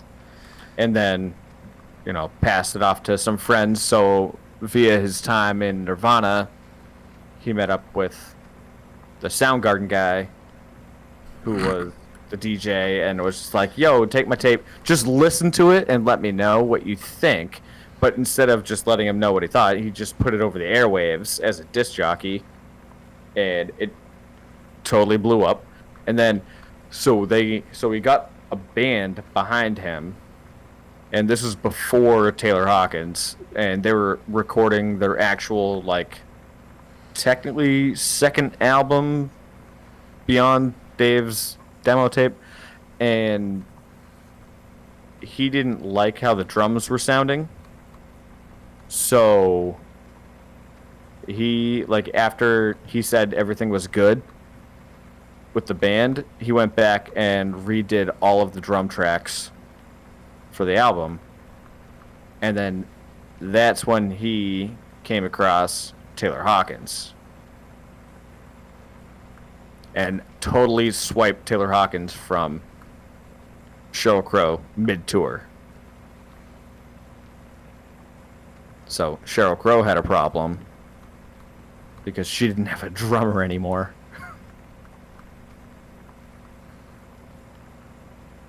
And had to figure that That's her out. problem. Oh, 100%. I mean, like, pretty sure Taylor Hawkins is doing pretty good for himself. Like, I feel like that's something you don't say no to. Like, when someone is known... well, it's a little bit outlandish because, like, yeah, Dave didn't really have the reputation. Yeah, but he was a drummer in a pretty well-known band. Right, he was a drummer in a pretty well-known band. And if someone who is, like... No, I feel like But that's... Nirvana, Nirvana I feel like was it's big kind of... and it was huge, but it doesn't have... It didn't have the effect that it kind of does, like, now or, like, 10 years ago. Like, it's a little bit different. Like, if the drummer of the band was saying, like, yo, I need a drummer for my band, I'd be a little skeptical. I feel like it's the ultimate compliment, though. Good. Who knows if his shit's good? Because drummers aren't really, like, songwriters per se. Like, they just keep the rhythm. Yeah, but I feel it's also if I don't know, Lars from Metallica asked you to join. I hate that guy. Yeah, no, yeah, 100%. But if he like asked you to join a band to play drums, I feel like that's an ultimate compliment. If someone's that well known for something and they ask you to, well, okay, all right, fine. Because he's a douchebag. Okay. If Joey Jordison from Slipknot asked you to join his band and play drums, I feel like it's a compliment. Why are we talking about like heavy metal bands? No, I'm just saying. No, I'm wouldn't just doing that giving, either because I'd be like, who the fuck are you? I'm just giving examples, okay? If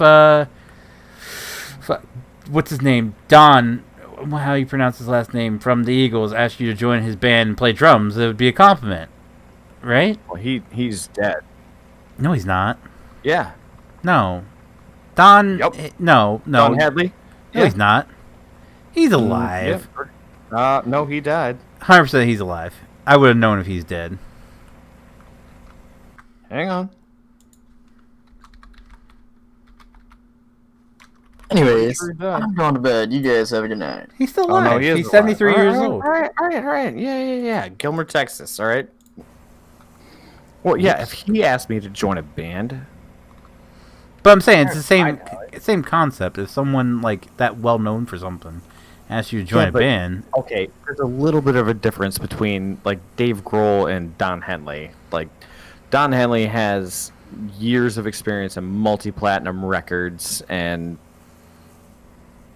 like he's been doing it for like 40 years. you're missing my point here. I'm just saying it'd be like a compliment to ask him to ask you to play drums. Jam. No, like if the drummer of Pearl Jam just asked you to, like he's like, oh, I left Pearl Jam. Do you want to start a band? I'd be like, I don't really know, because like the fuck you have to contribute because you're a drummer and I'm gonna be playing drums, like for you because you're a drummer. I'm gonna and be you're singing, and you have to come up with everything else. What experience do you have in coming up with anything else except for drum beats? Like, that's one of the toughest positions to follow along with if they're going to become lead. Because drummers always quiet. I mean, with the exception of Don Henley. Drummers don't usually sing. Drummers don't usually Brandon come up Seller? with rhythm, like guitar rhythms and bass rhythms and stuff.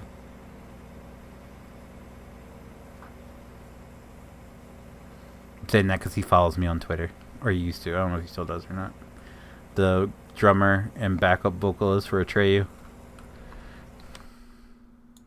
Okay, well, I mean, I know Atreyu very well. Been to a couple concerts. Not very reputable in terms of a source.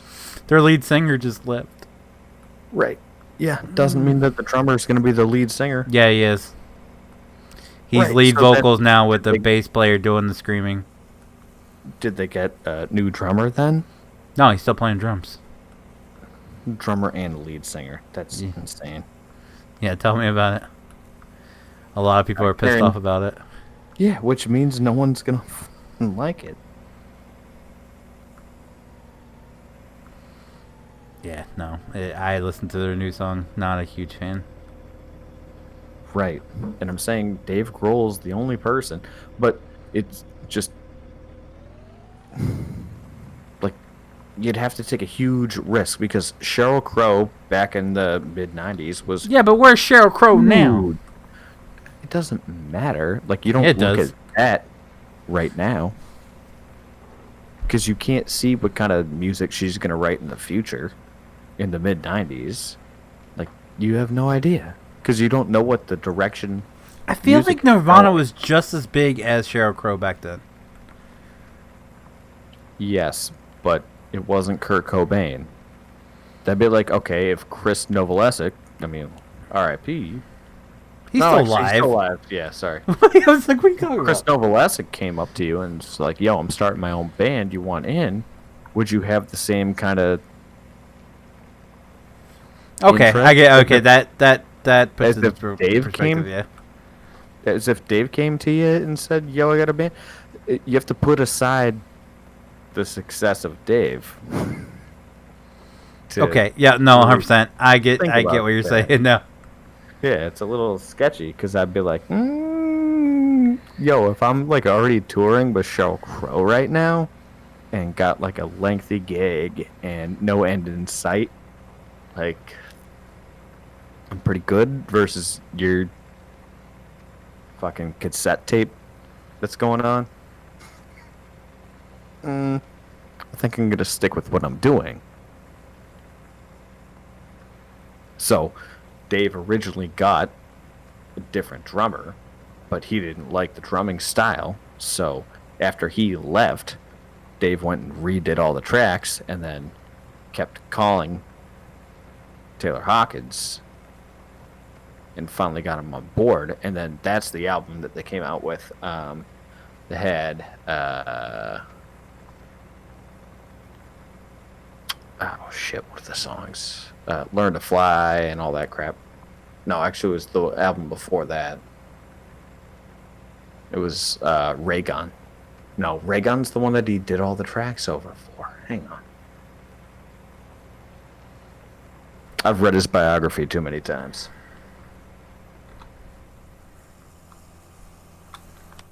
It's pretty sad. Pretty sad.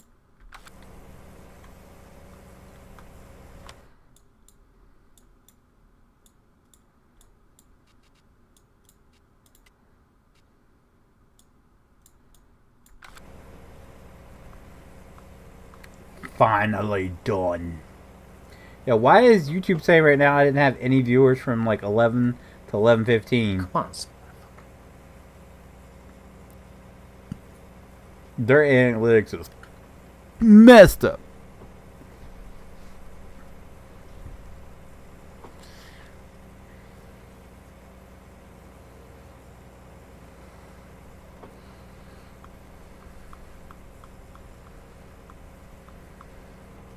Okay. Got it. So, the one that he redid the tracks on was the Color in This Shape. And then There's Nothing Left to Lose is when they got Taylor Hawkins. And that was in 1999. But Foo Fighters' Self was 95. Damn.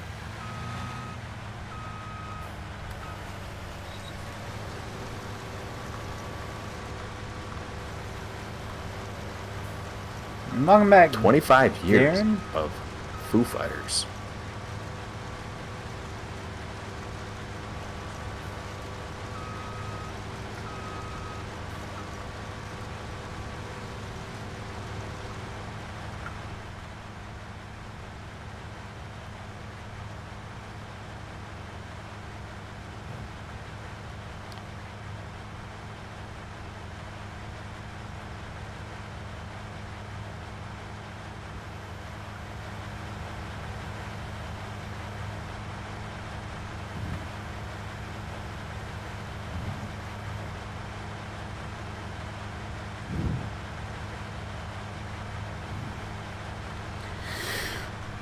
Oh shit! Oh yeah.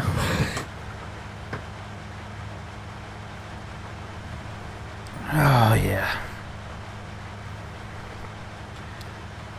Dude, after I got off last night, I was so fucking pissed off. Why?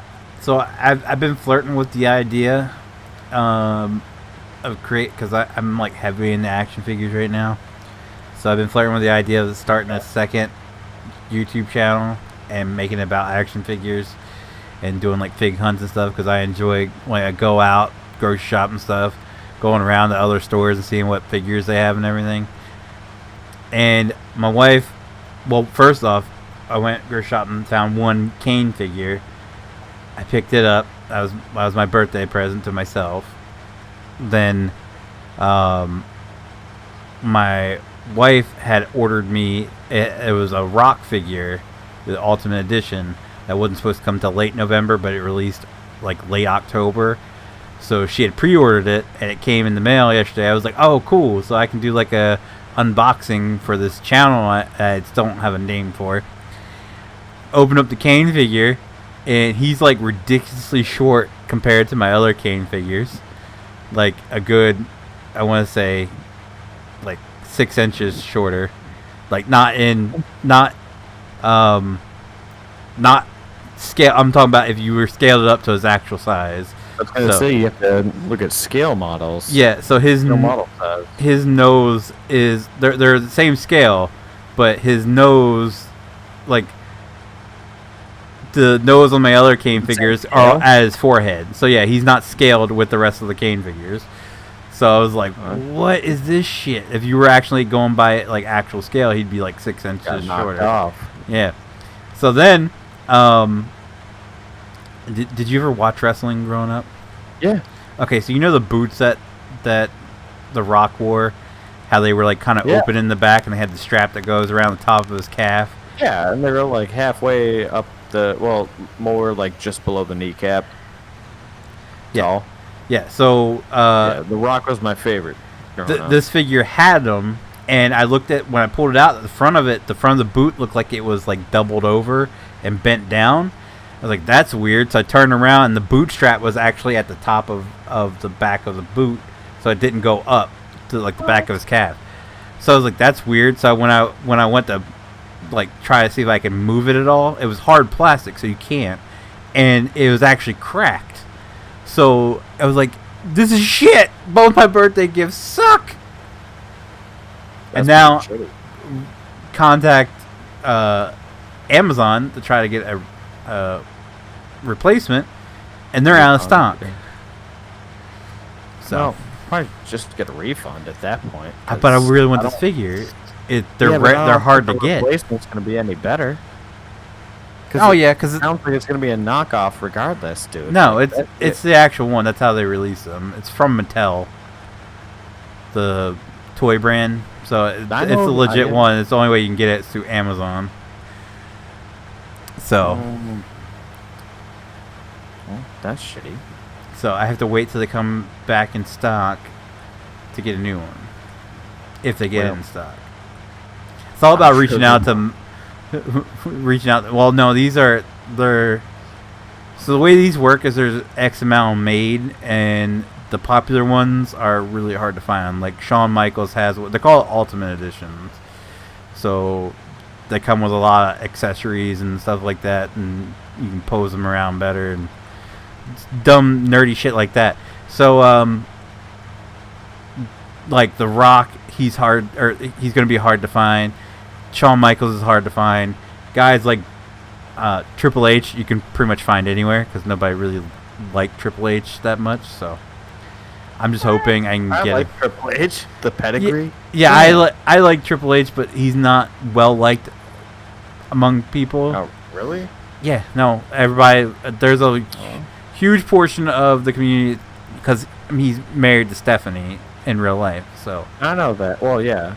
A lot of people just think incorporated that a little bit too much into the business side of things, in my opinion. Well, a lot of people feel like he only reason why he is as popular as he is because, because he did that. He's the son-in-law of Vince McMahon. Yeah, but I actually think like Triple H back in the day, that's something that he would do. What? Sleep his way to the top? Yeah. True. I mean, you listen to his entrance song back in the day, and it's like, all right, yeah, I can kind of see that. It's all about the game. Oh, that's not even back in the day. Well, that's great. Well, anyway. What? Yeah, no. What do you mean? It's all about the game and how you My play time was before the game. And then he had that that It's all about pompous. the game and how you play it. Yeah, that's his most well known. That and King of Kings, which is the one he used after that. That's his most well known. See, that's all right. When that was his theme song, that's when I was watching. Yeah, when he come out after he got hit by the car or whatever. Yeah, yeah. So I used to play on PS2 like SmackDown, Shut Your Mouth. And so I knew everything. I had that. There. We used to watch like Monday Night Raw. Hello, Golden Leg. How are you? It was Thursday night at the time. I think it was SmackDown. Thursday night SmackDown. Well, I think he started off on Tuesday night and then went to It Thursday night. used to be it went to Thursday because Raw went to Monday. Raw's always been on Monday, man. I think they wanted some separation. They went to I believe. Don't quote me on this, but I believe they went to Thursday because WCW did Thursday Night Thunder, so they wanted to compete with them on that night. Yeah, because WCW was a joke. Hey, you shut your mouth. Right. NWO. Sting, Diamond Down. Oh, no, I was NWO was cool and all, but I like the Outsiders. But that's about it. I didn't really care for NWO. Like, I hated Hulk Hogan. I still to this day think he's the most overrated joke. Alright, whatever you say, dude. Wait until these 20-inch pythons come wild on you. Yeah, that. Yeah, no, I never could get Like behind. NWO, I was okay with them just because, like, luckily the video game incorporated all of them in there. No, So they did WCW and NWO, so you got Hulk, like the Hulk, and you got what was the group in NWO? the Outsiders, Kevin Nash and Scott Hall. Yeah, Kevin Nash, Big Sexy. Yeah. When we were wrestle, it was always I was Kevin Nash and my nephew was Scott Hall. So he was just like my hype man all the time. I was always The Rock or Stone Cold. Yep, Stone Cold, Steve Oz. Until Jeff Hardy came on scene, then I was doing swantons on the trampoline like crazy. Yeah, once in a while I was doing Rey Mysterio. Like, you know, you gotta give somebody the 619 once in your lifetime. Until he killed a guy doing it. Yeah, did you know Rey Mysterio killed a guy? Technically, it wasn't the 619 that killed him. It was the move. It was no, it was the setup for it. Yeah, the setup. The move Setup where he for struck the rope. He snapped his neck. Yeah, but he still did it. Yeah. Oh no, he went through, but he pulled off of the kick. He didn't actually hit him with the 619. You watch him; he just kind of loops through the ropes. Yeah, I know. But he killed the guy. You know, it was a very fine line. No, well, he technically didn't because he didn't do the setup move. No, he whipped him in. Okay, so if I remember correctly, he whipped him in, and the guy landed it wrong, and his neck hit the rope. Yeah, the guy landed it wrong. Okay. You sound like the guy who was arguing for Tony's story. He didn't kill him. He ran in front of his car. I mean, I still believe that. I mean, he did run in front of Tony Stewart's car.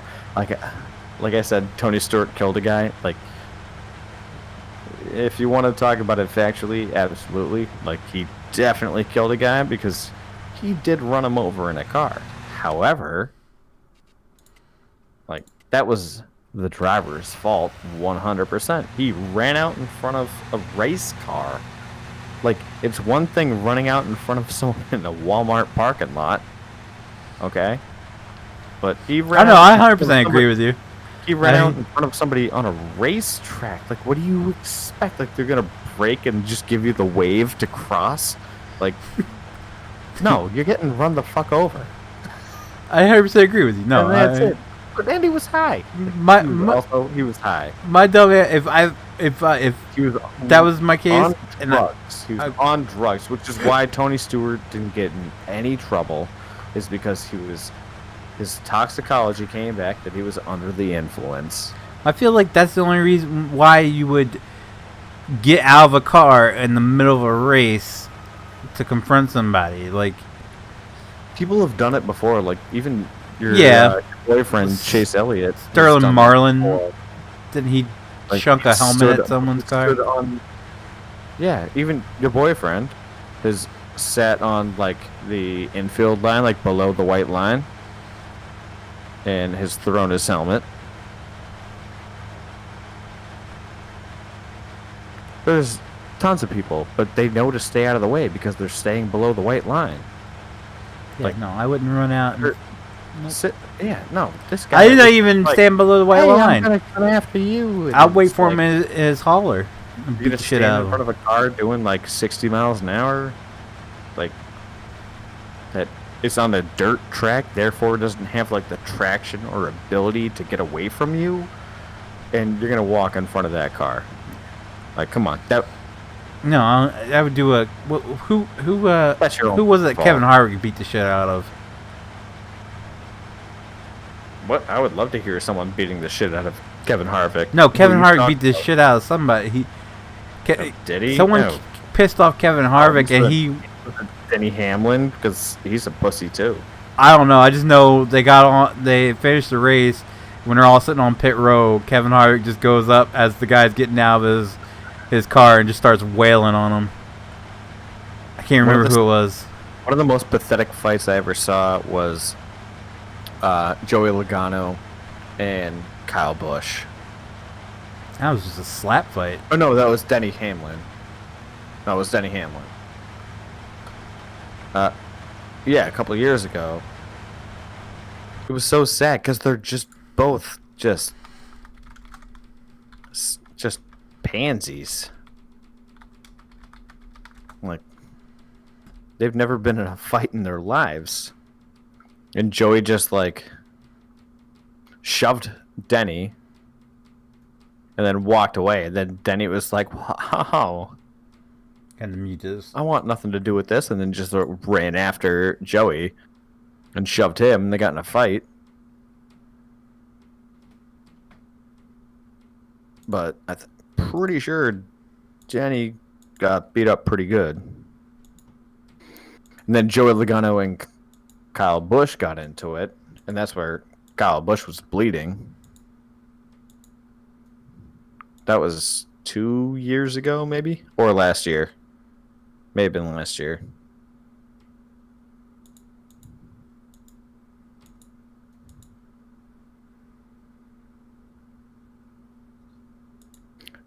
Did you hear about Clint Boyer retiring? I feel like I did, but I don't remember. He's going to be a commentator now? Jesus Christ. I know. The dude that won't shut up. Oh my God. He's going to be a commentator. He's going to be taking over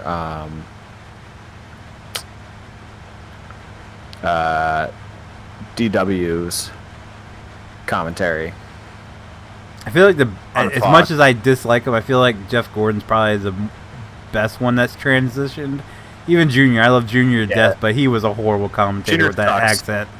With that accent, that was bad. It also sounds like Dale Jarrett too. Like, you can't really distinguish the two. Yeah, Dale Jarrett was another bad one. But, well, the two of them sound the same, and like Dale Jr., just keep it to your TV show and your podcasts, and just yeah, he doesn't have a voice like, for yeah, for sure, that. you had a great career in NASCAR because everybody knew who you were because of your dad, but no, I don't feel like that was something that he was like, I'm gonna do this. I feel like it's something they asked him they to offered keep it. him around the sport because he is a because it's important to the sport. He draws people. But he sucks. Yeah, no, I agree. Commentator. I love it. I love Like, Junior Dale to death, Jarrett- but he is horrible on commentating. Dale Jarrett's Slide like- job. Yeah. Dale Jarrett's good because they need someone that is in NASCAR that has experience to tell them exactly what's happening. And I think Dale Jarrett's a good fit for that. I feel like the best one though is Jeff Gordon because he's got a. Well, you're talking Fox versus NBC. I don't know who's on what anymore, to be honest with you. Uh, I remember So I remember listening to Jeff Gordon Gordon's on calling the Fox. race, yeah. and he Jeff actually Gordon's did a on pretty good Fox. job. So Fox. And I hate Jeff Gordon. Fox starts the year. Yeah, They I do know. it I remember for that. half races, and then NBC takes over, and Yep, I remember that. both Dales are on NBC. Jesus. So I know the two of them together is just a freaking shit show because you can't tell the difference between who's talking because they sound exactly the same. But yeah, Jeff Gordon's on Fox. I always and liked. I think Clint is joining Fox because that's where DW was. I think. Actually, I'm Yeah, yeah, because he always called the Daytona 500, so he was on Fox. Yeah, so boogity boogity boogity. Yeah, so Let's go Clint's racing, gonna be taking- boys. Yeah, he actually Uh, did a guest appearance this year, which is pretty cool. So he did the boogity So again. it was Daryl Waltrip, Mike Joy, and Larry McReynolds, Joy. wasn't it? Yeah. Yep. Yeah. Mike. I always Joy's like Mike awesome. Larry McReynolds. He was pretty good. And Larry McReynolds is awesome. Yeah, but Yeah. Mike Joyce just got that like announcer. Yeah, no, 100%. voice, Yeah, and he knew the sport. And then Larry McReynolds, obviously, just Yeah, knows crew the chief. sport too. Yeah. For a long time. Then you just have to have like a good quality driver, and I mean, Jeff Gordon's been that. He's been around the sport for a long time, but you just need to. Ward Burton I mean- as a commentator. What? Oh, see here, he going down turn two like that one. Who? Ward Burton. No, my God. That's what Jerry. No. Yeah, Oh my God. the best. I can't even understand like. So like, also listen to Dale Jr.'s podcasts. Yeah. It's like 30 Mo Radio. Yeah, And he was talking about like the challenges that he had with like switching over to commentary, because like he had so many things to say and he had to work on like not talking as much about stuff. And I'm like, Clint Porter's fucked. That dude will talk about like the air pressure in his own truck's tires for like an hour and a half. Well, nothing. Or if you want to talk about the fast food restaurant down the street, he's got like 55, maybe 70 opinions about that. I still one of the best. Talk forever. One of the best interviews though is when they asked Ward Burton why he talks the way he talks and Jeff doesn't. Well, I was raised on the south side of the house and Jeff was on the north side. You're like, what, Rushville? Yo, you gotta get somebody that is like obviously they picked Clint because anytime they interview him, he has like 15 things to say about one thing. And he I feel has like Elliot Sadler would be good on commentary. I feel like nobody in the current series would be good except maybe Jimmy Johnson, but he's too reserved to, you know, open up like Dale did.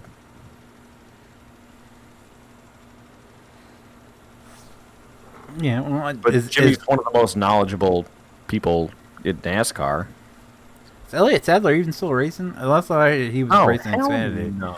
See, he'd be good. He'd be good in commentary. Dude, Elliot Sadler hasn't raced for like Last I heard, he was driving for fucking, Junior like 10 down. years, dude. Junior down in the Xfinity series. No, that was recent.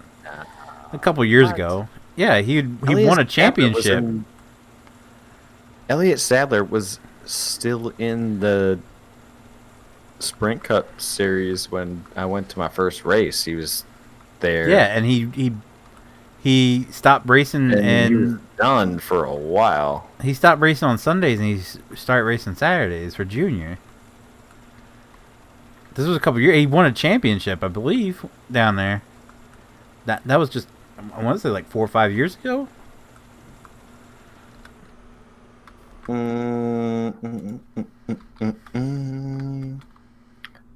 2019 position in the Xfinity. So he is actually in the Xfinity series right now. He's in 49th place, 46th place. His best finish this year was second. His first race was 1995. Ford Credit 300. South Boston? What? His last race was 2019 Renault Pro Truck Outfitters 300. So he's not racing anymore. He has 1 win, 10 top 10s.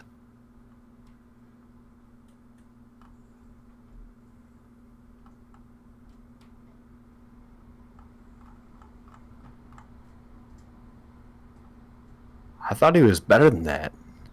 No. No, so he kind of sucked. Yeah, no, 100%. He was never that good. I remember him driving. Yeah, but it was a popular name, though. Like He was- when you, from the outside community. Oh, yeah, he won the most popular driver in 2018. So it's like Chase Elliott. Yeah. Bam. No, when he was... No, this was when he was down in Xfinity. Dead. No, this is when he was down at Xfinity. He won the most popular driver. He sucked in what's it called? Whatever it's called nowadays. I still call it Winston Cup. Monster. Sure, if that's what it's called. I don't know. Monster. It was Winston, series. Then it was Nextel, and then it was Sprint.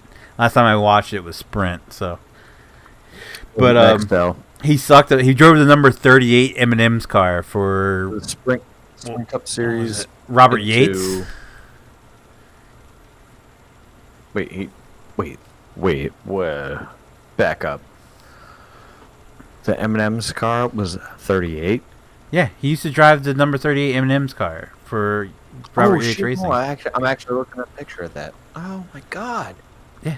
God, those cars sucked back then. Wow. And then I think Yeah, it I'm was looking at that 27 at one point in time too. I think Ken Trader was sponsored by M&M's at one I'm point. looking at the 19 Best Buy car.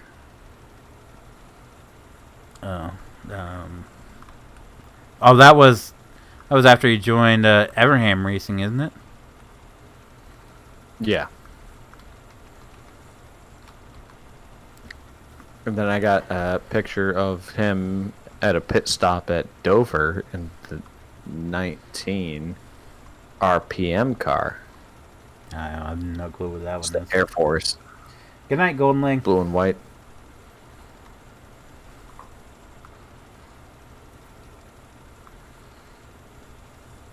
That guy there.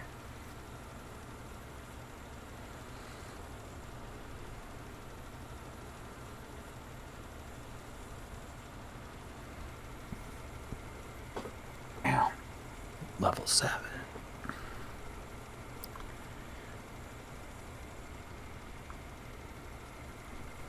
...2013 JGR car at Road America? What the... Alright, so I know this guy's name. Who? Elliott Sadler. Oh yeah, I guarantee you know. No, I know it, but I like I said, I only got into NASCAR in like 2012. Yeah, so that's right before he started driving down in Xfinity. Right, so I think he I joined know this guy. Junior Motorsports in 2015. Didn't he have a relative that briefly went into Hermie Sadler. NASCAR? Yeah, Hermie Sadler. Something about that. He was a wrestler too. Chase Elliott related to him?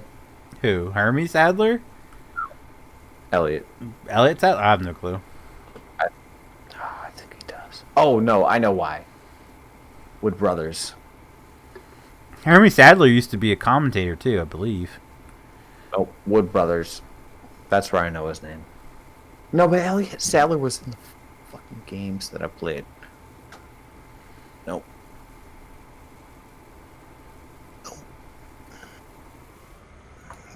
It's a me problem. I'll have to figure that one How out. do you on my know own time. Elliot Sadler from the Wood Brothers, but you don't know Trevor Bain? I know Trevor Bain. Oh, I thought we went through this one time. You never said anything about Trevor Bain. I know Yeah, Trevor Bain. we were talking one Very night well. that Trevor Bain won the Daytona He was- 500 in the Wood Brothers car.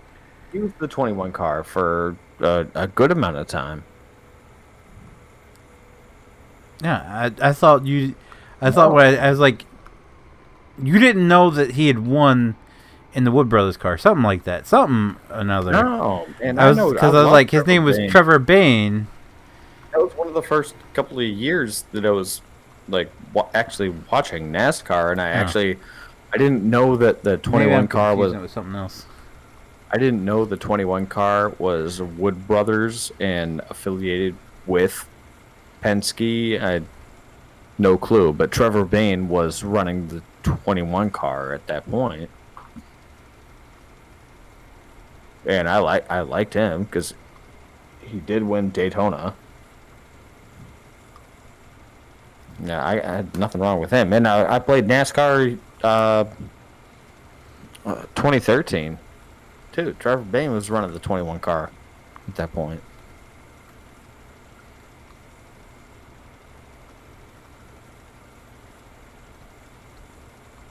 Whatever happened to him? Mm-hmm. Yeah, I'm gonna find out.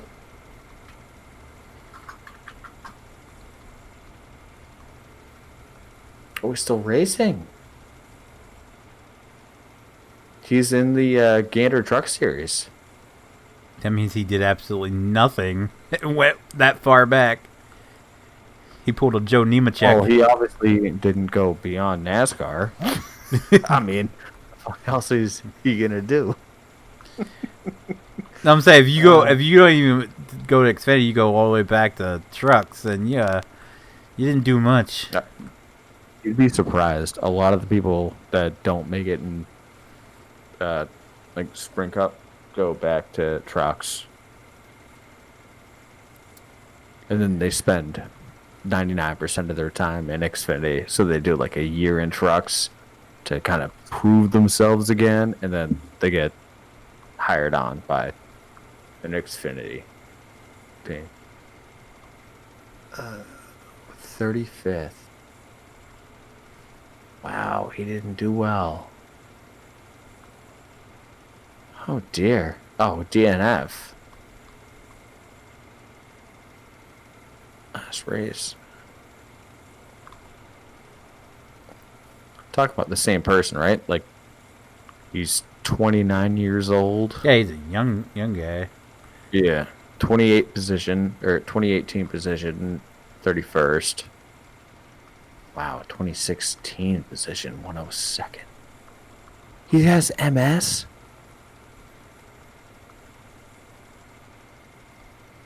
What? Did you know that? No. He has MS. Okay. I'm not laughing at you. I'm laughing at how No, you said it. no. Like you're No, because he raced his ass off. Like, he... yeah, no, 100%. Like, he was a competitive driver for so long. Like, I always remember, like, when I first started watching NASCAR, like, the 21 was always Trevor Bain for like 3 years. I had no idea that he had MS, and that's incredible that he can still like go racing on a daily basis and be competitive and make it all the way up to like the top tier for a few years. Damn it. That's impressive, man. Good for him.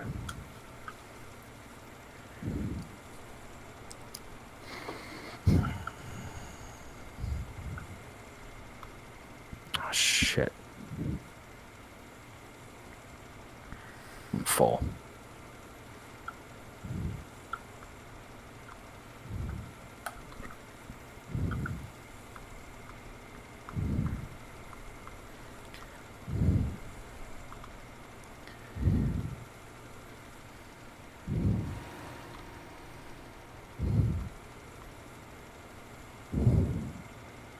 Jeez, he's starting to sound like Brandon over there.